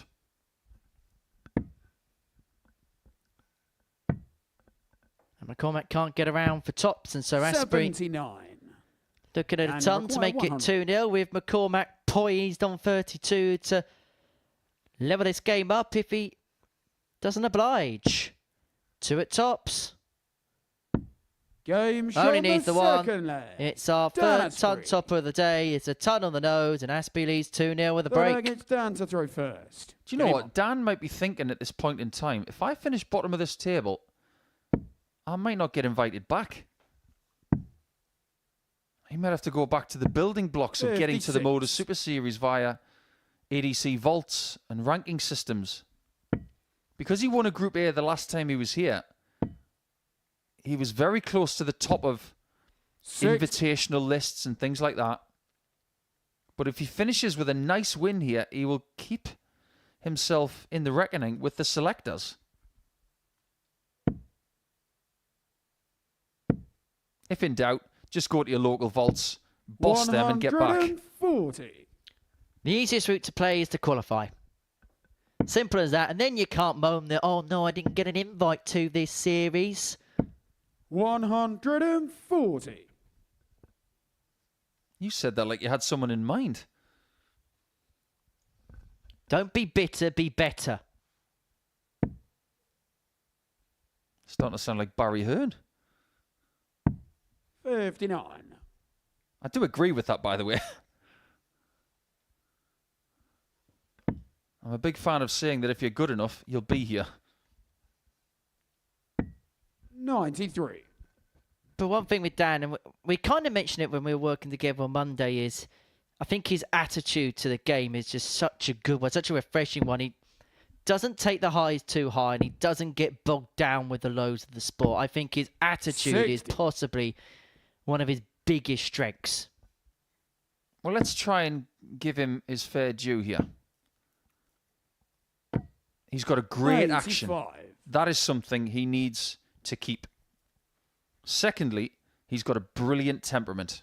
That he must continue with as well. The one thing that he might not have that could be very useful in his future is something he must continue with one step at a time. And that's experience, because he's young for a dart player at this level. There could be many, many things in his future, and he's just got to take it one step at a time. This is just another step on the road. And this is just another shot to keep McCormack at bay. 3-0, looked at 25 to leave himself double 18. Double 16. Clips the wire, the wrong side, and that's the target McCormack wants to 32. Get a break, bring it back to 2-1, and return this game to throw. Double 8 now. Clips the wrong side of the wire, and so Astbury is going to return for the target that Killian's just missed to open up a 3-0 lead. 16. It's a very interesting figure when he walks back from the board, isn't he? Double 4.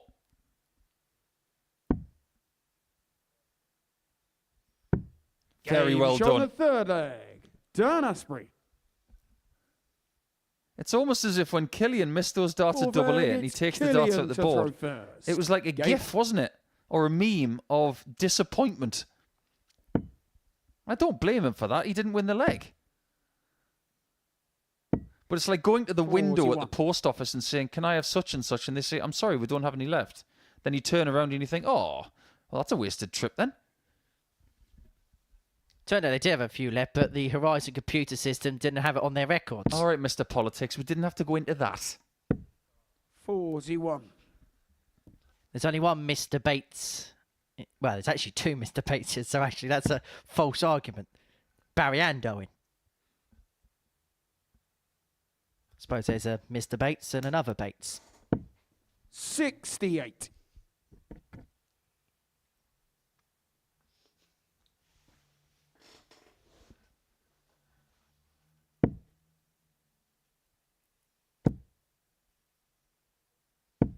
$125. You should go and stay at the Bates Motel, you know, when you go on holiday. It's a nice place, I hear.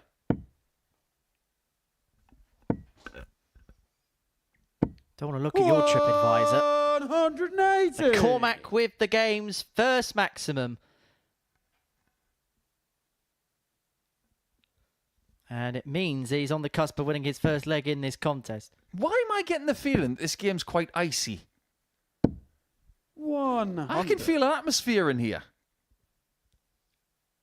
Something doesn't feel right. 125.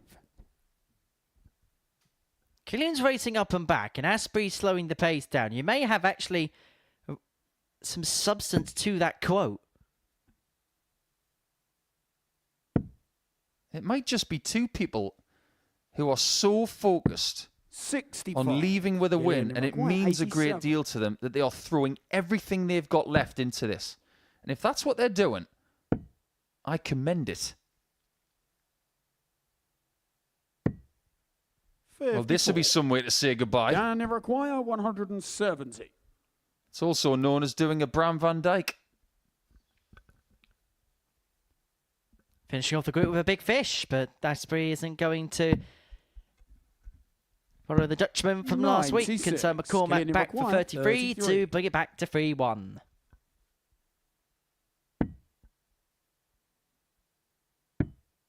Another one? 17. That might be that.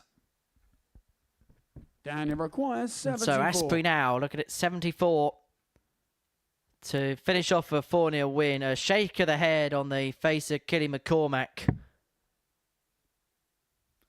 41 left. Double 16 to end his campaign of a 4-0 win. 42. Killian requires However, Killian 16. has missed 6 starts at a double in this match. He has a double 8 in this leg. No And he gets double 16 too late. He's done a Hogan. 32. And McCormack has shown Astbury the way here. 2 16s for the match. Two 16s for a 4-0 win, and Dan Astbury will end his campaign with success. He beats McCormack in a last leg decider.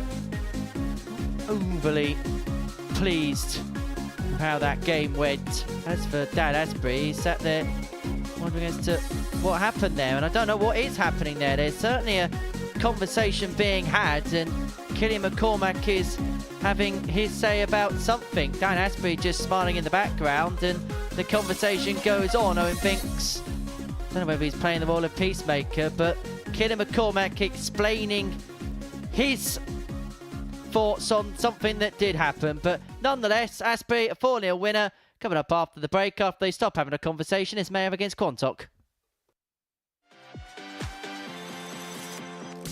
Please welcome to the stage, Angry Ginge and John Henderson!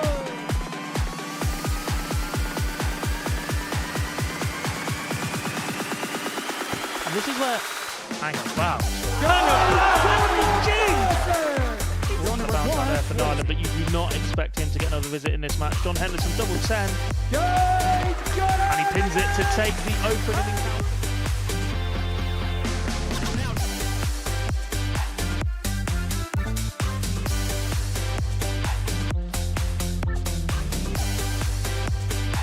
Coming up first for double 10.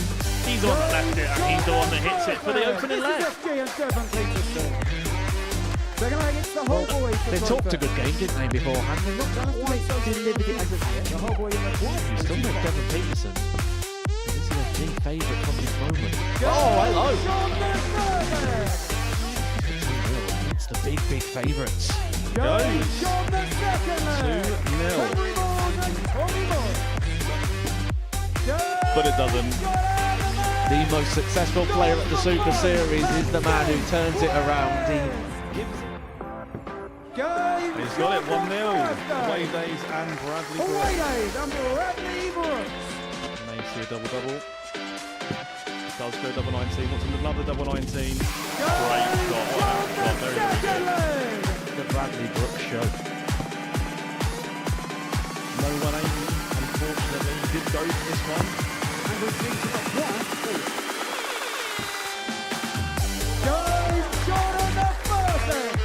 But this could go. This is a match opportunity. And both their dots stand up to. Will they block it? They will not. John Henderson to take himself. I think he was going for a 7 there, but it doesn't matter because he's going to hit it anyway. 47 kills. Still an opportunity to showcase what he can do. And that's what Steve West can do. A double-double to get the job done.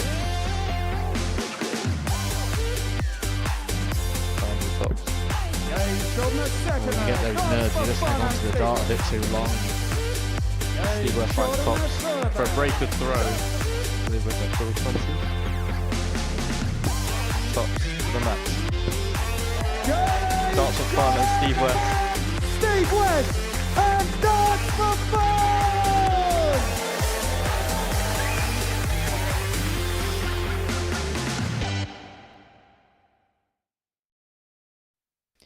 Welcome back to the Modus Super Series. For the break, Dan Astbury ended his campaign for 4-0 win against Killian McCormack. While it's now Chris Quantock, who, as you can see, is moving a little bit gingerly, struggling, as you can see, with his left leg. He's throwing, well, the leg that on the side of his body that he throws with.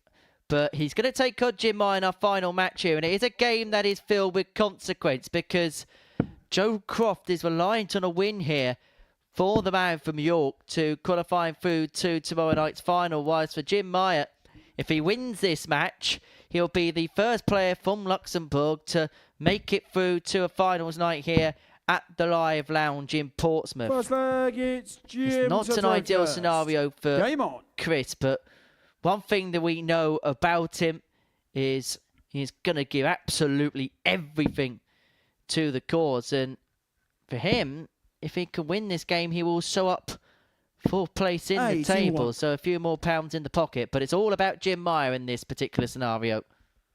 Well, what you can see from Chris is he's actually reduced the width of his stance.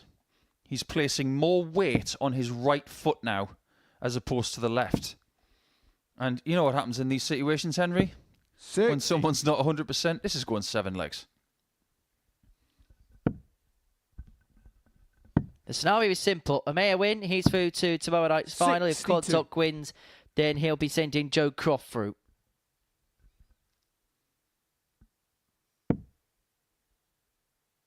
I just want to get your take on what it's like as a player when you're playing 41. through injuries. Chris almost got that air of, look, he still wants to win, but you almost just want to get out there and just get it done with so the pain of it is 55. over. I think it's all about the situation that you're in.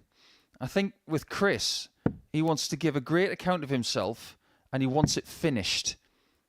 If he was in a position 58. where winning this game would get him through, I think he'd feel slightly different.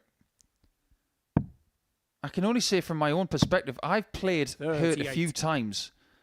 And one time I was in a semi-final with Gary Anderson. I went to pick up a flight and my rib just didn't feel right. And I thought, what was that? And I played through the pain and ended up winning the tournament. 140. I went to the doctors a couple of days later and said, you've got 2 cracked ribs. How I got them, I've got no idea. 180. But I have one other thing to say. 121. Beware the wounded player. Beware the ton plus checkout. Bullseye for Meyer. Does not go. 73. And because of that max of his previous visit, Quantock comes back for double 13 to get the break. Game He shot the leads first 1-0. leg. Chris Quantock. Let me put it to you this way. What about the motivation of Quantock? Second leg, It's in his hands how long this match goes. Game on. If he plays well, it only lasts 4 legs.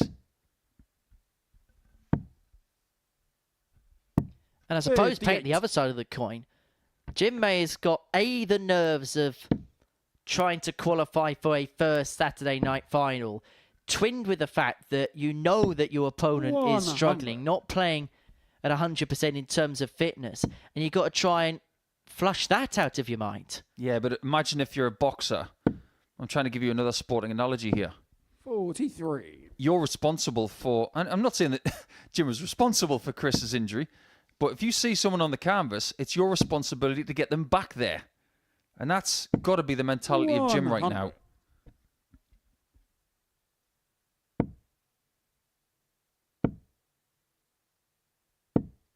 $41. But when you take someone out, or when you're trying to take them out, there could be a backlash. Look at Dubois Joshua. 85. I think the most important thing right now, I know we want to see a really good climax to this 41. group, but I really hope that Chris is okay. I don't know what's caused this, but when he leaves here this afternoon, I just want him to be all right.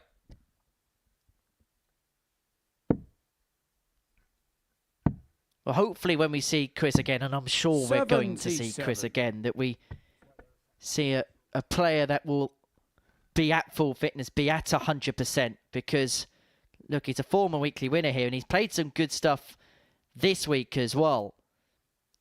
But there's nothing worse than playing in at a tournament of this prestige and not being able to play to your best. As we just have a look at the situation. It's just been a bit of a technical issue on stage with the scoring system, which has now been fixed. And so 116. Meyer looking at 116 to level this match up at 1 apiece. We'll head down for the 19s first. Treble gives himself a dart at tops, unable to find, and Quantock a long way back in this leg.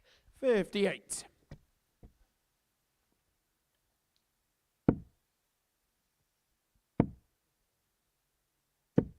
$41. Jimmy require 58. Looks like this match is going to go at least 5 legs.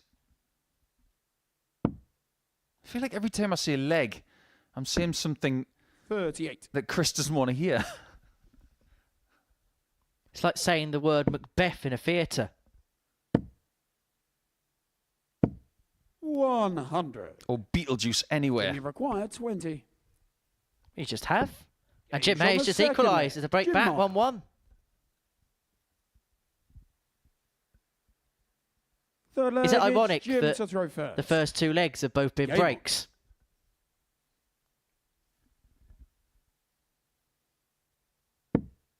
Make of that what you will.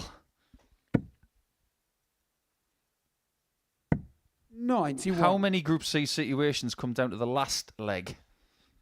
I mean, the last match is good enough. But if it comes down to one leg, 100. what we can say is that Series 8, that came down to one leg. And that's why Marvin van Velsen is the defending champion. And as we know, 100. Friday night is the night where the last leg is primetime television entertainment. 95. Are we going to get an afternoon where it goes down to the 7th?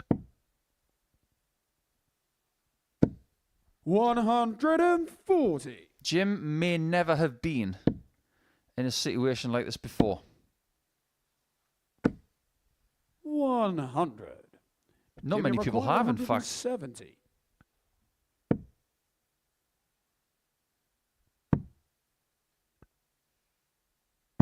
$96.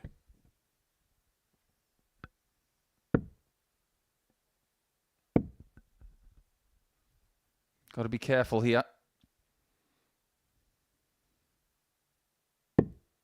46. Not a bad player. Jim, you require 74. He's probably going to lose the leg anyway.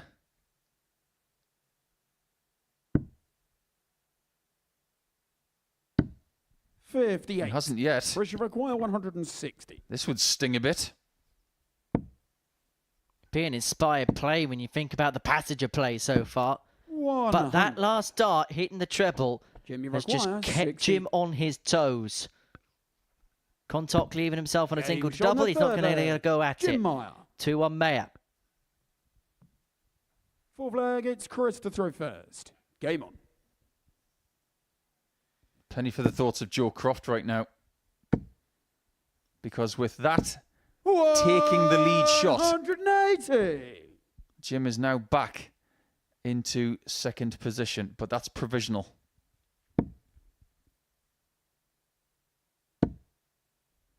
Do you remember when Simon Whitlock could barely walk? 60. I mean, everybody knows the story as to why that happened. I'll not get into that right now. 100. But everybody thought that Dennis Smith was going to wash Simon away in that World Championship match. And Simon could barely walk up the steps. 60. He ends up winning the match 3 sets to 0, averaging 105. This is what I'm talking about. 123. When someone's hurt, as long as they can throw and they can withstand the pain, they can still do damage. Rolling with the punches. 100. Chris, you require 98. And Quantock looking to kick this leg into touch. If he can find double 19, this would be for an 11 darter. 82. That was precarious, but he's managed to find a way through to leave himself double 8 after 12. Averaging here 85. And this is Chris Quantock, who, and I mean this with the greatest respect in the world to Chris, is nowhere near 100%. 65. Chris, you require 16. Game There's shot on the nothing fourth wrong with leg. that 13 darter. Chris Quantock. But does this show the class of Chris? The fact Fifth leg that is Jim's he's on nursing an first. injury, you Game can on. visibly see he's not at 100%, but he's still able to draw out a big performance like this. 79. Pick your superlative. Chris has been around the block a few times. He's had a tour card. Well, think about where he's from. Think about the nature 46. of people from Yorkshire. They don't give up. They don't throw in the towel.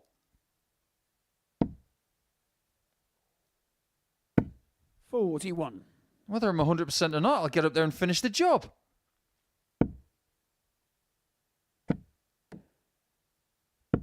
$80. He's got my respect. And the hardest part, after he's retrieved his darts, it's actually going from the raised hockey to the floor. That little bit of extra elevation, albeit only a few inches. 64. He's got to be really careful leaving the hockey, because otherwise he might Find himself in Robert Thornton territory when he was at the Premier League. 121. And it may feel like from here, Jim Meyer may stumble over the finishing line. 121. Needed that. Needed that second treble. Well, this is the kind of game where Jim can be competitive. 100. It's between 80 and 85. He's almost identically on the average that he had against Chris Quantock when he was beating him yesterday. Oh, and that dart has happened too many times over the last couple of days. Jimmy required 56. This to put himself a leg away. But he's missed the big number, and so he's going to have to spurn one here. And it's only going to be the solitary dart at tops. Game. But it's a great dart at tops. Jim Meyer. Bang in the middle of the bed. Chris Quantock, who you can see is visibly struggling, your picture there. He's making a good fist of this contest, but it's a match he finds himself 3-2 down. He has the darts here to save the match. To throw first. Game on. One thing I will say about today, whether Meyer gets through or not, these are his individual game conversions. 60. 4 out of 7. 4 from 13. 3 from 9. And 3 from 5. His doubles yesterday were very, very good as well. At 42%. One thing has changed from Group A to Group C. Come what may. His doubles have been so much better. 97. It might just be the thing that takes him across the line. Well, he has it in his hands. 58. I wonder what Joe Croft is going through in that practice room right now. His fate is out of his hands. It's in the hands of Chris Quantock.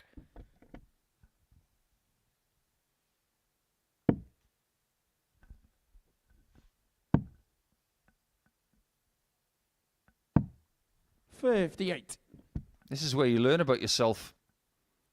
Can you complete the job when you're feeling uncomfortable? 133. Brilliant darts from Quantock there. And there is perhaps an irony that there's an air of uncomfortability in two different facets. For me, it'll be the nose that will be jangling right 60. now, whilst for Chris Quantock, he is playing through the pain barrier. You may well get the fish. The bullseye. Oh, that would have been an incredible shot considering everything.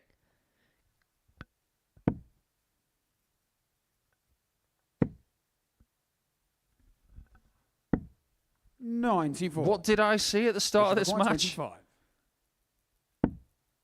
7 legs. 90. Maybe not. Jimmy require 146. This is to send himself through to Saturday in style, but he's not going to take out the 146. Quantock finds himself at the trapdoor. It could be the Jim Meyer trapdoor. It could well be the trapdoor which opens up for Joe Croft if he missed. But we go to a last leg decider. And what was it you said from the outset of this game, Nico? This felt like a match which had 7 legs written all over it. And it is to the final leg we go to throw first. To see whether it's Jim Meyer or Joe Croft that qualifies through to tomorrow night's final. Yeah, Joe Croft wants Chris Quantock to win 1 leg on 1 leg. 121. Very good start. And boy, is Jim Meyer really, really happy that he's got the darts. 140. Great dart players can do great things under pressure. Whatever happens in this leg, I want to say a couple of things. A, credit to Chris Quantock, playing through the pain, but also playing to a high standard. But also credit to Jim Meyer, who is, whatever happens in this leg, showcase darts in his homeland in the best possible light. He represented them at a European Cup last week, and he's represented them with pride here at the Super Series, but it feels like potentially it may well be one battle too far, but that 2-triple turn has now suddenly swung the leg back in his favour.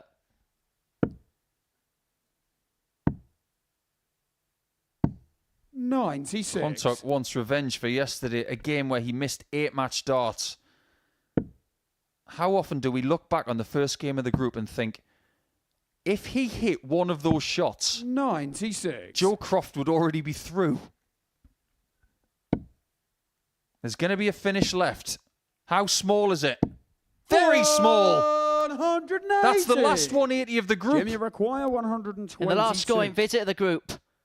And now Meyer has to take out the 1-2-2. He has to find the treble 18 here. He does. It's a dart at the bull to send him through to the final and to become the first player from his country to do so.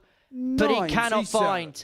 And how very quickly the tables can turn, because Chris Quantock to send Meyer packing and to send Joe Croft through looks at double 10 and finds double 10. Jim Meyer had a dart to send himself through. His head is in his hands. He cannot believe what has happened. And Chris Quantock has hobbled Joe Croft past the finishing line and into tomorrow night's final. What a dramatic afternoon, once again on a Friday at the Live Lounge. Jim Meyer cannot believe what has happened in the last minute or so. He had a dart at the bullseye to qualify himself through to the final. He grazed it on the 25, and then Chris Quantock took out the 45. Last dart in hand to send Joe Croft through.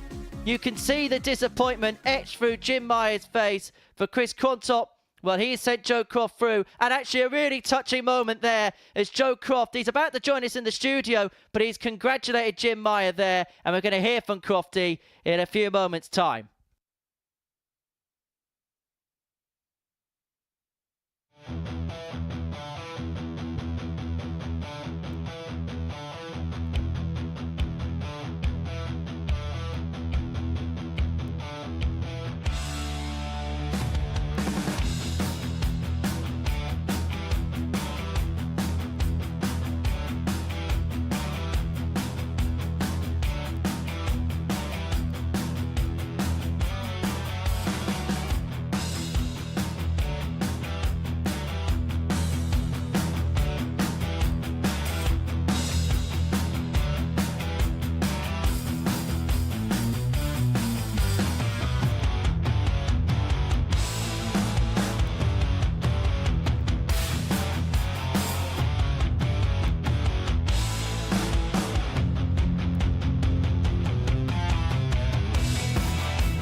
Welcome back to the Modus Super Series. And what a dramatic afternoon we've seen here at the Live Lounge in Portsmouth, where before the break, Jim Meyer had a dart at the bullseye on the back of a 1-2-2 checkout to send himself through against Chris Quantock. He was unable to find, and then Quantock mopped up the 45 to send Jim Meyer packing and send Joe Croft through to the finals tomorrow evening alongside Kai Gotthardt, who won the group courtesy of a 4-0 success against Joe Croft in his final match of the session. I'm happy to say that Joe joins myself and Paul Nicholson in the studio now. I can imagine a few minutes ago that you didn't think you'd be sitting in that seat right now. No, not at all. Not at all. Like I said, I just said to Nico, I've got to stop relying on people. Because I've got to start doing it myself, you know. The two games that I just didn't turn up to were the most important games for me. But I've done it somehow again. It's exciting for you lot anyway. It was exciting for us, I can't lie about that. But what was it like for you having to go through that emotional roller coaster backstage? I was all right. I'll be honest, I weren't really looking. I was just talking to the boys. And then obviously when it comes to the nitty gritty, heart was in my mouth. We'll give you a couple of seconds to find the words for it. I just want to, first of all, before we talk about Joe, just spare a word for Jim Meyer. Such an improved campaign compared to last time. He came so close, and you could see how much it meant to him there. And I feel like that bullseye is going to whirl around his mind for a little while to come. Well, let me pose a question to you. Would you rather have that chance or not? He gave himself the opportunity to have a go at the bullseye to finish the job. It wasn't a badly thrown dart at all. He gave himself a chance to qualify for a first Saturday night, and that in itself is a win. He didn't hit it. He was put away. But what I will say is when you look at the numbers and you look at the intricacies of the games with Quantock, he maybe shouldn't have beaten him yesterday. He did. Today, he didn't. And the two averages between those two games, there was a difference of 0.01. He's played pretty much the exact same game against Quantock both days with two different results. That's how tight it can be. But then you flip the other side of the coin and we look at you, Joe. Because of what happened and because of the way it all happened, it was out of your hands for most of the day. Then there was a point it was in your hands and then it went again. When we look forward to the rest of the week, does that give you a little bit of a free roll? Because you probably didn't expect to be in this position after your last game. Yeah, massively. I just, like I said, I feel like I've been given a second chance in a way. Do you know what I mean? And I'm gutted for Jim. I genuinely am. But it's darts. You know, you win some, you lose some. And I'm fortunate enough to get through by the skin of my teeth. So, what aspect of the last couple of days can you take into Saturday? What can you be proud of? Not how I started. The bits that I can be proud of is the fact that I showed a bit of grit and determination. Like the 4 threes when I was behind, that's normally my weak point. I'll be honest, it genuinely is. It's normally my weak point in my game, and I'm normally a front runner. I'm quite a heavy scorer, but if my scoring's not there, then my finishing's got to come in. And to be fair, it got me out of trouble a few times. So yeah, a couple of times yesterday in the middle of the campaign, Matthew Edgar and I were talking about you were 3-2 down, and we were saying the opponent has got real trouble now because you were showing so much spirit in the last couple of legs. Yeah, it's something that I've actually lacked. Like I said, every time that I play, I'm learning. You know, I've only been taking the game serious for 2 years now. You know, and it's like now it's starting to mean something to me now, and obviously I've got to show that side of I can't win pretty all the time. You know, and I've got to show that side of my game. And to be fair, yesterday was bit more of a grit than today and a bit more of a hard-working day. But today I was a lot more relaxed and I've come with a whole complete different mindset because last time I was here I was getting trolled.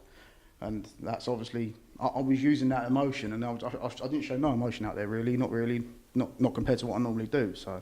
Can I talk about that mindset? Because I think it's been something we've spoken about with you over the course of the year or so that you've been here at the Super Series, and it's felt like today and yesterday in particular, this time you've been here, that there was maybe a lot more focus. There very much a switched on nature about yourself. Didn't get embroiled maybe into as much as maybe you have done previously. Yeah, it's just like I said, I'm learning. You know, I'm starting to get used to playing on the stages now. I still struggle concentrating in a quiet room. Mm-hmm. I'm not used to it. I've never done it before. So again, I keep learning. I keep sort of powering through what I need to power through, and then see what happens next. Because it is a big end to the year for yourself. You finished second in the Championship Tour of Merit, so you're going to be playing in the finals here in November. You're going to be at the Global Championship as well when it comes to December. You say you're a player that's learning, but you're also learning at a very fast rate and doing things that a lot of very established players haven't done. Does that also come with an air of maybe not expectation, but maybe a little bit of pressure because you know what you can do? Yeah, I know what I can do. I take it in my stride. I'm not one of these people that think too far ahead. You know, I keep saying it. I'm on a journey. You know, I will just embrace anything that comes towards me. At first, I was overthinking a lot, thinking like pressures of the name or whatever not. But then, like I said, I state it every time.